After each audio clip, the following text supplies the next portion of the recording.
to me or my partner, Rashad Tyler, and we get in touch with you guys to make sure you have what you need. But for real, thank you. Much love and respect. Thank you, CL. Thank you, Dewani. Peace. Appreciate both of y'all, for real. Peace. Muni Long. Big Draco. Yeah, man. All right, well, dope. Anybody, let's see. Okay, we got the basic questions. A lot of people gonna want drops. A lot of people gonna ask for a lot of people gonna ask for all types of stuff, you know what I mean? Well, CL, I got another question. All right, go in. Well, I actually have a question because I didn't ask. All right, so on the writer side of things, from the creative aspect and the creative point, like when you're writing, are you just writing like just straight, or is there like a producer pack or something that you have already that you pull from, or that the artist or the management team, and I'm speaking like for you or other artists or whatever the case may be, or is it like producers that you work with that you're writing to their stuff and then pitching that as the songs? Like how was that process put together? It really varies. It depends. For myself, sometimes I have just a specific vibe that I'm going for and what I want to hear and what I want to feel. I love guitars and 808s.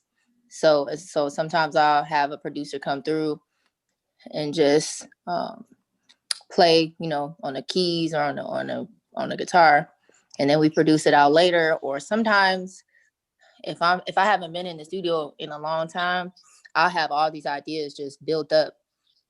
So I just, get a pack and I'll go through like 100 beats. And then, I'll pick like 40 of them and literally just, as soon as the beat come on, if I hear something, I'll be like, all right, hit the button, record. And I'll just start freestyling. Mm-hmm. And I'll go from song to song to song. Sometimes I think the most songs I ever did in one night was like 15. But then I don't finish them. I'll do like the one take and then I'll come back the next day and listen. I'll be like, okay, this one is worth finishing. And I'll like do the backgrounds or whatever. When I'm writing for another artist, because I understand,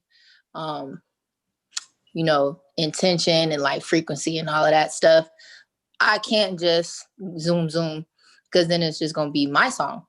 I have to absorb and sit there and like really talk to the artist and see what they want to say, how they talk. Like working with Keisha, all I did was listen to her talk. And I was like, all right, there it is right there. Hit the button. And I'll just sing in a rhythm and melody what she just said. So I'll just keep doing that for the whole session. Sometimes there's an artist that comes in and is like, I want a song like this. So I have to just sit there and like try to reimagine a version of that is coming from the mouth of this person. So it really just depends on who it is, what it's for. Sometimes we don't have a goal or an aim. We just sit down at the piano and just vibe. I'm blessed and super grateful that I can do that I could just really tap into whatever style. Different genres have different styles of creating.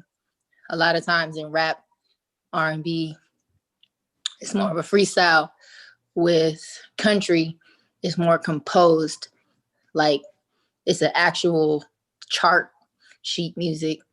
With pop music, a lot of times it's very mechanical.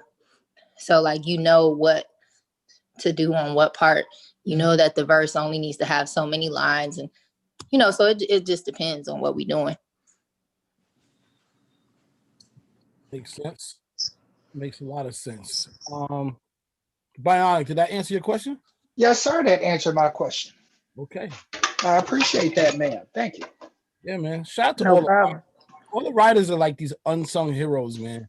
Because they really are giving the vibe and shit. A lot of people they're awesome because they deliver it. But that creativity that comes from the writers is amazing. It's crazy because a lot of the glory, all the glory goes to the artist, then the sub glory goes to the producers, and the writers don't get no love. I mean, they get the check, but they don't get no love. You know what I mean? That's true. It's just crazy. It's crazy as hell. I look at it as like, the song is the seed, right? So like without the seed, it's no plant, it's nothing growing. But that's not all it takes to grow a plant. You got to water, you got to feed it, you got to tend the soil, you got to pick the weeds. We don't have to do that. Like as songwriters, all we do is just plant the seed and we leave. And then the producer is the farmer, and then the label is like financing it. And then, the final dish on your plate, that's the artist, right? That's the show. So we are a huge part, but there's so much else that happens from farm to table that we are not included in. That's the reason why we don't get the glory, as you say. And a lot of times, when you're just a songwriter, you don't understand that. So now being the CEO and the artist, I get it. It's not fair, but I understand. Yeah. Right, the game is the game. You got to just be able to ball and play in it, you know what I mean, and around it until you get so big you could either create your own game, you know what I mean, or you can leave the game, So exactly, you're doing what you're doing, and you're doing great at it. And I want to say thank you for making time to come on here and introduce yourself, because I don't think a lot of people knew. And now that they know, you're going to see so much more support happen. And I think, you guys just need to keep on doing these type of things, obviously, to spread the word and just get honest listens out of people. Because, we were talking about it when we first got on the call. It's hilarious because we are almost more busy now in home than we was before, which is just insane. So you sort of got to get into places where you can just get people's attention for a little while and just do this, you know what I mean? Do these type of things, and your product speaks for itself, so that the support will come. But yeah, that's a whole nother story. But yes, thank you for coming and supporting. And I guess for drops, we got to get a Digiwaxx drop from you for sure. We need a Digiwaxx radio drop. And we'll go from there. But thank you. And everybody, Dre, please leave your information in the chat. That is where the magic goes down. And if you guys want to connect with Muni Long, make sure you hit up Dre Davis, and that's what it is. So thank you so much for having me. And one thing I will say is, man, I done kind of like been up and down a few times, and I'm super appreciative of things like this. I'm not taking it for granted. So if you guys need anything from me, I'm happy to do it 10 times over. Don't be afraid to ask. Appreciate that. For real, for real. Word. All right, well, we're gonna get into the next segment. I guess we got the epic takeovers coming up next. Shout out to the whole epic family. Shout out to Muni Long, who just came and just graced us with her awesomeness and presence. I'm gonna play a record, and then we're gonna get into the epic takeover. Shout out to all the epic artists, man. Shout out to Melvoni. Shout out to Charm. They got so much fly shit. I can't even get into it. But I'm gonna just rock with this for now, and then we'll get into it. Yeah. Welcome back to our little show. It went from a conference call to a little show. It may become a big show. We'll see what happens. Shout out to my man Radio Raymond T in the building. Shout out to the Digiwaxx family. Shout out to Legend. The Last Moe in the building. Bionic, James Brown, Punch in the building. Rich Forster, everybody else. Anyway, we are gonna go and turn this in. I'm so excited, man. I started my career with Epic Records. I wanted to tell everybody that. And for them to be a part of today and be hosting a takeover, it's fucking awesome, man. Happy holidays to me. Let me first introduce the two brothers that put this one together. You got Big June, aka Raphael, but I'm gonna call you just June, who's a VP of promotion for Epic Records. June, say what's up to everybody. What's up, everybody? What's up, everybody? Hope everybody's doing well today. Word up. Just want to thank everybody for your time.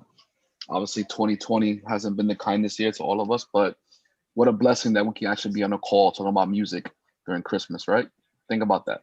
Heck yeah. So it's definitely a blessing, and I'm gonna keep it short and simple for my intro, but I just want to say I appreciate you, CL. I appreciate you, everybody on this call, taking the time to listen to our amazing new artists that we have coming down the pipeline. And Melvoni, are you on? Yeah, I'm in. Mel's on. So everyone, I want to introduce you to Melvoni. He is super, super important to Epic. Melvoni came to us about over a year ago, and ever since then, you know, we've been building him as much as we can, doing everything we can with him. He's done so much. Right now, he has Power 105 playing his new single Chrome. He has Hot playing Chrome, and it's just something. It's one of those things where you have to see it and hear it just to understand what it is. But the kid is super talented, super melodic, and you know, I'm gonna let Melvoni say a few words before we play the video. But Mel, you have anything to say to the guys? What's up, y'all? First, I'm gonna say good afternoon, everybody, and happy holidays. How y'all doing? I hope everyone all right. Hey man, happy holidays, man. Ooh, happy holidays. Hold on. Shout out to you, brother. Oh, go ahead. I'm sorry. Go ahead, everybody. Sing happy holidays and shit. You know. Yeah. All right. Mel, where you from, man? Where you at, man? You like you chilling, yo? Me, I'm in the city right now, but I'm from Brooklyn, New York. House, man. There's been a rumor going around that you are related to Lil TJ, which I think is awesome as well. Is that not happening? Okay. That's not true. This is why we do these calls. We gotta clear up shit, you know. Huh? This is why we do these calls, so we can clear shit up and we can you know, kill all the rumors and speak only the facts. Nah, that's like my brother though, but that's not actually related. Okay, that's what it is then. That's what it is. Well, cool. Let's play your video, Chrome, and then we'll come back. We'll talk some more, and we'll do what you know June and Sylvan want to do, and we'll keep the music going. All right, but this is here for you, everybody. This is Chrome. Do this all up properly. Give me a second. I'm sorry. I'll do this right. Here we go.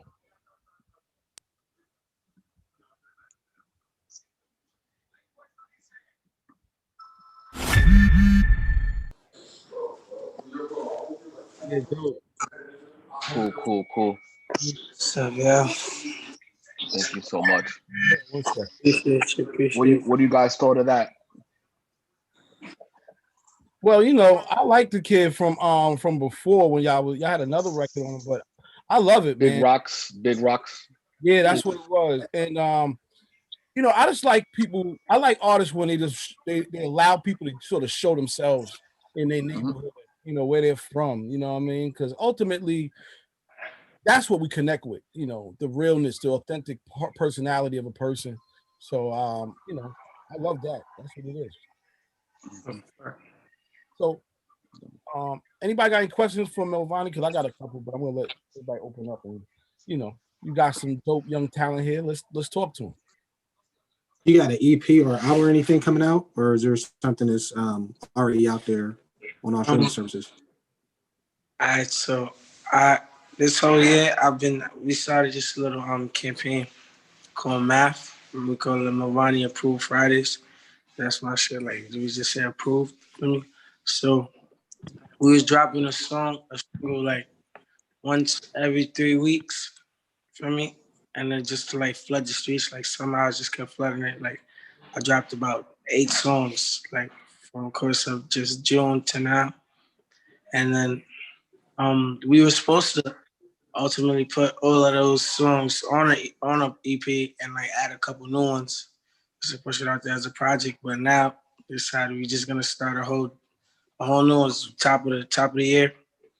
We're gonna come with a bunch of new different for me. So and we're gonna have features like hopefully if I can get it on Jack Harlow. I've been working with him closely lately. Couple other artists, Slat Zai. I'm not sure if y'all know who that is. Yeah, he's kind of up and coming, but I mess with the kid a lot for me. And, and then possibly like Rice and Flow, people that I've already collaborated that's doing numbers like Ohio and stuff like that. Okay, that's what's up. Was you already signed with Epic at the top of the year, G? I was already signed in like October of 2019, but I did my court approval around like February, January. So I said that's when I was like officially assigned. I'm signed to Epic. What? So if we kind of stay in this manner, man, what's the team talking about for 21 as far as like rollouts or just trying to put you out there in front of people?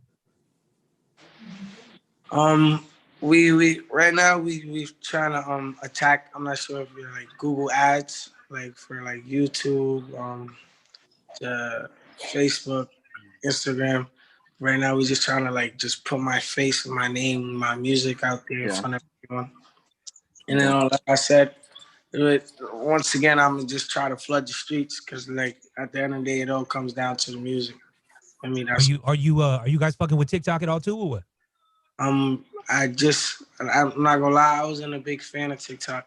Oh yeah, no, for sure. No. I don't think anybody is really, but it's just a bit of a wave of where the fuck it is. You know what I'm saying?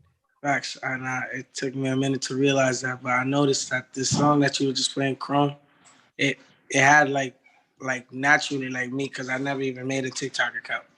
It had like 1,100 videos already like made. So I was like, oh, that's pretty alright for me. So I was like, just off of that, I just decided to create a TikTok, and I was gonna start campaigning on TikTok and trying to at least get a little numbers out of there for me. Good shit. I think especially like your demographic, like of your fans, you got to pay attention to it. You know what I'm saying? Because that shit is only continuing to grow, and it don't look like it's going anywhere. You know what I mean? That's a fact. What about on the merch side and stuff? You know, did you kick off, the Melvoni Chrome shirts, hats, and all of that? Like, Nah, I ain't doing none of that much. For me, I'm a real picky person. For me, okay. So when I release merch, I don't want it to just be some with my face and name on it. Like I really want it to be like something that we can really sell. So I'm still like working on designs and stuff like that. Hey, that's what's up, man. So I guess my other question is, so being that this is your rookie years, flipping 2020 was a crazy year, everybody knows. But how would you rate how you did this year? Being that it was your rookie year and you let's consider it the NBA. You with Team Epic on top of what you're doing. How would you rate how you did this year? I rate myself at least an 8 because like for me, I'm a person, I'm never satisfied. For me, like I always just want more, and I just always want more. It's not saying that I'm ungrateful. At the same time, I know where I want to be, and I know I'm not there yet. So, but I did see an increase in almost everything, almost dramatically. So, like I said, I'm thankful and grateful for that. But I just hope 2021 come out go even crazier. Nah, that's what it is, man. Any collaboration? I heard you say, you did stuff with Jack, which is dope, and another new artist that's up and coming. Anybody else you're eyeing to really like get in the studio with, or just do a collabo with that's on the horizon? Yeah, I'm not sure y'all know Hot Boy from Florida, Orlando. Okay. I started messing with music a lot lately, but I don't know. I really just let everything fall in place naturally. Yeah, and I think that's good. Like I like your attitude because you are like mad humble. You out here doing your thing, but your outlook is like, look, I got a long way to go. Where you want to be, and I think that's dope, man. Because that's like the attitude that actually gets you way further than your dreams. So keep balling. We with you. Big up all the yardies in Brooklyn. You know what I mean? The Flatbush, on the bush, in the bush, on Beverly Road, but. I'm from Nelson and Snyder. Okay, you right there. This is crazy. That's what I'm talking about. Yeah, salute to him, man. He really putting on for Brooklyn, man. I appreciate you for that. Appreciate me. Well, we appreciate you tapping in and just, giving us the 1 2 1 2 what's going on with your music right now. I'm telling y'all, 2021. Look, watch out. It's gonna be a crazy year. All jokes aside, I'm about to go crazy.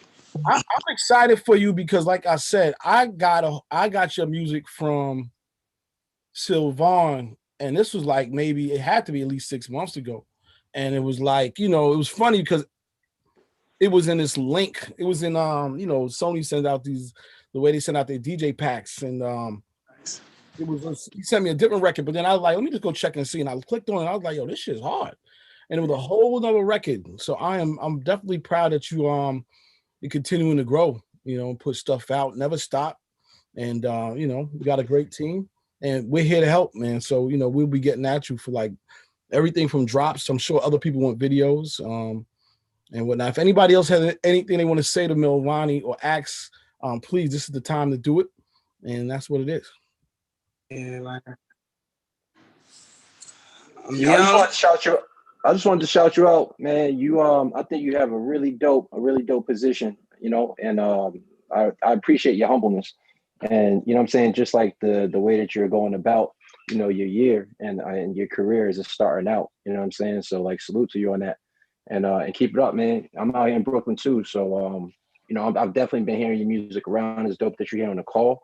And best luck and everything 2021. Going forward too. I'm trying to show you. I'm young and I'm willing to work. So right now I feel like my fault. Now we good, Brody. I definitely want to send you some beats. I say that. How do I go about giving my email? I followed you on Instagram and I DM'd you, so kind of just shoot me an email and I'll send you some. What's the Instagram?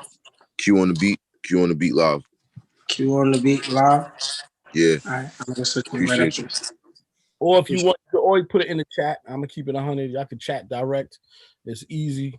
Yeah, I've seen texts popping up. I don't know. I'm sorry, I don't really use Zoom like that. I don't really know how to work this. Okay. This is about to be your best friend. I'm gonna keep it 100. Zoom 2021. You might have to get stocked because this shit's everything right now. Everything. Let's say that. Hopefully, we face-to-face interactions come back. What's funny? We was having this conversation, and I'm like, I want to go back to the regular shit. Like, I'm ready to just violate the rules and start throwing parties at 3 a.m. at some warehouse or some crazy place out here. But it's crazy. Like, I'm a little scared because here we are. We just came with this vaccine. Positive, I hope. You know what I mean? All the Jamaicans is waiting, but positive, I hope. And then like the same week or almost within a week, they talking about another strain that's coming out of the UK that may not be able to be treated by the virus. And it's like, damn, as soon as you get a little bit of hope for something, here comes some next out of the blue stuff. And all I could tell everybody, just try to, hold your head with this, man, because it ain't nobody alone. There's no man or woman on the island with this. We all in it together. But it's just scary, So who knows? All right, but I feel didn't they like shut down the travel from the UK and stuff? I was reading about that the other day. Yeah, they shut down some of the travel. It's funny. Shout out to Cuomo. He stepped up and said, "Yo, I think he went to the country and some said, yo, listen, we shutting down travel into New York. I don't know about everybody else, but we shutting it down in New York. I don't know, man. Politics is crazy. We gotta make music, man. No vibe. We gotta make music, smoke some good herb, and stay positive, man. I was smoke. Yeah, you're definitely out here in the UK as well. I followed you as well. Like, I'm hearing you here too. So, shout out to you, bro. Appreciate you. Okay, in the building. What up? All right. Well, Melvoni, thank you for taking time, to just tap in and check in with us on New Music Wednesdays. We got. CL, I have a quick question, CL. Go on, superstar. Okay. Yeah, I just have a question. I was looking at his page, and he had like several 100,000. He had 132,000 followers, and he's only following 39 people. And I'm fine with that. I just want to know how the artists, justify that, or how the guys on here feel about that.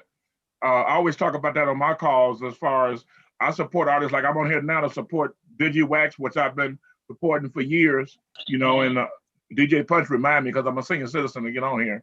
But DJ Punch 317 down there. But anyway, I always tell artists, like, you get on our calls, man. We supporting you. We want you to support us. So. I mean, I get it. You're a young guy. I get it. So to you, it look big to have, say, like 1 million followers, and you following 5 people like the Kardashians and stuff. But when it comes to networking, it's like, why should I support you when you probably would never respond to me? I mean, you just want me to play your stuff, and I'm not trying to, I'm not, I hope you don't feel bad about what I'm saying. This is about, I'm not responding. Okay. I'm about education, so that's what I'm doing. I'm a senior citizen. I'm 47 years in the game. I'm about education, so don't be offended by what I'm saying. I just need for young artists to understand you got to support the DJs too. And I'm not even saying that you got to specifically pay anybody, but I would feel good if you say, hey, man, I appreciate you follow me on Instagram. Did you check out my record? Whatever, some kind of communication. Now, when you get past that point of communication, that's fine. When you're selling millions of records, and maybe that's what you're doing. I don't know. This is my first time knowing of you. But I'm just saying, once you do that, we all understand we got to go to, Interscope or this one or that one at that point. But, I just want to throw that out there, especially, for CL or anybody want to comment on the fact of artists like him that has 132,000 followers, but he's following 39 people. All right, so look. So me, I don't see following as like what you would say supporting. Me, like, you can never say that you can't get in contact with me or I don't communicate, because I definitely respond. Even to my fans, I respond all the time. A follow to me doesn't really mean as much as it really does to other people. But me, I simply follow the same people I had from when I first made my Instagram, which is like people like really close to me. And I don't spend a lot of time on the internet like that. So me following a lot of people, I see a lot of things that I probably don't even want to see or any of that. But like I just, damn, how I say this? Like me, bro. Like I said, if you DM me, majority, if I ever spoke to one of you guys before, for a fact, you spoke to me again if you tried to contact me. It's like, it's not even on some cocky shit. It's just really, that's just me. You know what I mean? Yeah, I can respect that. I just wanted to answer. There's no real, there's no good or bad answer. I just appreciate the answer without you cussing me out. Honestly, man. Honestly, my guy, and this is, saying much deference to you and everything, but I mean, that's just how the game goes, man. Your artists, they're building up a following. Most of those follows that he get are from, just random people that support that music. Not that, that 39 is probably the people that he actually knows. Artists really don't have the time to follow everybody that follows them if they're building that brand like they should be. Your follow to follow back ratio is going to be lopsided. And that's not him being cocky. That's not him not supporting. You heard Buddy say, I'm gonna send you some beats. I hit the DM. He was like, bet, I'll respond to that. That's kind of how that IG operation goes. So it's nothing wrong when you see, actually, that's how it's supposed to look, lopsided like that when you're building that brand, because you're saying, hey, here's my music. And a lot of those are going to be young people that just support the music. That will probably they won't need like the DJ support on that particular end. But if we need to get in contact with him, he's here, he's talking to us. We can say, hit that DM and things of that nature. But in the IG world, it's going to look lopsided like that if you're doing things like you're supposed to be doing. Yeah, I appreciate that. And I apologize for taking up you guys' time. Like I said, I am a senior citizen. I'm 47 years of game. I'm still trying to be active. DJ Punch tried to keep me active out here. And that's good. I can always learn something too. So I just learned from you and I appreciate it. But I did just follow both of you guys on Instagram, just so you know, from the Superstar Maker, just so you know I'm about networking. And I'm gonna put myself Superstar what? The Superstar Maker. I just followed both of you guys on Instagram. Thank you. Okay, I'm gonna definitely go check it out. But that's a blessing, right? Like I don't even follow like my management. Like it's that. Like I don't see it. Like there's a lot of people who I speak to every day, like on a personal basis. I don't, but like even June could call me. Me and June speak all the time. Like it's like a big brother to me, for me. But it's not like for me. I don't really see it as that serious. Yeah. Well, it's all good. We gotta jump on to the next artist, but we do appreciate you checking in. Yes, thank you, Mel. I appreciate that as well. And I'm definitely look out for all of you guys. No doubt, man. Let's keep it going. This is an Epic Records takeover, so this is great, man. Like all of the artists that are on the same team connecting and stuff. We about to move over to Charm next, who's awesome artist. We played her record like 2 weeks ago, and it just shut down. I mean, it just got a great reaction. So anyway, June, let's get into the next artist. I appreciate you guys. Thanks, Mel. I appreciate it. All right. So I want to intro a new artist out of Compton, California, Charm LaDonna. She has a great record. We put out a few weeks ago called West Side. Obviously, CL, you guys said that you played on the call. It had a great reception. Charm, are you on? Yeah, I'm here. Oh, who's the baby? Hey, Charm. Thanks for being on the call. Appreciate it. I know it's the holidays, but you know the work never stops. Never. So guys, obviously this is Charm. Super talented. She has an amazing story. But before we get into that, I definitely want to play the video for West Side, and then we can get into the, her story, some questions, and some good genuine feedback. You guys are cool with that? How do you want to do it, man? That's all love. Yeah, let's get into it. Yep. We're gonna get into it. Here we go. Wait a minute. Sorry, guys. Let me just do this the right way. Right. It's learning. Good old 2020. Yeah. Fire. Nah, that shit fire. Pardon my language though.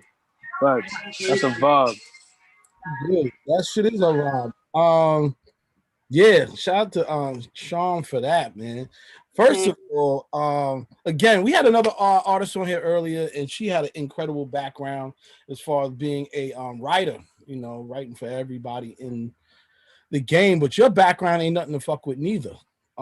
Let's talk about how you've gotten the game, and I don't really want to say it because I think it's just dope. But I'll let you say, what were you doing before you began to make these type of hit records, and then how did that transition come about? Well, I guess you could say I'm known for being a creative director and a choreographer for some of the, I guess, world's biggest artists. And music is something I've always done though. Like my brother was a writer back in the day, and was like with Dub C and all of them, and I would be in the studio with him, and that's where the love for music and like rapping and singing and melodies, all that came from. But my brother got locked up. Long story short, my brother got locked up and kind of put music on hold and focused on my other endeavors, which is like dance and, the creative space, which kind of like still kept me right next to music, but just in another way. So then I just, I ventured off and I started choreographing and creative directing for artists. And I can say, to answer your question, my pivotal point to transition me back into being on stage is when I did the Grammys with Kendrick. I was the girl drumming. I choreographed that, and I was on stage with him, and I did the damn tour with him. And then being on stage, knowing that being a performer, because he called me a performer, like I'm not, a dancer in a way, and being that artist allowed me kind of like to realize I could put both worlds together, and I can do both. I can be creative, I can choreograph, and I can still do what I love too, which is music and write. And so that was like 2 years ago that kind of like put the stamp in, and that's when I really went heavy and started going into the studio. And then developing, and then now we got West Side and some other stuff. Dope. Man, you got some really good comments, man. A lot of groovings. The chat is on fire, man. You hot. Right? Thank you guys. I appreciate it. it. So did you write this record too? I wrote it with Nova Wave. Okay. Nova Wave is dope producers, female Black women producers who are fucking dope as shit. Wow. And it just fit. It worked. I wanted something. I mean, I don't hope I don't say it's a West Coast sound, but I wanted something from my city, man. And repping where I'm from as my first pivotal push, and then the record came out, and it was just crazy. It worked. Is that East Side version coming? I'm just wondering. Yeah, we get some East Side people on it. The North Side, West Side, East Side. Yeah, the Central they don't really fit. No Central side. But no, that's what's up, man. First of all, congratulations on your career and your success, and being able to navigate and keep it all together and still stay creative in a space where you're not being contrived. I know how it can be. A lot of people tell you how, they get sort of forced into situations, but it's awesome being free and being able to create the way you want to create. Doing a great job. I'm going to open it up just for anybody who has questions. There's a lot of people in here. You might as well do it now, because I'm going to tell you, this record is on fire and moving. So y'all better say what's up to Charm right now. What's up, Charm? Penny B. All right, I got a question for me. It may be a stretch, but what's up with a feature? How much you charging for a feature? I'm at work right now, for me. So I'll try and get it. DM me, or put it in this comment. DM me. What's your Instagram or something? It's Charm LaDonna, CHARM. Nah. You're gonna have to put that so I could copy that. Okay, here, hold on. I can type it right here. Hold on. Yeah, you can type it. All right, Kenny's not fucking around. He's trying to go for the big money. Nah, because you know what it is for me? Like, I make music too, and I write and things like that, but like, I like to be around people that create, that know how to create for me. I don't like being in the studio that people that just sit there, smoke, and can't give any ideas and things like that for me. I make music based off of vibes for me, and I could tell that she makes music off of off of vibes. And that right there is a vibe. And I'm telling you that for me from the other side of the world, feel me? Yeah, that's real. So Charm, while you're doing that, what's the rollout plan? Because I know the single like it hit hard and it's still hitting. I feel like it hasn't even graced or touched the potential of the record. You know, the actual consumption of it. But is there another single coming out after it relatively soon, or record that you're gonna drop? And then B, are you going to be doing singles, or are you going to just do an EP, you know, album? Like, you know, what's your thoughts about the plan right now, and we you know how this is with labels, subject to change, right? But the plan is I have 2 other records that will follow up with this record, which kind of tells a story, my West Side story in a way, which then kind of leads to an EP, which then leads to like my bigger project. So hopefully January you guys get another record called Palm Trees. Beautiful. And everything has a visual to it because I'm such a visual artist, and I feel like when I create and I write my stories, I kind of see the story as it's going. So you'll get like bro, you know, with the songs. Yeah, man. Big up. All right. Anybody else got any questions? I mean, listen, you're doing with her like a on the low. You know what I mean? She's mad humble. She's a killer. LaDonna. Yes. Hi, it's Queen Bee. How are you? Hi, I'm good. How are you? Good. I have a question for you. How would you describe the music that you typically create? I think the music that I create, even to piggyback off what I think Kenny said, was it's a vibe. It's how I feel. Clearly, there's stories. I feel like I'm a storyteller, and the stories about what I experience and what people around me experience. My music, even though I'm from the West, I rep West hard. My ear, you know, tends to follow different sounds. So I bring West to the track, but it's literally how I feel in the moment, right? So I got like my Palm Trees record is kind of jazzy, LA, it's crazy. And then I got another record that's real tribal, because like it's all part of me in a way. And naturally I like to like create music that kind of make me move, but you know, coming from my background of dance, even if it's not even like fast, but just it feels good. Thank you. Yeah, I like to make recovery music, things that make you just want to feel good. You know, it's crazy times right now. Yeah. Yo, I'm Promise. My name is Promise. I'm from the UK, and I definitely think that there's a lot of room for you to come touch base on our side as well, because I think your sound is very much like South London. Like you could definitely link up with some rappers. I mean, I mainly sing and songwrite, but I definitely know that you should definitely like come work with us too, because I'm down. Say less. Can you? I put my IG and I think in the chat. Did I do it right?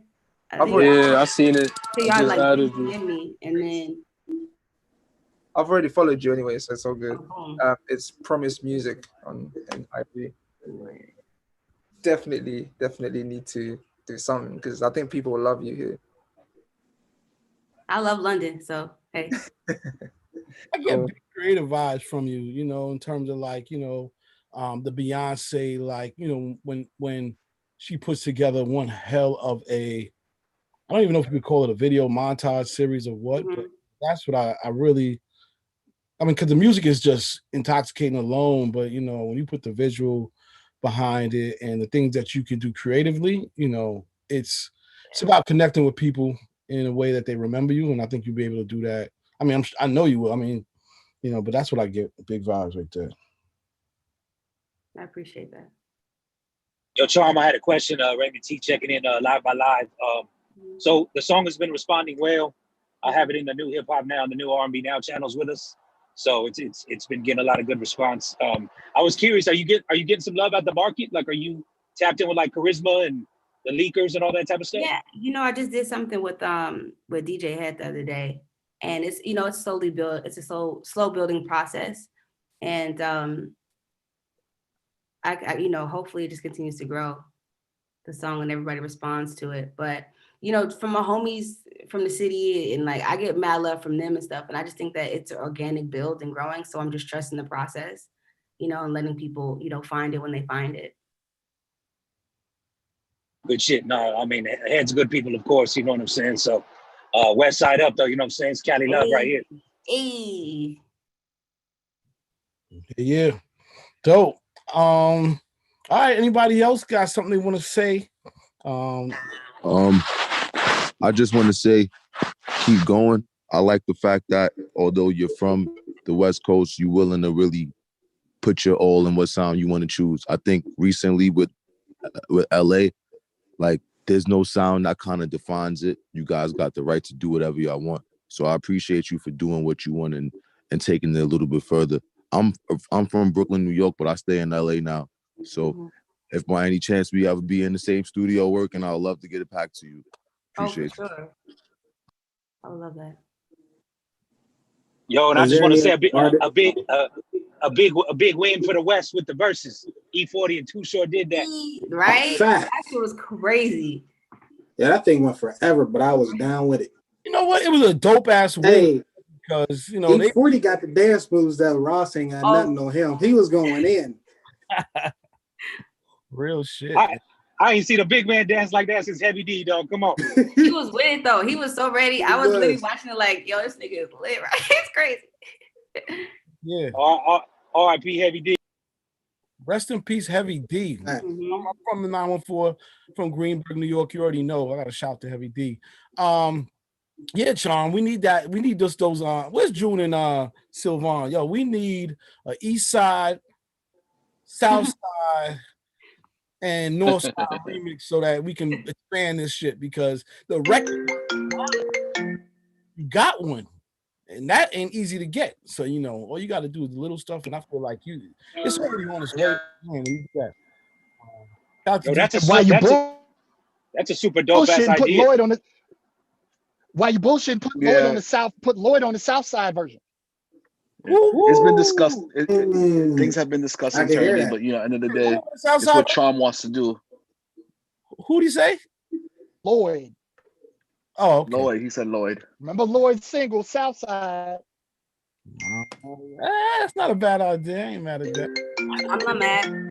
I get Chris Breezy on there. Oh shit. Or shit, Charm. You want to get serious? Get TQ. Woo. Oh man, what's up with TQ? Top quality. What? He was dope. Y'all got some dope ideas. Let me find out. Oh yeah. Hold up. This is what we call the what we call this? We got a name for this right here. We call it the something. Anyway, we break down everything that we think works. By the way, we've been drinking that's dope. as well on Charm, so we've been drinking. Yeah. But anyway, we are gonna let you go. Thank you so much. I appreciate you stopping in and tapping in with us, and we will get with June to try to get drops and everything else we can get because your stuff is dope. So thank you. I'm gonna put an email to my assistant on here, so you guys, if you want to send anything. Okay, awesome. Thank you, Charm. Thanks for your time. Thank you guys so Happy much. holidays. I appreciate it, man. Thank you guys, everybody who for the support, man. I'm here. Yeah, no, we appreciate you. You got some dope stuff going on for real. Thank you. Yeah, some fire. Bye, guys. Bye-bye. Right. Happy holidays. Yo, Badda, you on? I see Badda just jumped in. You here? Where's he at? I just seen him hop in and said what's up. Yeah, he should be on 1 second. Okay. Once again, I just want to show my appreciation so much. Me and Saval really appreciate you taking the time out. I know we have so many other things to handle in our lives now. So just it's a little relief just to talk music and just have conversation and not be on Clubhouse. That's the relief. Oh my God. Yo, we talk about this shit every damn day. It's Clubhouse addiction now. I'm like, dang, man. Nah, I'm good. I'm good, man. Yeah, it's a lot of information, man. You really need to have like your phone ready to go. Yeah. It's crazy, man. It's crazy. So, all right, we're gonna Let me check. Badda, are you on, Badda? You should be on now. Badda TD, what's happening? Tap in, tap in. That's all the words I'll be learning on Clubhouse, by the way. Yo, tap in. No, Yo, PTR. Yo, PTR. PTR. We was talking about one mic last week. One mic. Yo, I seen that shit go crazy last night. Yo, fam, that's the #3 trending social media app right now, bro. They estimate it right now at over 600,000 users. Wow, this shit blew up so fast, man. Bro, when I got on, it was like only like 30, 40,000, and that was like mid-October. Come on, man. Crazy. If you need a invite, Raymond got him. When the price is right. When the price is right, holla. For 500 to a stack. Raymond, I'm good now. People, I'm already in there. I'm starting to see people all on my Facebook that ain't got no business being on there. Oh God, hell yeah! I'm like, about to ask quality. Ron, if you want it, man. I'm not on yet, bro. I'm still Android over here, so I know he said get a trap phone, bro. I just ain't got one yet. Hey, if you got an iPad, you could do it. If you got an iPad, you could do it. Yeah. Oh, I just asked that question in the group chat. I don't, so I got to go get me a trap phone or a trap pad or something, and then I'll take it from there. What about Apple Watch? Apple Watch won't work, but Apple. That's an Apple Watch. Yo, Apple. Yo, chill, bro. Dick Tracy. Okay. All right, we're looking for Badda in the building. Badda, are you there, Badda? Where you at, Badda? Check in, tap in, check in. He was just on. CL, who said Dick Tracy?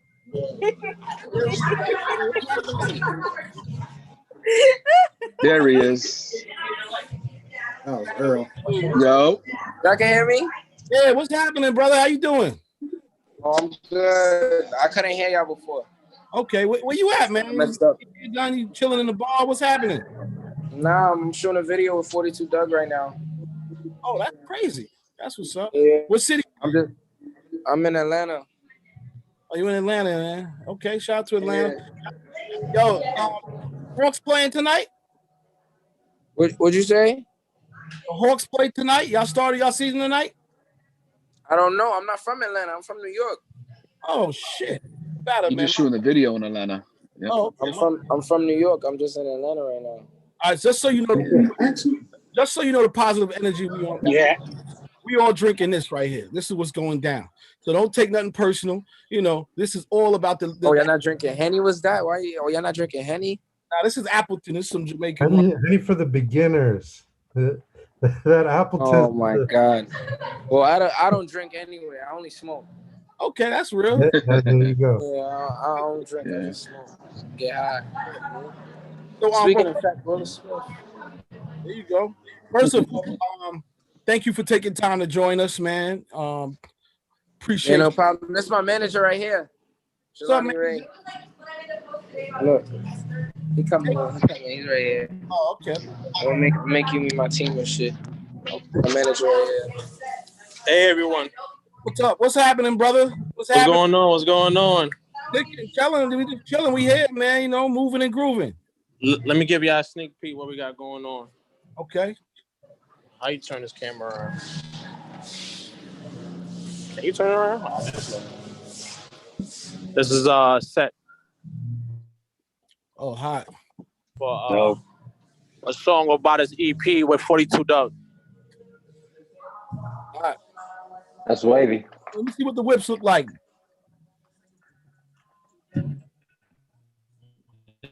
So crazy because we did this together on the fly, like little scheduling was all crazy, everybody moving around, and COVID got the world locked down and shit, and was able to pull this off in one day. It's gonna be dope. Well, let me tell you something. Salute to y'all for going hard because a lot of people have been using COVID as an excuse not to work.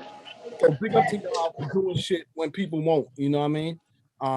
Let me explain something to you. The labels is closed down, so this is off the muscle. Like, good. You know, no invoices is getting paid until next year. So if y'all want to get this done, you already know you got to do. You got to come out your pocket and rock and roll. You know what I'm saying? Well, shout out to June and Sylvan. They're working. Word up. 2 days before Christmas, they are getting it in. Yeah, man. All right, let's do this. Let's play the video first, and then we're gonna come back and talk a little bit. Cool? Yeah, I'm gonna put the body back on. What's going on, guys? What's happening? Oh shit! What you doing? Yeah. We're gonna get into the video, and then we're gonna come back.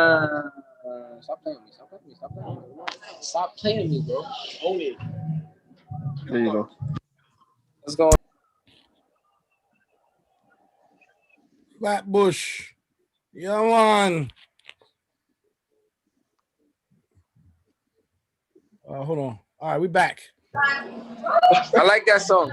Yeah, man. Flatbush. Yeah. Dollar cab. Dollar cab. Dollar cab. Utica. Big up. That's what's up. Yeah, man, doing your thing. I'm gonna open it up for the room because I'm getting saucy. Shout out to DJ Croc in the building. I see you. Legend. Yo, Nino. Let's talk to Badda, man. Let's talk to him. Obviously, you're doing your thing, man. You know, what was your real breakthrough, man? Like, what record was the one that like sort of like made everybody really pay attention? Picture I Paint. It's two of them. Picture I Paint and Gang. Right. Okay. Dope. Like Picture I Paint. Like I dropped when I first dropped Picture I Paint. It got like 5K in a week. That was big for me because I was only doing like a K in a week, and then it would go up to probably like 2 bands and then just stay the same. But that was the third video I dropped. It had like 5K in a week. I was like, what the fuck? Then it stopped. Then it went up to 10 2 months later. And then, I don't know, I dropped Gang, then Gang skyrocketed. And then when Gang went up, Picture I Paint just blew up crazy. Bigger than Gang. And then after that, I dropped Bankroll. Oh, shit. What's good, Ken? What's the word, bro? See you doing it. You good. Appreciate you, bro. You already know. But yeah, all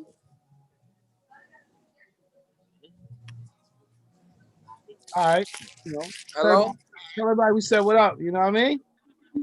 You up in the building. You know what I mean? My fault. But nah, I dropped Bankroll after that. You know, after I dropped Bankroll, then my clout really started to like go up. My subscribers went to 100K on YouTube. I started getting different features and shit. Yeah. You know, and then I started to Epic, so shit just started going up after that, and then here I am working still. So 2021 is around the corner. You know what I mean? You had a great 2020. And reinvesting in yourself, which I think is big. Right now, you reinvested in yourself in front of everybody, which is huge. What's 2021? Yeah. What do you want to achieve in 2021? What do you want to achieve as a I wanna get 100,000. I wanna get 100,000 first week album sales. So in order to do that, I gotta keep dropping videos. I'm saying things for the fans. And just like increase my fan base because I can't.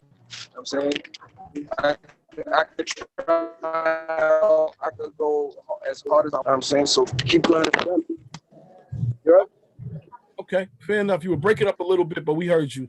All right. I don't know. The connection kind of bad. It's all good. So everybody who's on, please let's ask some questions to Badda because I can keep going. But like I said, I'm drinking the rum.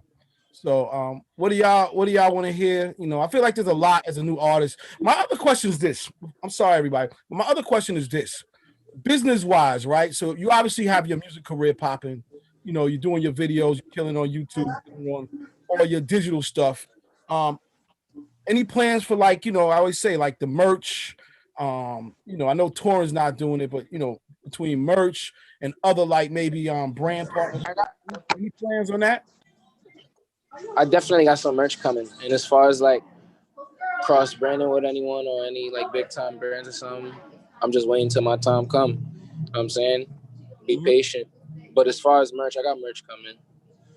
I got some merch coming. Like I got my homie designing some stuff. I designed some stuff and sent it to him because he's a graphic designer. So I'll be designing stuff, little shit. Just be sending it to him and see what he think. He sent his shit back, and then we go from there. But I definitely got some merch coming. Dope. Most likely when the EP come out, I'm gonna have some merch. Good, man. I'm dropping the EP next month, January, top of the year. Okay, what's the EP called? Prince of Flatbush. Prince of Flatbush. Yeah, Prince of Flatbush. All right, that's what's up. Okay. All right, guys. Any questions? Anybody got anything they want to say? Please feel free. Who was the model in the white lace in the kitchen? Nah, I'm just serious. But no. Yeah, who's the model? No, but what record did he say he's about to shoot the music video for right now? Badda. It's a joint with him and 42 Doug. I promise my team that I'm him and 42 Doug. Okay. Yeah. It's off the new EP coming out. When will y'all have that released by? January. The EP's coming out in January. Okay. All right. Well, dope. So Badda, man, I guess when you get back to New York, we can all catch up. In the meantime, yeah. I'm running around right now. Yeah. I'm about to go to Cali after this. Yeah. Well, finish doing what you're doing, man. Moving around right now, but as soon as I get back. Yeah, man. Finish doing what you got to do. Good luck with everything. And I guess, you know, keep on pushing, man. You know, I'm impressed that you put your own money up to shoot your video, even when you're signed. And that shows a good sign of character. Like, you know, you ain't scared to. How you know that? Everybody know. I know everything, B. You didn't know? Oh, shit. I'm trying to tell you. Instagram, bro. Nah, I'm just fucking. Your manager came on and told the truth. He was like, yo, man, we doing our own thing. Oh, okay. Yeah, what's your Instagram, bro? What's your Instagram? Badda. BADDA. I didn't hear a word of that. Badda the Don. BADDATHEDON.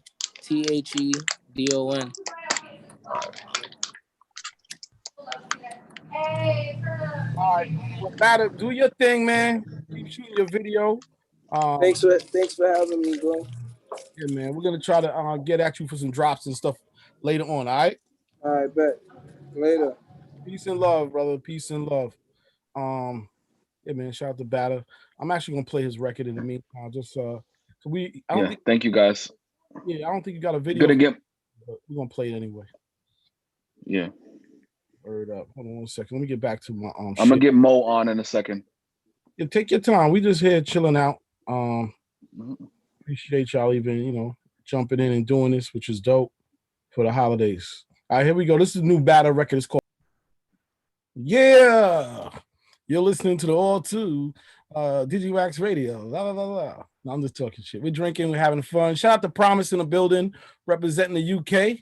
You know what I mean? We see you, brother. Where you from in the UK, man? I'm from Southend, Essex, which is like 40 minutes from London. Yeah, man, big up. Surrey, Essex. Shout out to South London, man. I hung out there. We had a blast. Big up to the UK brothers and sisters. There's a really good TV show right now on Amazon Prime called Small Acts. If you haven't seen it, it's a series of incredible stories and tales of Caribbeans fight in the UK. You know, I got family over there, so you know, big up DJ Immortal. He's tapping in from Nigeria again. Like I said, shout out to DJ I95, Queen B, DJ Rock the Block, DJ Croc in the building. everybody else that's up in here, DJ Lux, Il Nino, Joe Ice, DJ Twist Money, Shamika, who represents Wu-Tang, DJ Network, and so on and so on. So anyway, we're gonna get into our next artist. June, let's get back focused with the epic takeover. We're having a blast No here. problem. Who do we got next, my brother? We have Mo. Mo, you on? Yeah, I'm here, bro. There he is. It's a pleasure. Everybody, Mo, this is Digiwaxx. Obviously, Digiwaxx has been around even before I was around. It's been a great tool for all of us in this business. Servicing DJs, connecting the dots, just being, a part of the culture. I hate to use that word so loosely, but this is literally what it is. So definitely wanted to get, not just you, but our other epic artists acclimated with the people who obviously CL being the founder and still running strong. I just wanted you to get acclimated with everybody. And I want to introduce you to them and vice versa. So Digiwaxx, this is Mo, who's not only a great artist, but he's such a good dude, man. And I'm just happy that you guys can see what I see. So Mo, you could take the floor, or CL, you can take the floor. Either way, we're it's good. First of all, Mo, welcome to New Music Wednesdays. We appreciate you tapping in and checking in with us. Thank y'all for having me, man. For real. Yeah, man. I know it's like 2 days before Christmas. I hope you finished all your shopping. Bro, I'm probably gonna do some of that when we get off of here to keep it 100 with you. No, I think everybody's in that boat. Like literally, we wait till the store closes at 6 o'clock on New Year's. First and foremost, let's talk about you. Give us some background, man. Where are you from? Oh yeah, bro. I'm from Orlando, Florida, born and raised. I had a little stint in Richmond, Virginia. I played ball, so I played at Virginia Union. I played college ball at Virginia Union. VUU. Yeah. First of all, Mo, you ain't got no game. Number one. I could do a little something, bro. No, I'm nice. I'm being humble. I'm nice as shit. I ain't even gonna lie to you, bro. He don't want to see Ben Wallace and Charles Oakley though. Ben used to come to the gym all the time and show us love. That's what I heard. Yeah, Ben, my dog. Hey, before we get into the music and stuff, early prediction for the title in 2021, man. Who you got? Basketball? Yeah. I'm a LeBron fan, so I want to say Lakers. Lakers. But the shit I'm seeing out of Kyrie and KD right now, them boys, you know what I'm saying? They nice, dog. Watch out for KD gonna hurt that foot and again. they got the deepest team too, so I don't know. We'll see. Yeah, I'm gonna see too. I think the Nets look great. I can't front.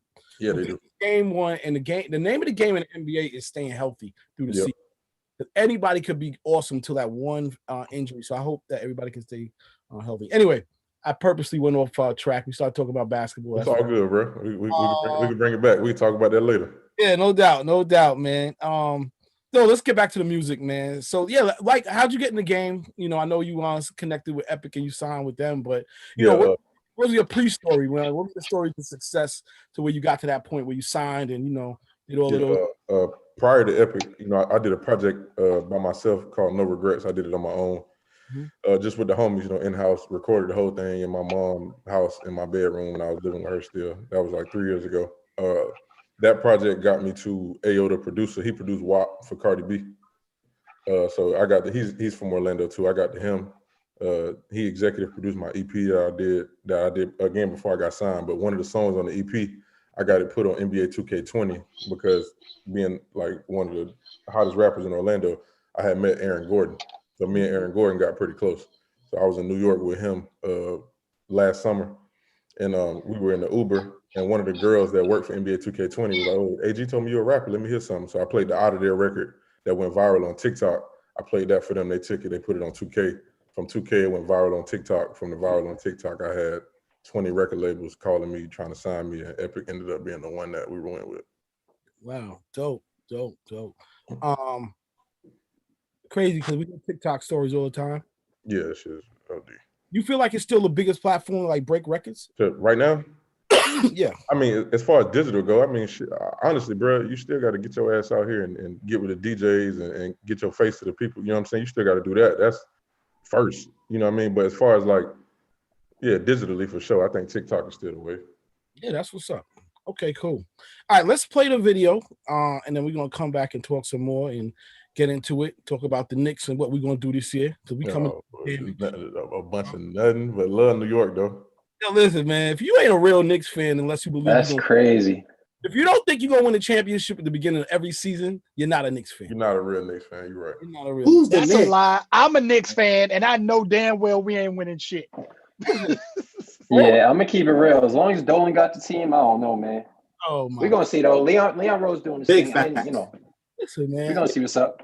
We're gonna come back. We gotta have the basketball talk in 2 seconds with Big. Yeah. Let's get to the music.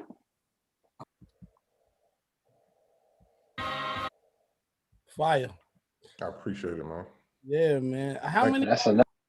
How many Q spins does that get? You know what I mean? You gotta think about how many Q airplay spins. Yeah, I'm very like strategic with like, you know, my marketing strategies and shit. So like I knew it just being a dog song and anything like that. I grabbed my two homies as Q dogs, and they've been posting like crazy. Their homies been strolling to it, like, cause you know, Atomic Dog is like the Q theme song. So like I want my music to last. You know what I'm saying? So if every year they at homecomings and shit stepping the big dog, then you know what I'm saying? That's a win. That was a win, man. I also see y'all, you know, you already got your Moe line of champagne going already. Yeah, you know what I'm saying? We're gonna have that in the stores. Getting grapes. Okay, I see. Yeah. That's what's happening. Shout out to the Last Moe. The Last Moe is on here every week, and he represents Orlando hard. So shout out to him, one of the key DJs that's you know, in the building. So okay, I appreciate it. Orlando's definitely in the building. How was 2020 for you, brother? Shit, weird, dog.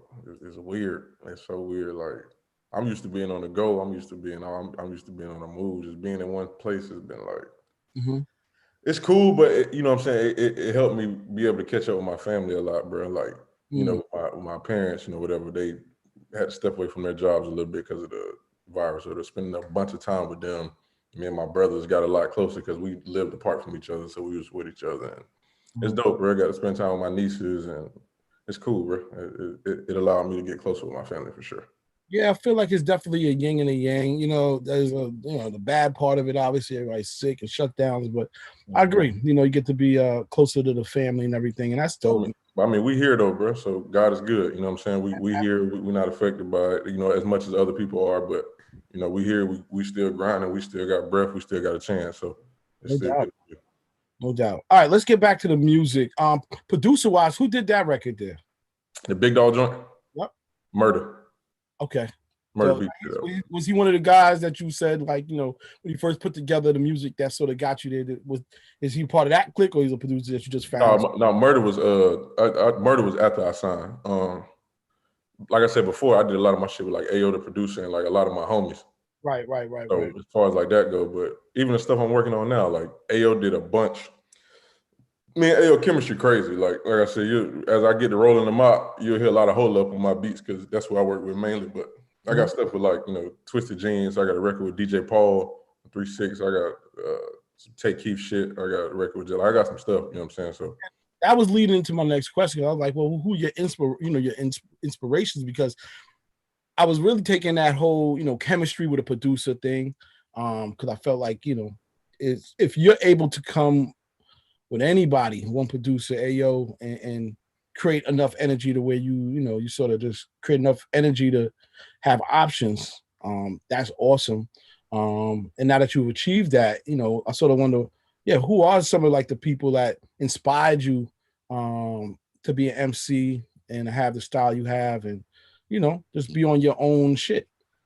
The closest influence I had that I actually got to like see kind of like grinding him was like Ross, because I'm from Florida.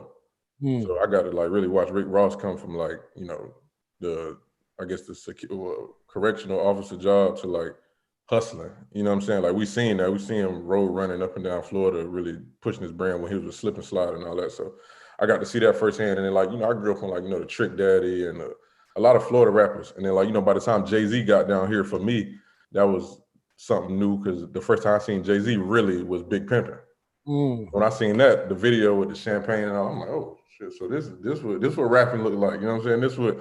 So that's what kind of intrigued me about it. And then like, you know, my uncle was a DJ in the city, Big Mo, and then like he ran with like Disco and the City Boys and like that type of stuff. Like that was the era when I was like a little kid. So I remember that, and that was what kind of influenced me musically.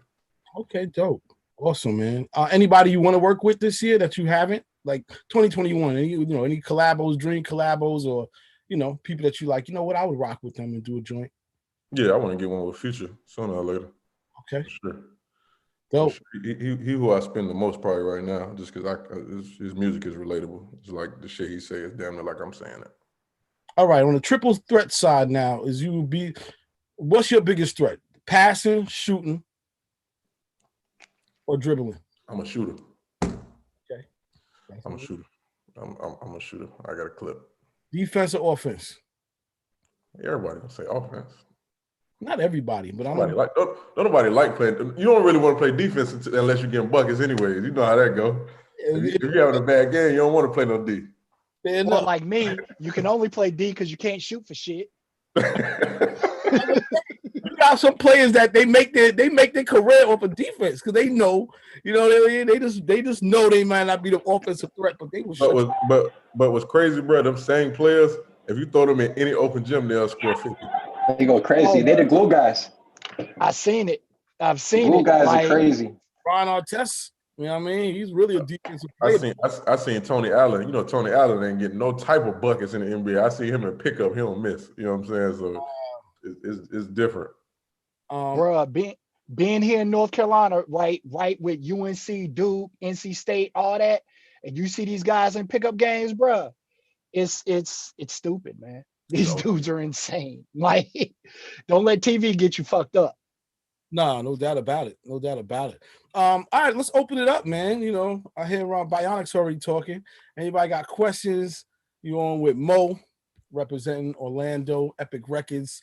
This is the next wave of talent coming up, man. I gotta say, shout out to Epic because the roster of talent is vast, it's diverse, but yo, man, they could damn near put out. I don't know. Does Epic have a Spotify playlist, anything like that?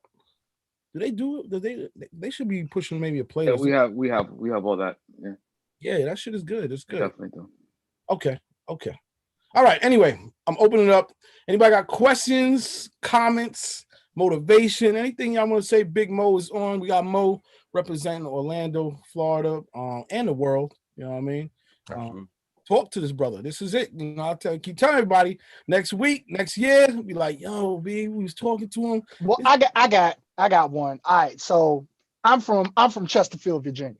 I live in North Carolina right now. I'm from Chesterfield, so I'm real familiar with Richmond and shit. Okay. Are you locked in with like Lonnie B, the Super Friends, like that whole clique? You know what I'm saying? Because they still, even not really running the city, but they still kind of running the city as far as, what the mainstream is out there. You feel what I'm saying? No, I'm not really tapping in. He hasn't met Lonnie yet because we've only worked the record regionally, pretty much. Okay. He hasn't met Lonnie yet. Okay, because Lonnie's a good friend of ours. Yeah. Yeah. He's like that tastemaker right there in the city, and know the same way you working. Like when you say regionally, like you work in Orlando, that's home. Then it's like, dude, you went to school in Richmond, my nigga, and ain't shit popping in Richmond. So like, you get Richmond, and you can get Norfolk, Hampton, you know what I'm saying, 7 cities, and then move on up to DC, bro. Like, you know what I'm saying? Like, that's just my thought process. Yep. That's definitely the plan when things open up, because we all know those small towns, it's really about going to smaller cities. You know what I mean? But Lonnie, Sir RJ, Big Reg the Hater, all those guys are friends. So it's just about getting there to at some point. Hopefully when things are better. Gotcha. I'm totally gonna say I don't know, Mo, how many of these Zooms have you done so far? Not too many, bro. Probably like 5. Yeah, so they're on the right. See, so June and Sylvan and that they're on the right path. This is good because people get to really stop and listen and yes, zone in on your music. Yeah. And your brand, but B, they get to connect with you a little further. Like, what I mean? That's the fact you rocking with basketball like that. I'm like, all right, I'm in. You know what I mean? I'm down with this. Bro. just going down. Like whatever I'm always support him. It's all love. Likewise, bro. I appreciate it. And being able to show that the humane part of us, you know what I mean? Like we all love entertainment, but we all are people as well, and that's what's up. So I think you keep on doing these, man. And so many shout out to Fleet DJs, Nerve DJs. I know we talk about the coalition, and there's a lot of these dope DJ calls. I think June and them are on the right path. Because that's going to actually help really break the record, because a lot of guys are now doing playlists, and a lot of them just the spins online matter. Like I really do. I still watch what's happening on Instagram Live and Facebook Live, even though guys get shut down, they still go hard. And what's the name has been able to do? What's the other platform? Damn. Anyway, they don't really cut you off on there. Twitch has been killing, and it's thousands of people. Oh yes, thank you, Queen, and thank you, June. We got a couple of shout outs who said everybody needs the DJ pack. DJ Queen B says she needs the DJ pack right now. For sure. My IG is Mo is better. MOE is better. Okay. I am accepting production. My email is on that profile. Just hit the email button, drop it in there. Let's run it up. Wait a Yeah, minute. I got a question. What's up, bro? So, I mean, I seen you had a couple homies who were cute on in the video and whatnot, and obviously I think that's like dope and really smart and everything. You have any plans for like, I guess like attacking like universities and campus, right? Because like it's December right now, but a lot of organizations, they going online, for the springtime, probably around January. So around like March or April, whatever, they're going to be crossing and whatnot. Are you like, hitting these different organizations through your homies and trying to plug your music up, through the chapters they got? My homie, the two homies that were in the video, yes, that's definitely been the way for that. But as far as extending it out, I don't really know too many like that, bro. So it's like it's kind of hard to do. But if I knew they Greek. They probably got all the organizations right there, so they probably like your primary point people. But I think that'd be super strong, man. Just like as everybody's coming out. That's actually a great idea. That's a great idea, actually. Thank you so much for that. For sure. No problem at all. That's a great idea. Can you drop that information in the chat too, bro? How to reach you? Oh, Mo, yeah. If you just go in the chat, you got a lot of love there too. Put your Instagram in the chat, and then a lot of people just gonna be hitting you up and everything. And that's real. You know what I mean? But yeah. I wanted to ask a question. Yes, ask it. All my social media is Mo is better. That what I just put in there, Mo is better. MOE is better. I wanted to ask, have you ever thought of like also jumping on like the drill sound as well? Because I feel like your voice would be quite good on that in terms of your flow too. I haven't thought about it, but I probably should. Who got drill? You got some drill? You got some? I hear the accent. You got some drill beats. I'm not a producer. Oh. I know. I think because you're coming up as well. I feel like your voice is quite distinct, and like drill beats work with deep voices, and like that nice flow as well. So thank you. Something that would definitely also touch base in the UK, and some UK artists like Digger D over here would definitely do something with your music. Oh, for sure. He would sound crazy with Aber too. Yeah. Their voice is going back for Abracadabra. 100%. Because I work with Spotify in the UK, so I handle a platform called Huey B. Okay. The UK, and it's got like 650,000 followers on Spotify. So definitely, that's the kind of sound that would definitely get you popping here. Yeah, that's something to sit on. I ain't got nothing but time. I got the studio back there in the room. I need to jump on something. Yeah, man. I can always link you up for some producers too. For sure. I appreciate it, bro. Yeah, definitely exchange information. Definitely appreciate that. Yeah, I think that was a gem right there, man. Because I feel like you got like the muscle here, U.S. South. You're gonna move that thing, and it's gonna move around, and cats gonna support. But I feel like there's still a disconnect to the UK, even though there are some people like I know Kid Cudi just did a record with a couple dope artists for the UK. And it's a lane that's, I think, often it does need to be explored. You know what I mean? Because that's the remember, the UK is the gateway to the rest of the world. Talking about, Asia and China and everything else. And, if you pop there, man, God knows. Funny that we say the same thing about the US. Yeah, you think, well, the US is the gateway too, but, we're the gateway to a lot. To a lot. I mean, shoot, man. Look, there's certain places in the world that if you are there, you're moving. You know what I mean? And that's New York, LA. I'm gonna say Chicago, in the Bay. I'm gonna say London. And Miami. I'm sorry, because Miami's the Latin America. I'm gonna say London. I'm gonna say freaking parts of France, obviously. Whatever, Stockholm. There's just places around the world that leads you into greater greatness or bigger fandom, whatever you're looking for. You know what I mean? So it is what it is. But I definitely think you can have like follow Who We Be on Instagram. That's one of the UK, like that's our UK playlist or Spotify. And like every week we kind of push and promote new music that's released. And like I just definitely I hear your voice being like really good on a drill beat. And also check out platforms like GRM.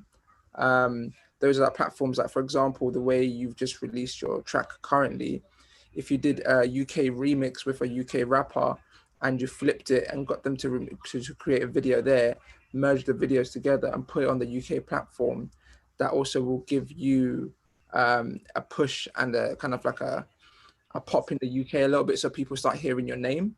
And then from there, drop a drill or a record with like Abra or something like that, because I know they'd definitely be down for it, especially because you're signed. They want to jump on a signed US artist too. So yeah, that's dope. Hold on. Promise got bars, yo. We got to wait a minute. Promise just dropped some bars on everybody. I'm gonna have to clubhouse this now. Promise got bars. We're going to have to ask Promise to write those in the chat from Hubie B. I think it was Hubie B. Yeah, I need them, whatever them names were. Yeah, please repeat that stuff because these are gems. Hey Mo, I like your song, Big Dog. My question, I was checking out the visual and everything, and I saw, your facial expressions and just watch you on here. Somewhere down the line, outside the music, do you plan on doing some acting also? I would love to. That's why, my videos, I try to display, different assets of what I can do, but I would love to, bro. Yeah, I see it. I would love to. I like entertaining, bro. That's just what it is. Like, the music is the first part. If the music ain't good, then the other shit won't go. But yeah, bro, it's fun, bro. I love what I do. It's fun. Yeah, we see it. Yeah, man. Well, Mo, I hope the Orlando Magic have a good season. I know we got a game in an hour and 40 minutes against the Heat. Hopefully they start the year with a dub. Oh shit. I don't know, man. I don't know if they're ready for that type of shit.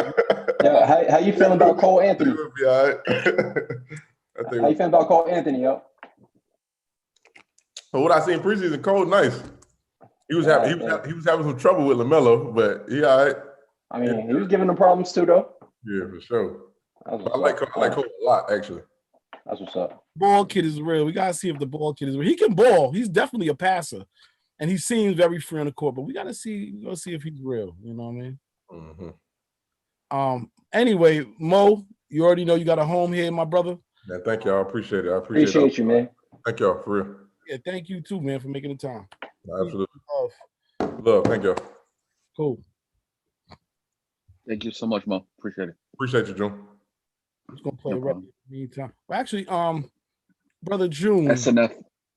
Yes, he should be on as we speak, actually. Okay. Brother SNF, are you here? Let's see. JT? Yo, I was on mute. My bad. It's all good, man. It's all good. How you doing, man? Tell it. All right. Before we get started, I gotta ask, what does SNF JT stand for? Because I was like, man, SNF and then .jt. I was trying to figure it out. Is there a specific meaning around the SNF? SNF is an acronym for Solid Never Fold. Oh, dope. Okay, dope. And then JT, just Jet Taylor. JT. Dope, man. So I'm gonna go with the standard questions first, because we all getting to know your music and get connected with you. Where you representing from, my brother? I'm from Gary, Indiana. Yeah, born and raised until like last November. Then I moved to Atlanta. Wait a damn minute. Were you on the call before? Not this one. I don't think I did. Like some other calls. It was like Coalition DJs. Okay, maybe I saw you on a different call, but big up to you for that. That's what's up, man. First of all, shout out to Gary and Indiana. People don't respect, they don't really know. They know the Jacksons, they know a little bit about Gary, but shout out to Gary. Gary's really Chicago. You know what I mean? It's outside, it's like right there. You know what I mean? So shout out as far as like the way like the culture is and the talent and stuff like that. Yeah, we just don't get the same like shine. It's definitely like the same type of vibe. I mean, shit, it's right there. It's what, 20, 30 minutes away from Chicago? Yeah. So, word up. So shout out to the whole Midwest, Gary and stuff. Got nothing but love for that side of the country for sure, man. So all right, before we get into the music and stuff, let's just talk about a little bit about your background and how you started musically. How did everything sort of come together for you? To that breaking point where you got signed, or you did this, you signed with Epic or partnered with Epic. I started making music probably about 2 years ago, and then like I actually like started making music to make like to be an artist like last February, and then like I said, I moved to Atlanta in November and just kind of like worked at a better studio. I was just working on my craft, finding my sound, and then in April I met Irv, and then we started our situation. Started dropping music, dropped a couple singles and stuff. Shot the video for Ride or Die and Changes, which is 2 singles that's on my debut album. And then in June we met with Sylvia, and that's kind of how that came about. Back in like May, we had talked to her over the phone, but I didn't meet her like in person until like mid-June. And then from there it's been like smooth sailing. Like it was like we clicked instantly. Like the vibe was there, so like I was comfortable in the decision. And then we didn't actually end up signing until like September. Dope. So, was there a deciding factor? Like, what was the reason? Like you said, you know what, this is the home I want to be at. Was there something that like happened like that, or you just said, you know what, from the me, honestly, like not on like for real. The reason I wanted to sign with them was because because like Michael Jackson signed with Sony, and there's only 2 people. Like, I mean, you got Gibbs who signed from Gary, Freddie Gibbs. But other than that, like the only other person that ever like kind of made it from Gary was Michael Jackson in the music industry, and he signed to Sony too. So I just thought that was something. So I'm like, yeah. That is, I ain't gonna lie. That's a good, listen, man, that's a fact. Shout out to Epic Records. There's a lot of records. It's a legacy label. They've broken and supported not just a record, but careers. So I think that's a good reason to do it, man. I just wanted to ask because I know everybody's vision is different. And like it seemed like Sylvia, when I met Sylvia, it wasn't even really too much about the music. Like it was obviously the music had to be something for her to even be interested. But I'm saying like it was more like she was more like about JT. She really like fucked with JT, and I like that because for me, every relationship that I built always been off of like, you feel me, vibes, like energy. It ain't too much about what somebody can do for me or what I can do for them. It's always about energy. So like I just like to have a good relationship with anybody I'm working with. So that was a big deciding factor too. Okay, I can't be mad at that either. That's dope. Now Ricky, on this record, who is she and how did you connect with her? Ricky actually Gotti's niece. She a Gotti. Okay. Ricky Gotti. You feel me? No, but she a Lorenzo. So she kind of just music. She just born into music. She got a unique sound. And like from the time I heard like one of her first songs when I first met her, I was like, we gotta work. and then that just the song On Me just so happened to be the song we end up releasing. But I swear to God, the artwork looks like a movie flyer. I'm just saying. Yeah, I thought the work was dope.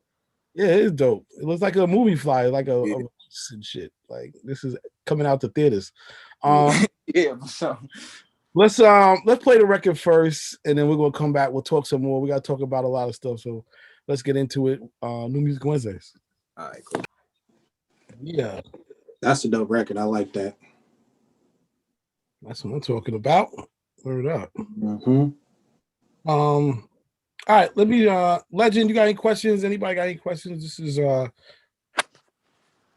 pretty dope because I feel like this is the dawn of a new Murder Inc. Yeah, I think that's what he's going for with that. That song is like one of them songs that just like you feel me, textbook. That's like textbook Murder Inc. from back then. Like I was gonna say that it gave me like the vibes of like when Ja Rule and Ashanti was on their run. Right. But no, you definitely took it to another level with it. So yeah, that's a high record. Appreciate you. Heck yeah, man. I wanna play Changes Ride or Die also. I know it's an older record, but you know, it did get a lot of love. You know, and whatnot. I don't know if June and Sylvan want me to play it, but I think it's worth it because it's a dope video and everything. Yeah, for sure. Oh, why not, man? Hell, it's Christmas. What, the day before Christmas Eve? You know what I mean? Shout out to the Yuletide spirit and all of that. You. You do you. Let me set it up. While I'm doing that, any artists you want to collaborate with, like, you know, what is who does JT want to get down with and make smash records, and you know what I mean? Anybody new that you want to put on, you know what I mean? Doesn't always have to be an artist that everybody knows. Anything new or somebody that's big.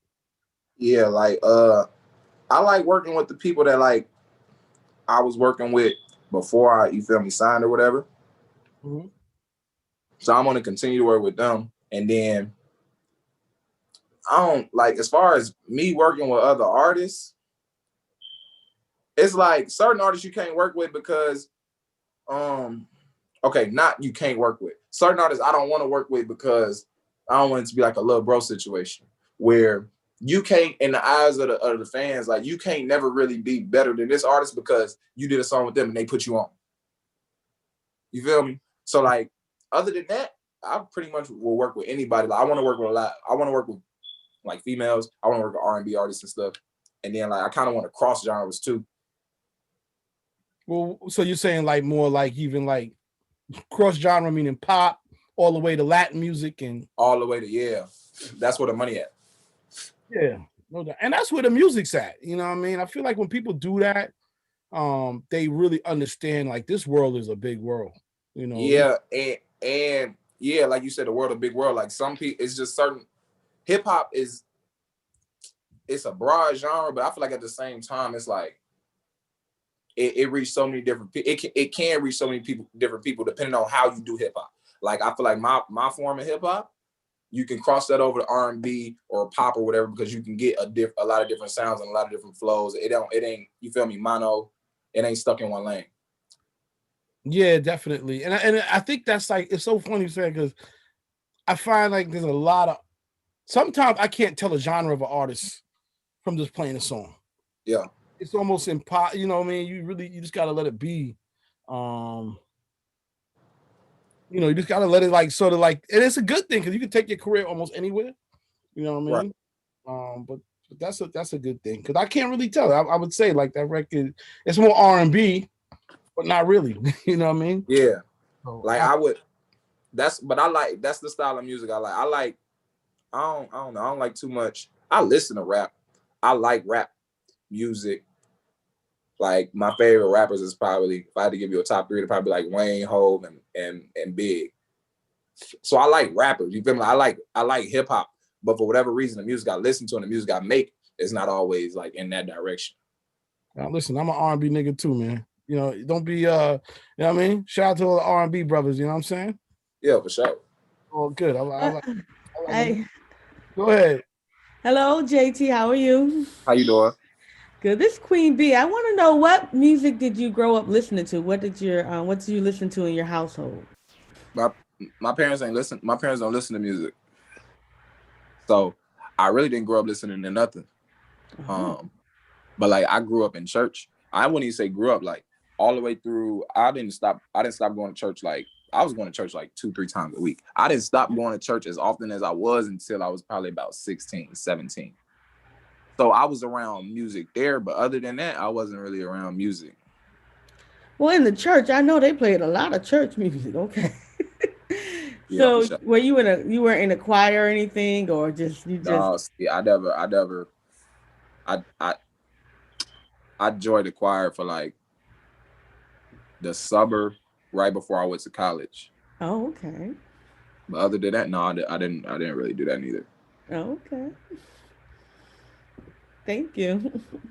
Was it for a chick? When I joined the choir, it was like they had kind of been on me about it since I was a kid. Okay. Nah, because when you say the summer right before college, it's like, bro, you know good and well. You know good and well, Tina was He's over trying to there get one of them all good. Sopranos. Yeah, you know. Out here. Yeah, no, it was just like they had been on me for time I was a kid about joining the choir or whatever. Come sing in the choir, come sing in the choir. But me, I ain't never really feel like I was a singer. Like I can't, even to this day, like I wouldn't say I could sing. I just, be doing my little thug thizzle. Hey, listen, as long as it got the right melody and it don't crack, you good. Hey, you get some melodies, harmonies, man, you good. That's all that matters. Yeah, for real. It just gotta sound good. Right. All right, well, let's rock this. Let me rock this right here. Let's get into it. This is a World Star exclusive, by the way. So, what happened? Like you gotta, I gotta be on some true type, real super drunk type shit. Hey, who the fuck is this, nigga? Watch him. See?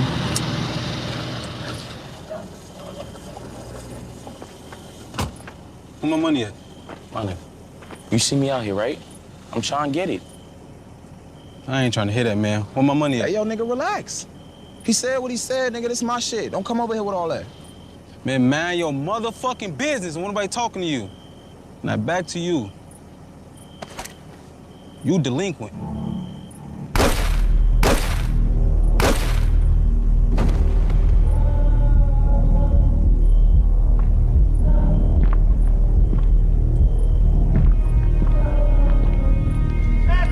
Yo, we gotta go. Yo, you tweaking, we gotta go. JT, let's fucking go, nigga. Okay, my name to the police.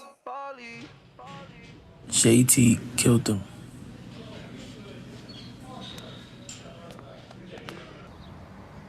Bro, this nigga really just snitched, bro. Slap. Oh, bro, this nigga just told. Fuck. Hey, the boys. You good? Be cool. You good?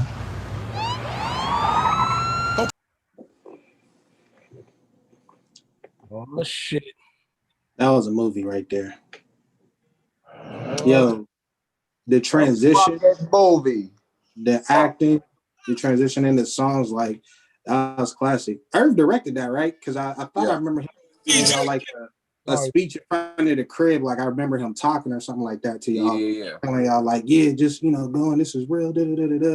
But yeah, that right there, man, that's how you should do your music videos, Brad. That's selfless. That separates you from everybody else. Because nobody's not doing that. Appreciate you. Nah, it was definitely dope. I like the whole thing from showing the real Gary, Indiana to I'm like the guy who almost got stuck on a fence. He tried to get out of there. He got out, but he was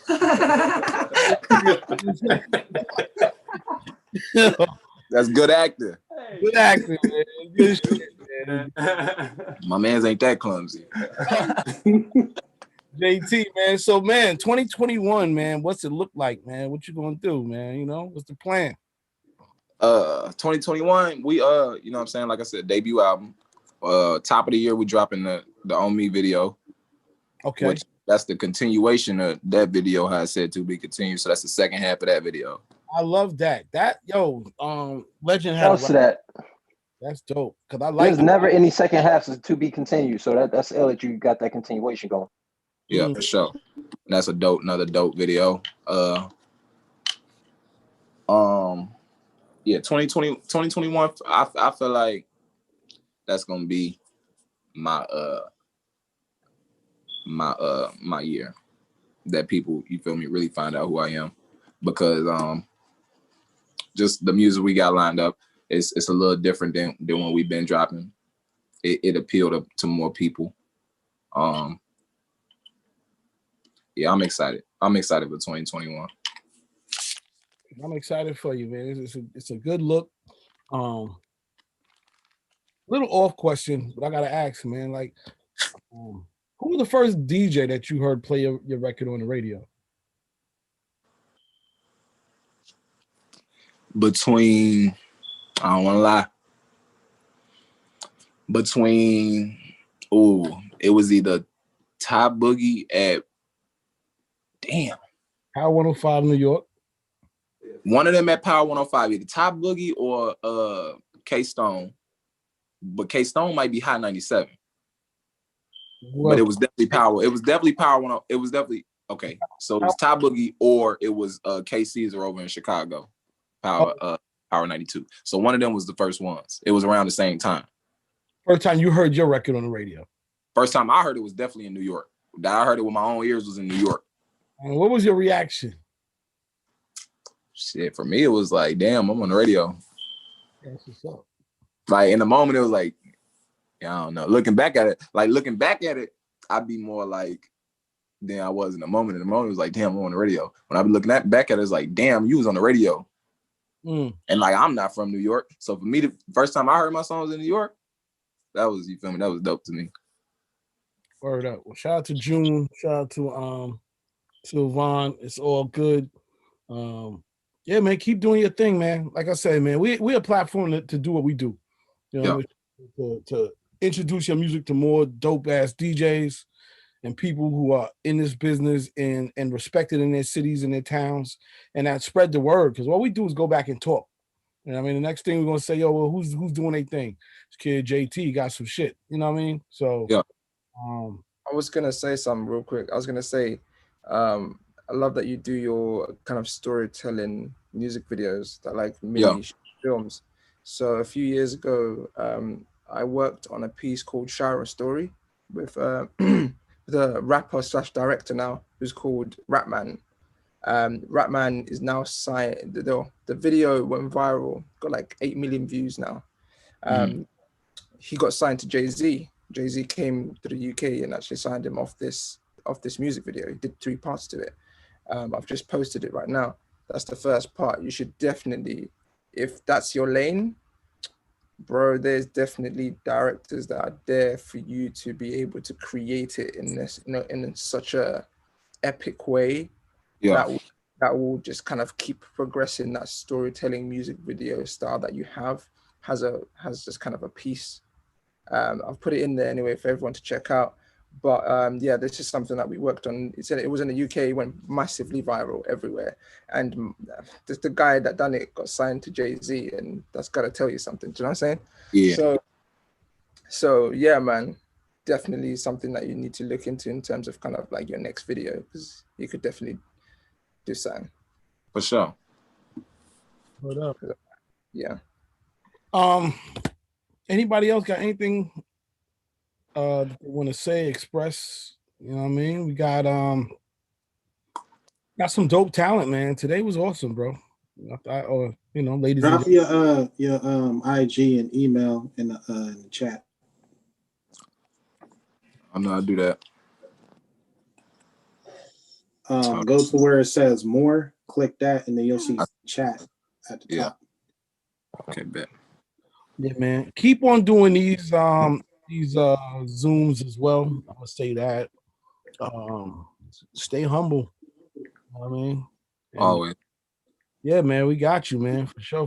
That's what's up. Shout out to Atlanta, man. Atlanta's apparently, there's no COVID cases down there. It's just crazy.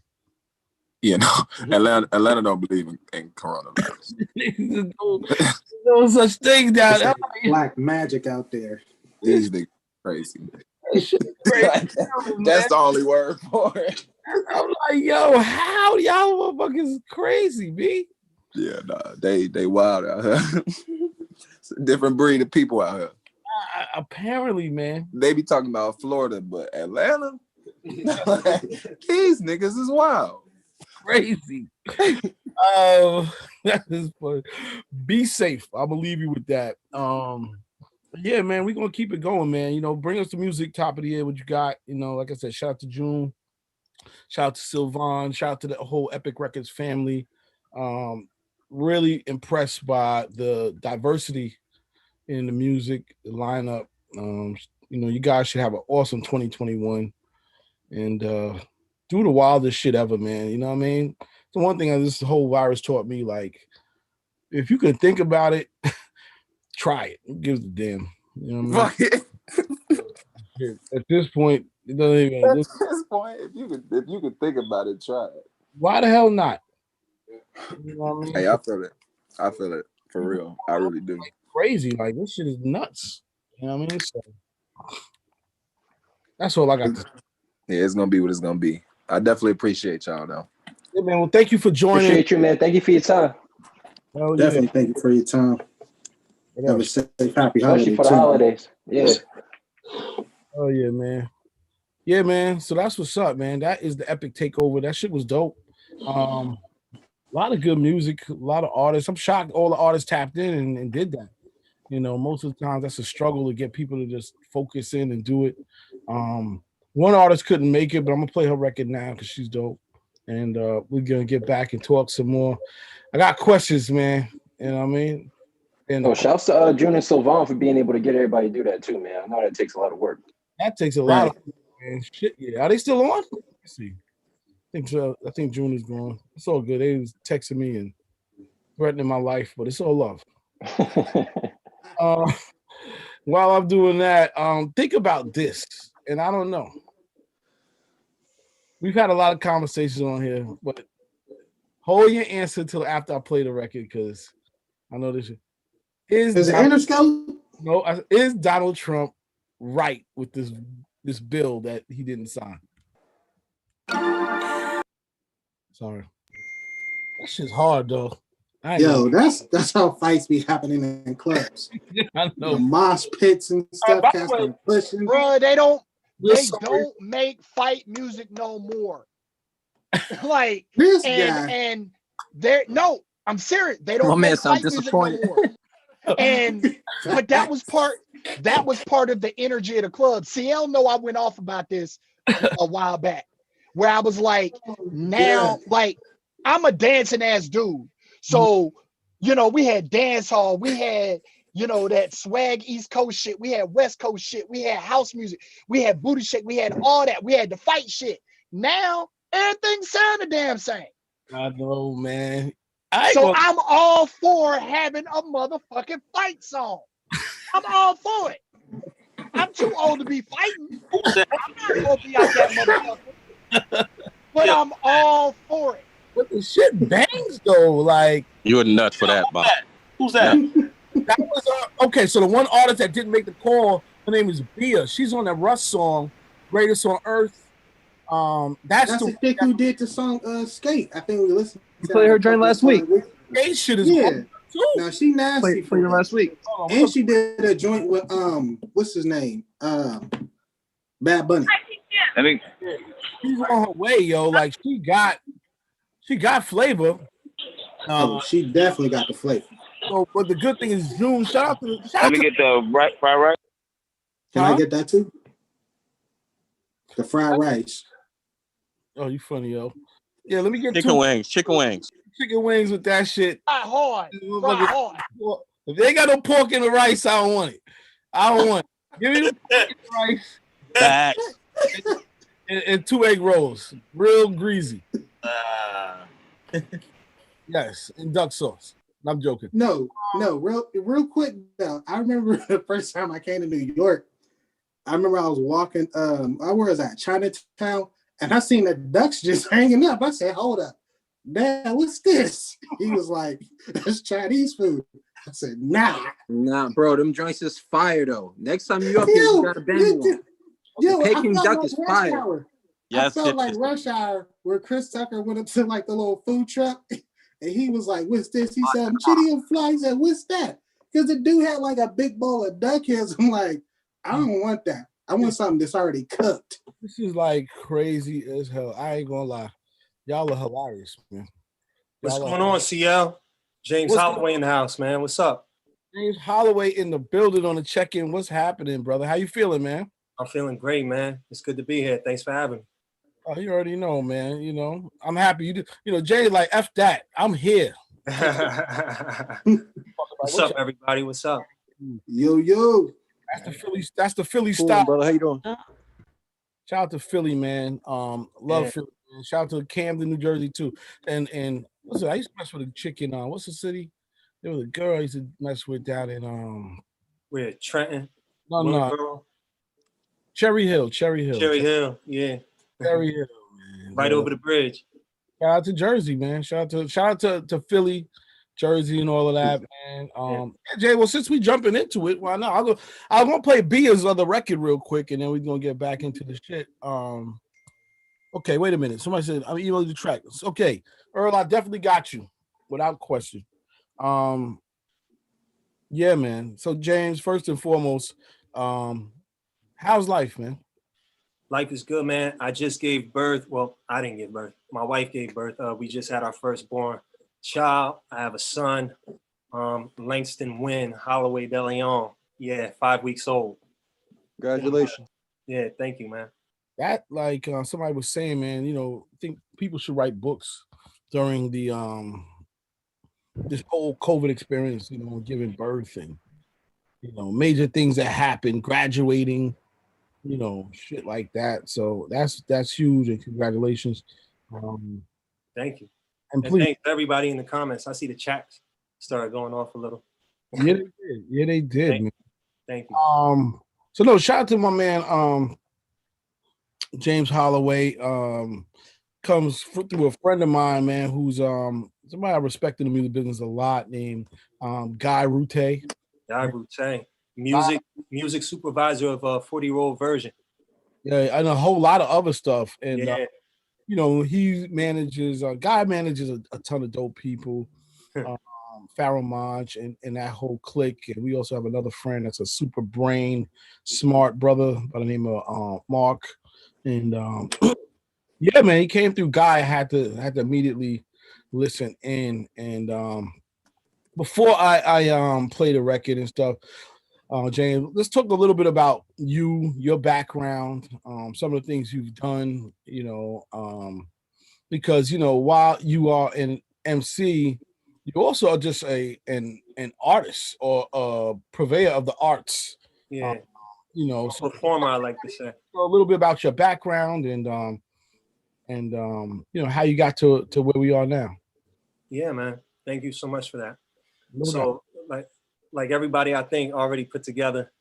I was born and raised in Philly, 215. I live over here in Jersey now because my wife, she's from Newark, and I've always done the arts. I got into it through acting, dance, music. You just dib and dab here and there. But then I really got bit, I guess they say, by the acting bug, and I was working with this playwright, Lynn Nottage, right? She won 2 Pulitzer Prizes. And my very first professional play, she gave me a writing credit for a rap song that I wrote for the play. So I already had those 2 things going for me. And then I went up your way in White Plains to a SUNY Purchase. So I graduated from there, have been on stages, television shows and films, been at the Cannes Film Festival, all this type of stuff. Got my master's from London, come back to America, the pandemic hits. And I'm sitting here. It's no theater. It's no film or television work. And I have a dear friend who I went to Purchase with. Her name is Zet.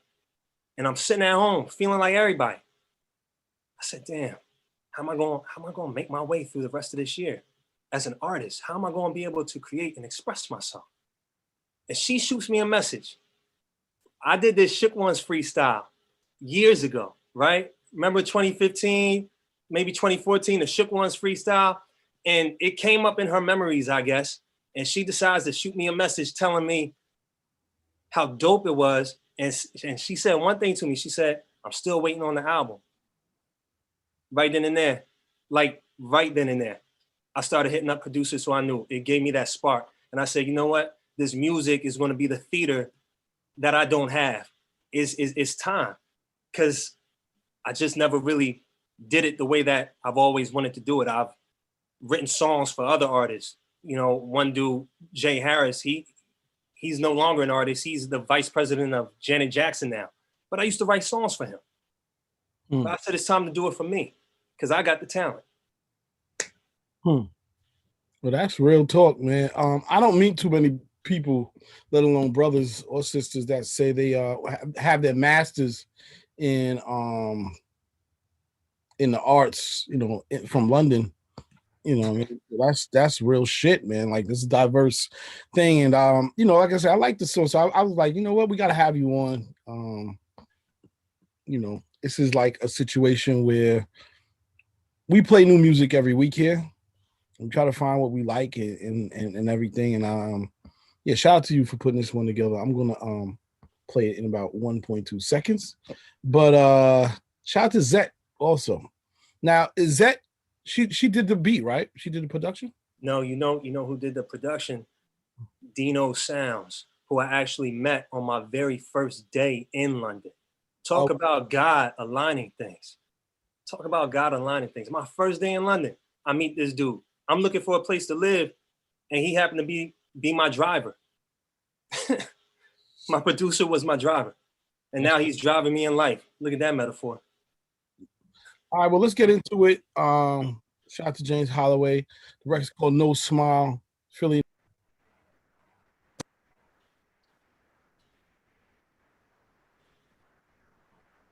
Yeah. All right, I'm back. I don't know. I thought I was on there. Yeah, man. Shout out to my man James Holloway putting together the records. Love the brother because he speaks very intelligently and he talks about, you know, just making it. You know what I mean? I think one of the things is like, you know, you have like a different approach on stuff because, you know, you have like a certain knowledge on content and all of that. What's your plan? Because I know you got a lot of other records. We spoke about this yesterday. Yeah, it was yesterday. Yeah. Visually, how are you gonna make this all connect? I see this song as a radio song, if that's the kind of vision that you mean. No, I mean by like, you know, no, because look, promotion, marketing, right, with everything. Gotcha. You got, you know, there's different ways. Like, okay, you have radio, you have different forms of radio, you got online, you got different forms of online stuff. You know, you got social, different social stuff, all that. I guess what I'm saying is that you the record, you know, you have a background that lends itself to creating visual content, whether that's video in your opinion or I got a music video coming. Okay. I shoot it on Sunday. The record, I just had deja vu, so knock on wood to that. So the song just got released on Friday. Now I'm known in the acting community, but in the music community as an artist, I'm not so much known. So I jump on Spotify, 0 followers. My song is already over 15,000 streams. For me, that's success. Right now, it's going. People are connecting to the song. It got placed on some strong playlists, and it's starting to bubble. You know, so shoot the music video on Sunday, and then I'm gonna drop that at the top of 2020. I'm sorry, I thought somebody was saying something to me. It's gonna drop at the top of 2021, and then I'm gonna release a whole line of singles right behind it. That's the vision right now. Now we're breaking this record, that kind of vision. I guess that's why I look to you, CL, because I mean, like I told you, you had the the biggest record in the world when I came out of college. Well, and right. So I think, DJs are amazing people because they'll play music in ways that other people, cannot. They'll expose content in other ways people just cannot. Whether it's on their obviously radio, and like I said, there's many forms of radio. There's attention at college radio, there's attention at internet radio, there's attention at mainstream commercial radio, and all of the new shows that actually aimed at breaking music. But my thing for you and for every artist is like, while DJs will and should play your record and other people's records, the attention ultimately goes to the fan. Now, a lot of DJs are fans, but ultimately, we talk about this a lot in terms of like you only need, and I don't say only, I'm not trying to downplay that. What you need is like, 100 solid fans, super fans that say, you know what, I'm buying everything this guy does, or this woman does, or this group does. They going live, I'll be there. Or dropping his t-shirts, I need one. A hat, I need two. They're doing a live online shows, $10 ticket, I'll buy two. Yeah. In other words, everything that we do, it's really to help you reach people, aka people that never heard of you, aka create a funnel to getting real, fans and stuff. So in addition to what we're already been talking about and service and records and getting them DJs and connecting with DJs and doing that stuff, I'm also saying that, you got the video, number one, coming. And earlier we were talking to, Sean LaDonna. She was talking about how she was doing like, her first video, and then it was like a continuation into a second video, and then so on and so forth, to sort of create a the story she wants to tell. Connectivity, So I guess what I'm suggesting is like, I'm saying to start to think about that with what you're doing with the first video, when you got these other records, if there's a way to connect it all, because you're in the arts, it's a different story. Yeah. I got a filmmaker making my video, like, because that's how I have to approach it. It has to be an extension of the actor. It's not just like, oh, now I do music. No, like, it's a culmination, like we're multifaceted people, so we just put it all together that way. So I got a dope filmmaker named Mike Brown out of NYU grad, so he's like top tier, how those guys are. But that's the vision right now. And you mentioned merch. One of my mans, Dice Tog, I don't know if you all know him, with the company City of Gods. And now he's the creative director over at I forget the name of the company. Crime Face. He wants to do merch for this song. He wants to talk to me about doing merch. So there's a lot of good things floating around. But I appreciate all the DJs who are on this call, Epic Records for taking this over, Digiwaxx, of course, UCL. And let me know. I mean, I know the song is hot. I know y'all weren't just sitting there like, that was all right. No, that's a bop, man. It's a December bop. I got the bop for you. No doubt. All right, everybody who's in here, anybody got any questions, anything you want to ask James? Like I said, it's a humble brother, but brother with a lot of knowledge, and I can tell that from the conversations we had. So if anybody has anything they want to say, messages of ideas, support, anything, this is the time to do it. One thing I am gonna say, James, is that leave your information in the chat. That way people can connect with you direct for drops and anything else they may need, interviews, put down whatever you want them to, however you want them to contact you. Some people would like, here's my cell. Others are like, DM me. I don't get involved with that part. Right. I will tell you to do that because people, they definitely want to. Okay, I got you right there. Okay, there you go. James Brown said, plan on playing No Smile during pre-games, football, etc. Okay, that's dope. With my song? Yeah. Oh, thank you so much. I appreciate that. Oh, James Brown. Yeah, I see him now. Thanks, James. Appreciate that. Word. Anybody? All right. So yeah, it's open. Anybody got something to say? This is the time to say it. Shout out to DJ Immortal. Please. Representing Nigeria in the building. Shout out to all y'all.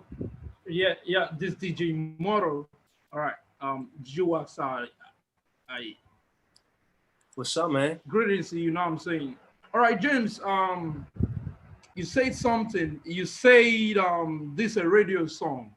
Yeah. All right, but to me, I feel it's more of a club song. Oh, that too, right? but we don't got the clubs right now.